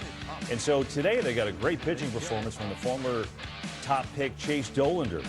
Yeah, he's somebody they're very excited about out of University of Tennessee. He's been throwing the ball well and getting opportunities. Yeah, had a no-hitter for a while. And then finishing with 7 strikeouts. Rockies had a 1-0 lead, but Jake Berger, this is what they brought him to do. However, robbage. Brenton Doyle making a great catch. Poor Berger just gets back to the big leagues today, and this is what happened. I know, finally hits one on the rope, and he's robbed anyway. All right, so we go, and it's Wyatt Langford. No-hitter is gone. And so is the shutout. So is the lead. Just kind of been the way the Rocky season has gone, right? It's about right.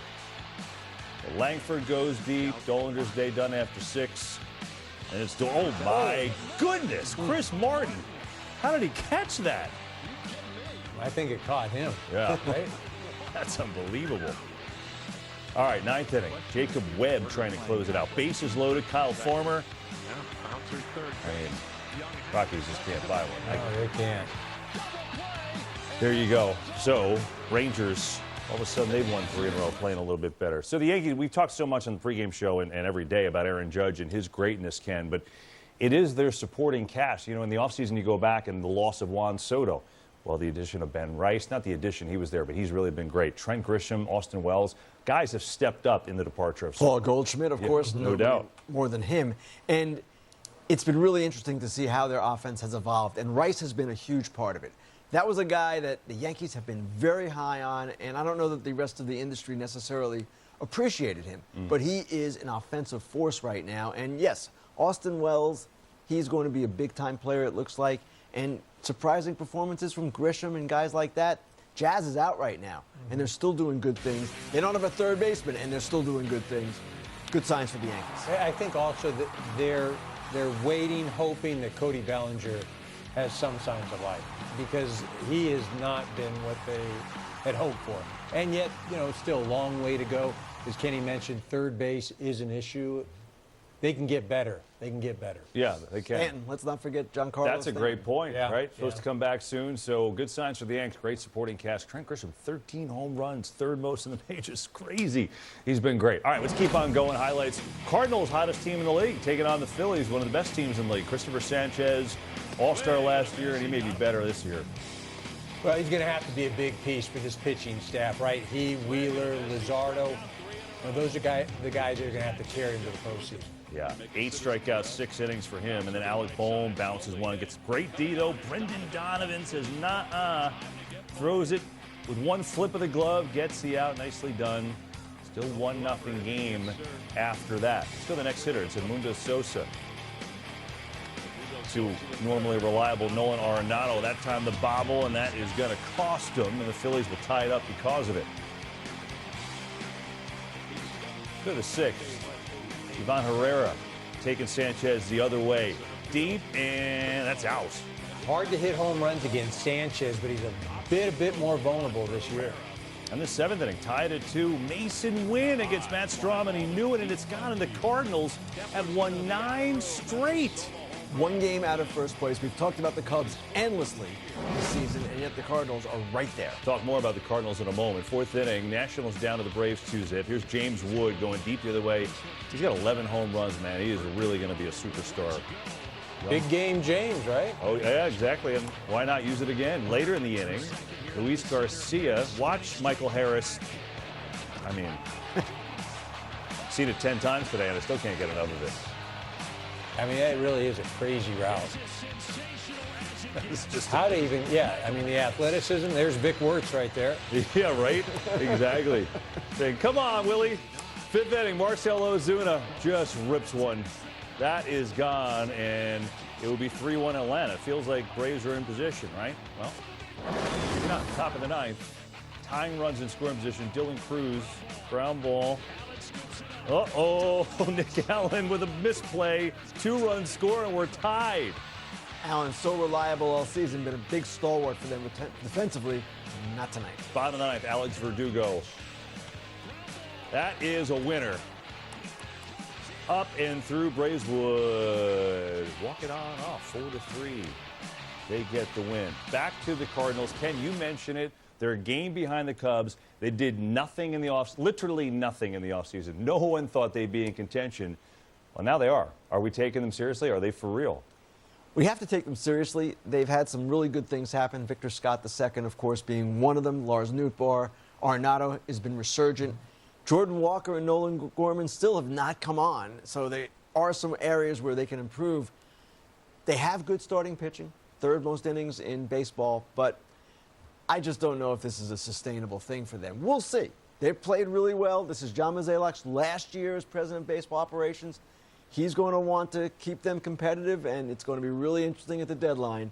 Here they are, year of transition, a year of reset, and, they might be buyers. And the thing is, yes, they're close to the Cubs, but the Cubs have played the most daunting schedule up to this point. And so, yes, only a few games, but I think that is going to get wider and wider. And then the decisions for St. Louis will be easier and easier to make. I just can't. They're going to have too many clubs coming to them and say, we want some of your starting pitching. We may want your third baseman. And at some point, the Cardinals have to be realistic. I'm not sold on them yet. I can't. That's okay. They won 9 in a row. They're right in it. I'll tell you what, they're the Cardinals, but we'll see what happens. It's interesting. It's interesting. We'll find out if they're for real. 9 in a row is pretty good. Elsewhere, Mets and Pirates. Paul Skeens on the mound. Give anybody usually gives you. Gasoline. Juan Soto down swinging. Pete Alonso is next. It was good for him to come out and have a start like this. His last 2 outings, 4 walks in each of those. Yeah, this was sharp, no doubt. This one, though, in the 7th inning, tied at 2. Alonso to third. It's off Key Brian Hayes' glove. And Acuna just gets in. Watch how close this is. It's so good to get that left hand under the glove.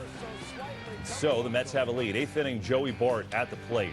Hits one deep. Brandon Nimmo on the way back. I mean, how many good defensive plays in one night? Well, as long as we're not showing the ones in right field. The right field, left field and center field better. Right field, not so much. Brandon Nimmo, well done with the robbery. Top 9. Key Brian Hayes down to third. That's going to work. It's out at first, but the call was overturned, and so we're tied at 3. Bottom 9th we go. 2 on for the Mets. Alonso. That's going to be enough. Sac fly game winner. Mets win again. They're great at home, 4-3. The walk-off from Alonso, who is red hot, and so are the Mets. Now 27-15. Let's hear from the polar bear. I just wanted to stay within myself. There's multiple ways to get the job done right there. I mean, great at bat by Juan, great at bat by Francisco, and just a really hard-fought win. Great team win today. There you go. So the Mets have been great at home, win again. But it's interesting with the Pirates, right? And they're another team that fired their manager. They've got a new manager. Where do they go from here? They've got Paul Skeens, one of the best in the game. You know, where do they go? How do they get back to winning and being one of the teams that are thought of as in playoff mold here? I think more than anything, because you're not going to change the way you play. Guys have been competing, but I think the environment changes. Maybe there's a different kind of energy, the attitude, and that's going to emanate from the top. That's something now, the coaching staff, the manager, that's something that they can bring that is tangibly different. I don't know that you can measure it, you can't quantify it, but it is something that you can create.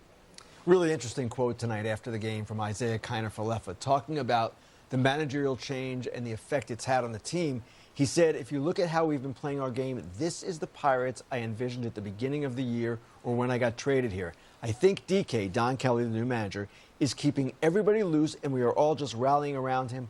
We all love him. He's our guy, and to have him at the helm, you can see the energy, you can see the life in the dugout. Sometimes we make light of these managerial changes with the Pirates, for instance, and the Rockies. The managers are not the problem. But there are times, Eric, when just a fresh voice, a new face, makes a difference for a team. No, I completely agree that there is something to be said about walking into the clubhouse and, okay, hey, we got a game. And there are other times when you're walking in there, you're like, oh, man. All right, we got to strap it on. And it's hard to try to explain that, but that's real. That is real. And that's why you do have some managerial changes. People on the outside say, oh, well, you know, it's the same team and it's not really going to make a difference. It can. Yeah. And the Pirates believe that by the end of the season, they could be in a better place. They have some injured offensive players coming back. Spencer Horwitz, of course, the big offensive addition in the offseason. Big. Right. Hasn't even played yet. And they also have Jared Jones coming off the IL at some point. Bubba Chandler, their great pitching prospect, joining the team. So I can see where they may envision some improvement. And maybe now with the managerial change, that can accelerate. Yeah, we'll see. It would be nice, especially with a guy like Skeens on the hill for them. But the Mets walk it off tonight. All right, how about the Cubs? Came off that tough weekend series losing to the Mets. In first place in the NL Central, the Cardinals right on their tail. You know what? John Birdie's going to get a little help from his teammate here. A little love from Jose Javier. Always good to try and catch a ball in front of your own dugout. You're going to get some assistance. Visiting dugout, there's no one to help you. Yeah, little different. Get a little help. So no score. Third inning, Dansby Swanson gets in and one. That's a great catch. That's an out. That's an 0 for 1 right That's there. That's an 0 for 1. Heck of a play. Graham Pauley makes the catch. Nice hit on fifth inning. It's Swanson again. So after that, he said, you know what? I got to hit this one a little higher and farther. And he does. His 9th of the year, Cubs grab the lead. It's funny. He can get hot for 10 days, then really cold for 10 days. He's hot right now. He is hot. Kyle Tucker, universally hot. This is ripped, and that is in the basket. I mean, that really was. It's an organizational change trade that was made, and he has been everything and more. Suzuki turns on this one. That's a 2-run shot. His 10th of the year. Cubs offense so good. 5-2. They win. Brewers Guardians tonight. Bo Naylor at the plate. Rips this one. Sal Frelick. See, that was right field. There you go. Okay, so he redeemed right field. I like it. I like it. One Got a for lot right on his field. shoulders right there. Exactly. This not good. Prior to the top of the fourth, Ben Lively for the Guardians. Those will warm up. Something is off. Training staff comes out, and he had to leave the game with a right forearm injury, which stinks. Yeah, not a lot of depth in that Guardian rotation, and it has struggled this year. No doubt. Daniel Schneemann, a soft ground ball. Watch Bryce Terang. We know he can run, but Platinum glove winner for a reason. he can feel, he can do it all. That's just so good. So good. All right, so later in the inning, no score, bases loaded. Arias hits one. Deep. Churio. Well, it looked like he was there. He just missed it. I mean, as good as Frelick was, that route was GPS needed. That was a couple steps in and then back. Sixth inning, Kyle Manzardo. A little punch that is going to fall. The Guardians, 5-0 winners. There you go. Want to remind you, don't miss Baseball Night in America this weekend. Most of you will see the Braves and the Red Sox. Ken will be there. Others will see the Twins battle the Brewers. Coverage again 7 Eastern, Saturday on Fox. So it's interesting with the Red Sox. Ken, you'll see him on Saturday. Rafael Devers, I don't know, the quandary, whatever you want to call it. So fascinating, this whole thing, how it's gone. They signed Alex Bregman in the offseason. They kind of say, hey, you're going to DH. Doesn't want to do it. Reluctantly does. Starts the season in a hellacious slump. And then it's been hot. And now they say, well, they're going to go and play first base because Tristan Casas is out for the year.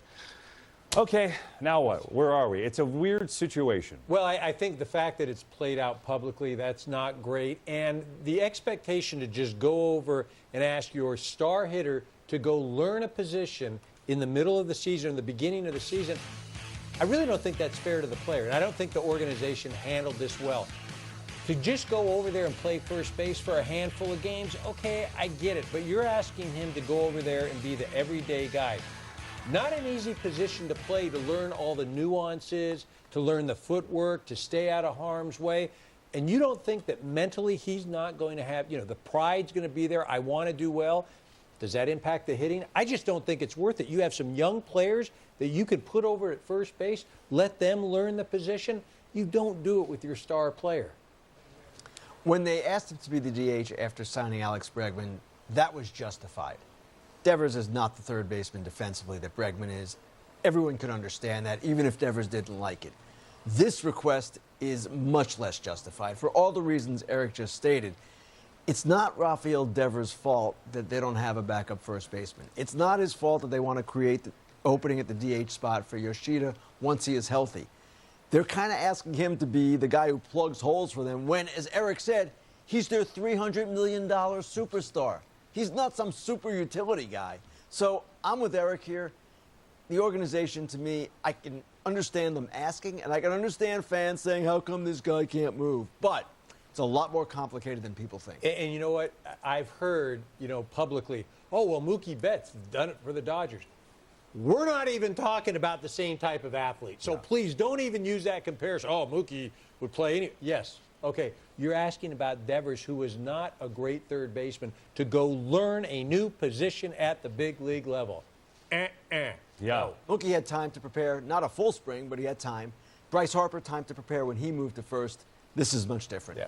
Not going to happen. Makes for good drama for TV, though. We know about that. Well, it's a fun night in baseball. I want to thank you all for watching. Ken Rosenthal, EK, Eric Karros. I'm Kevin Burkhardt. IndyCar Racing is next. Thanks so much. See you next time. Bye-bye.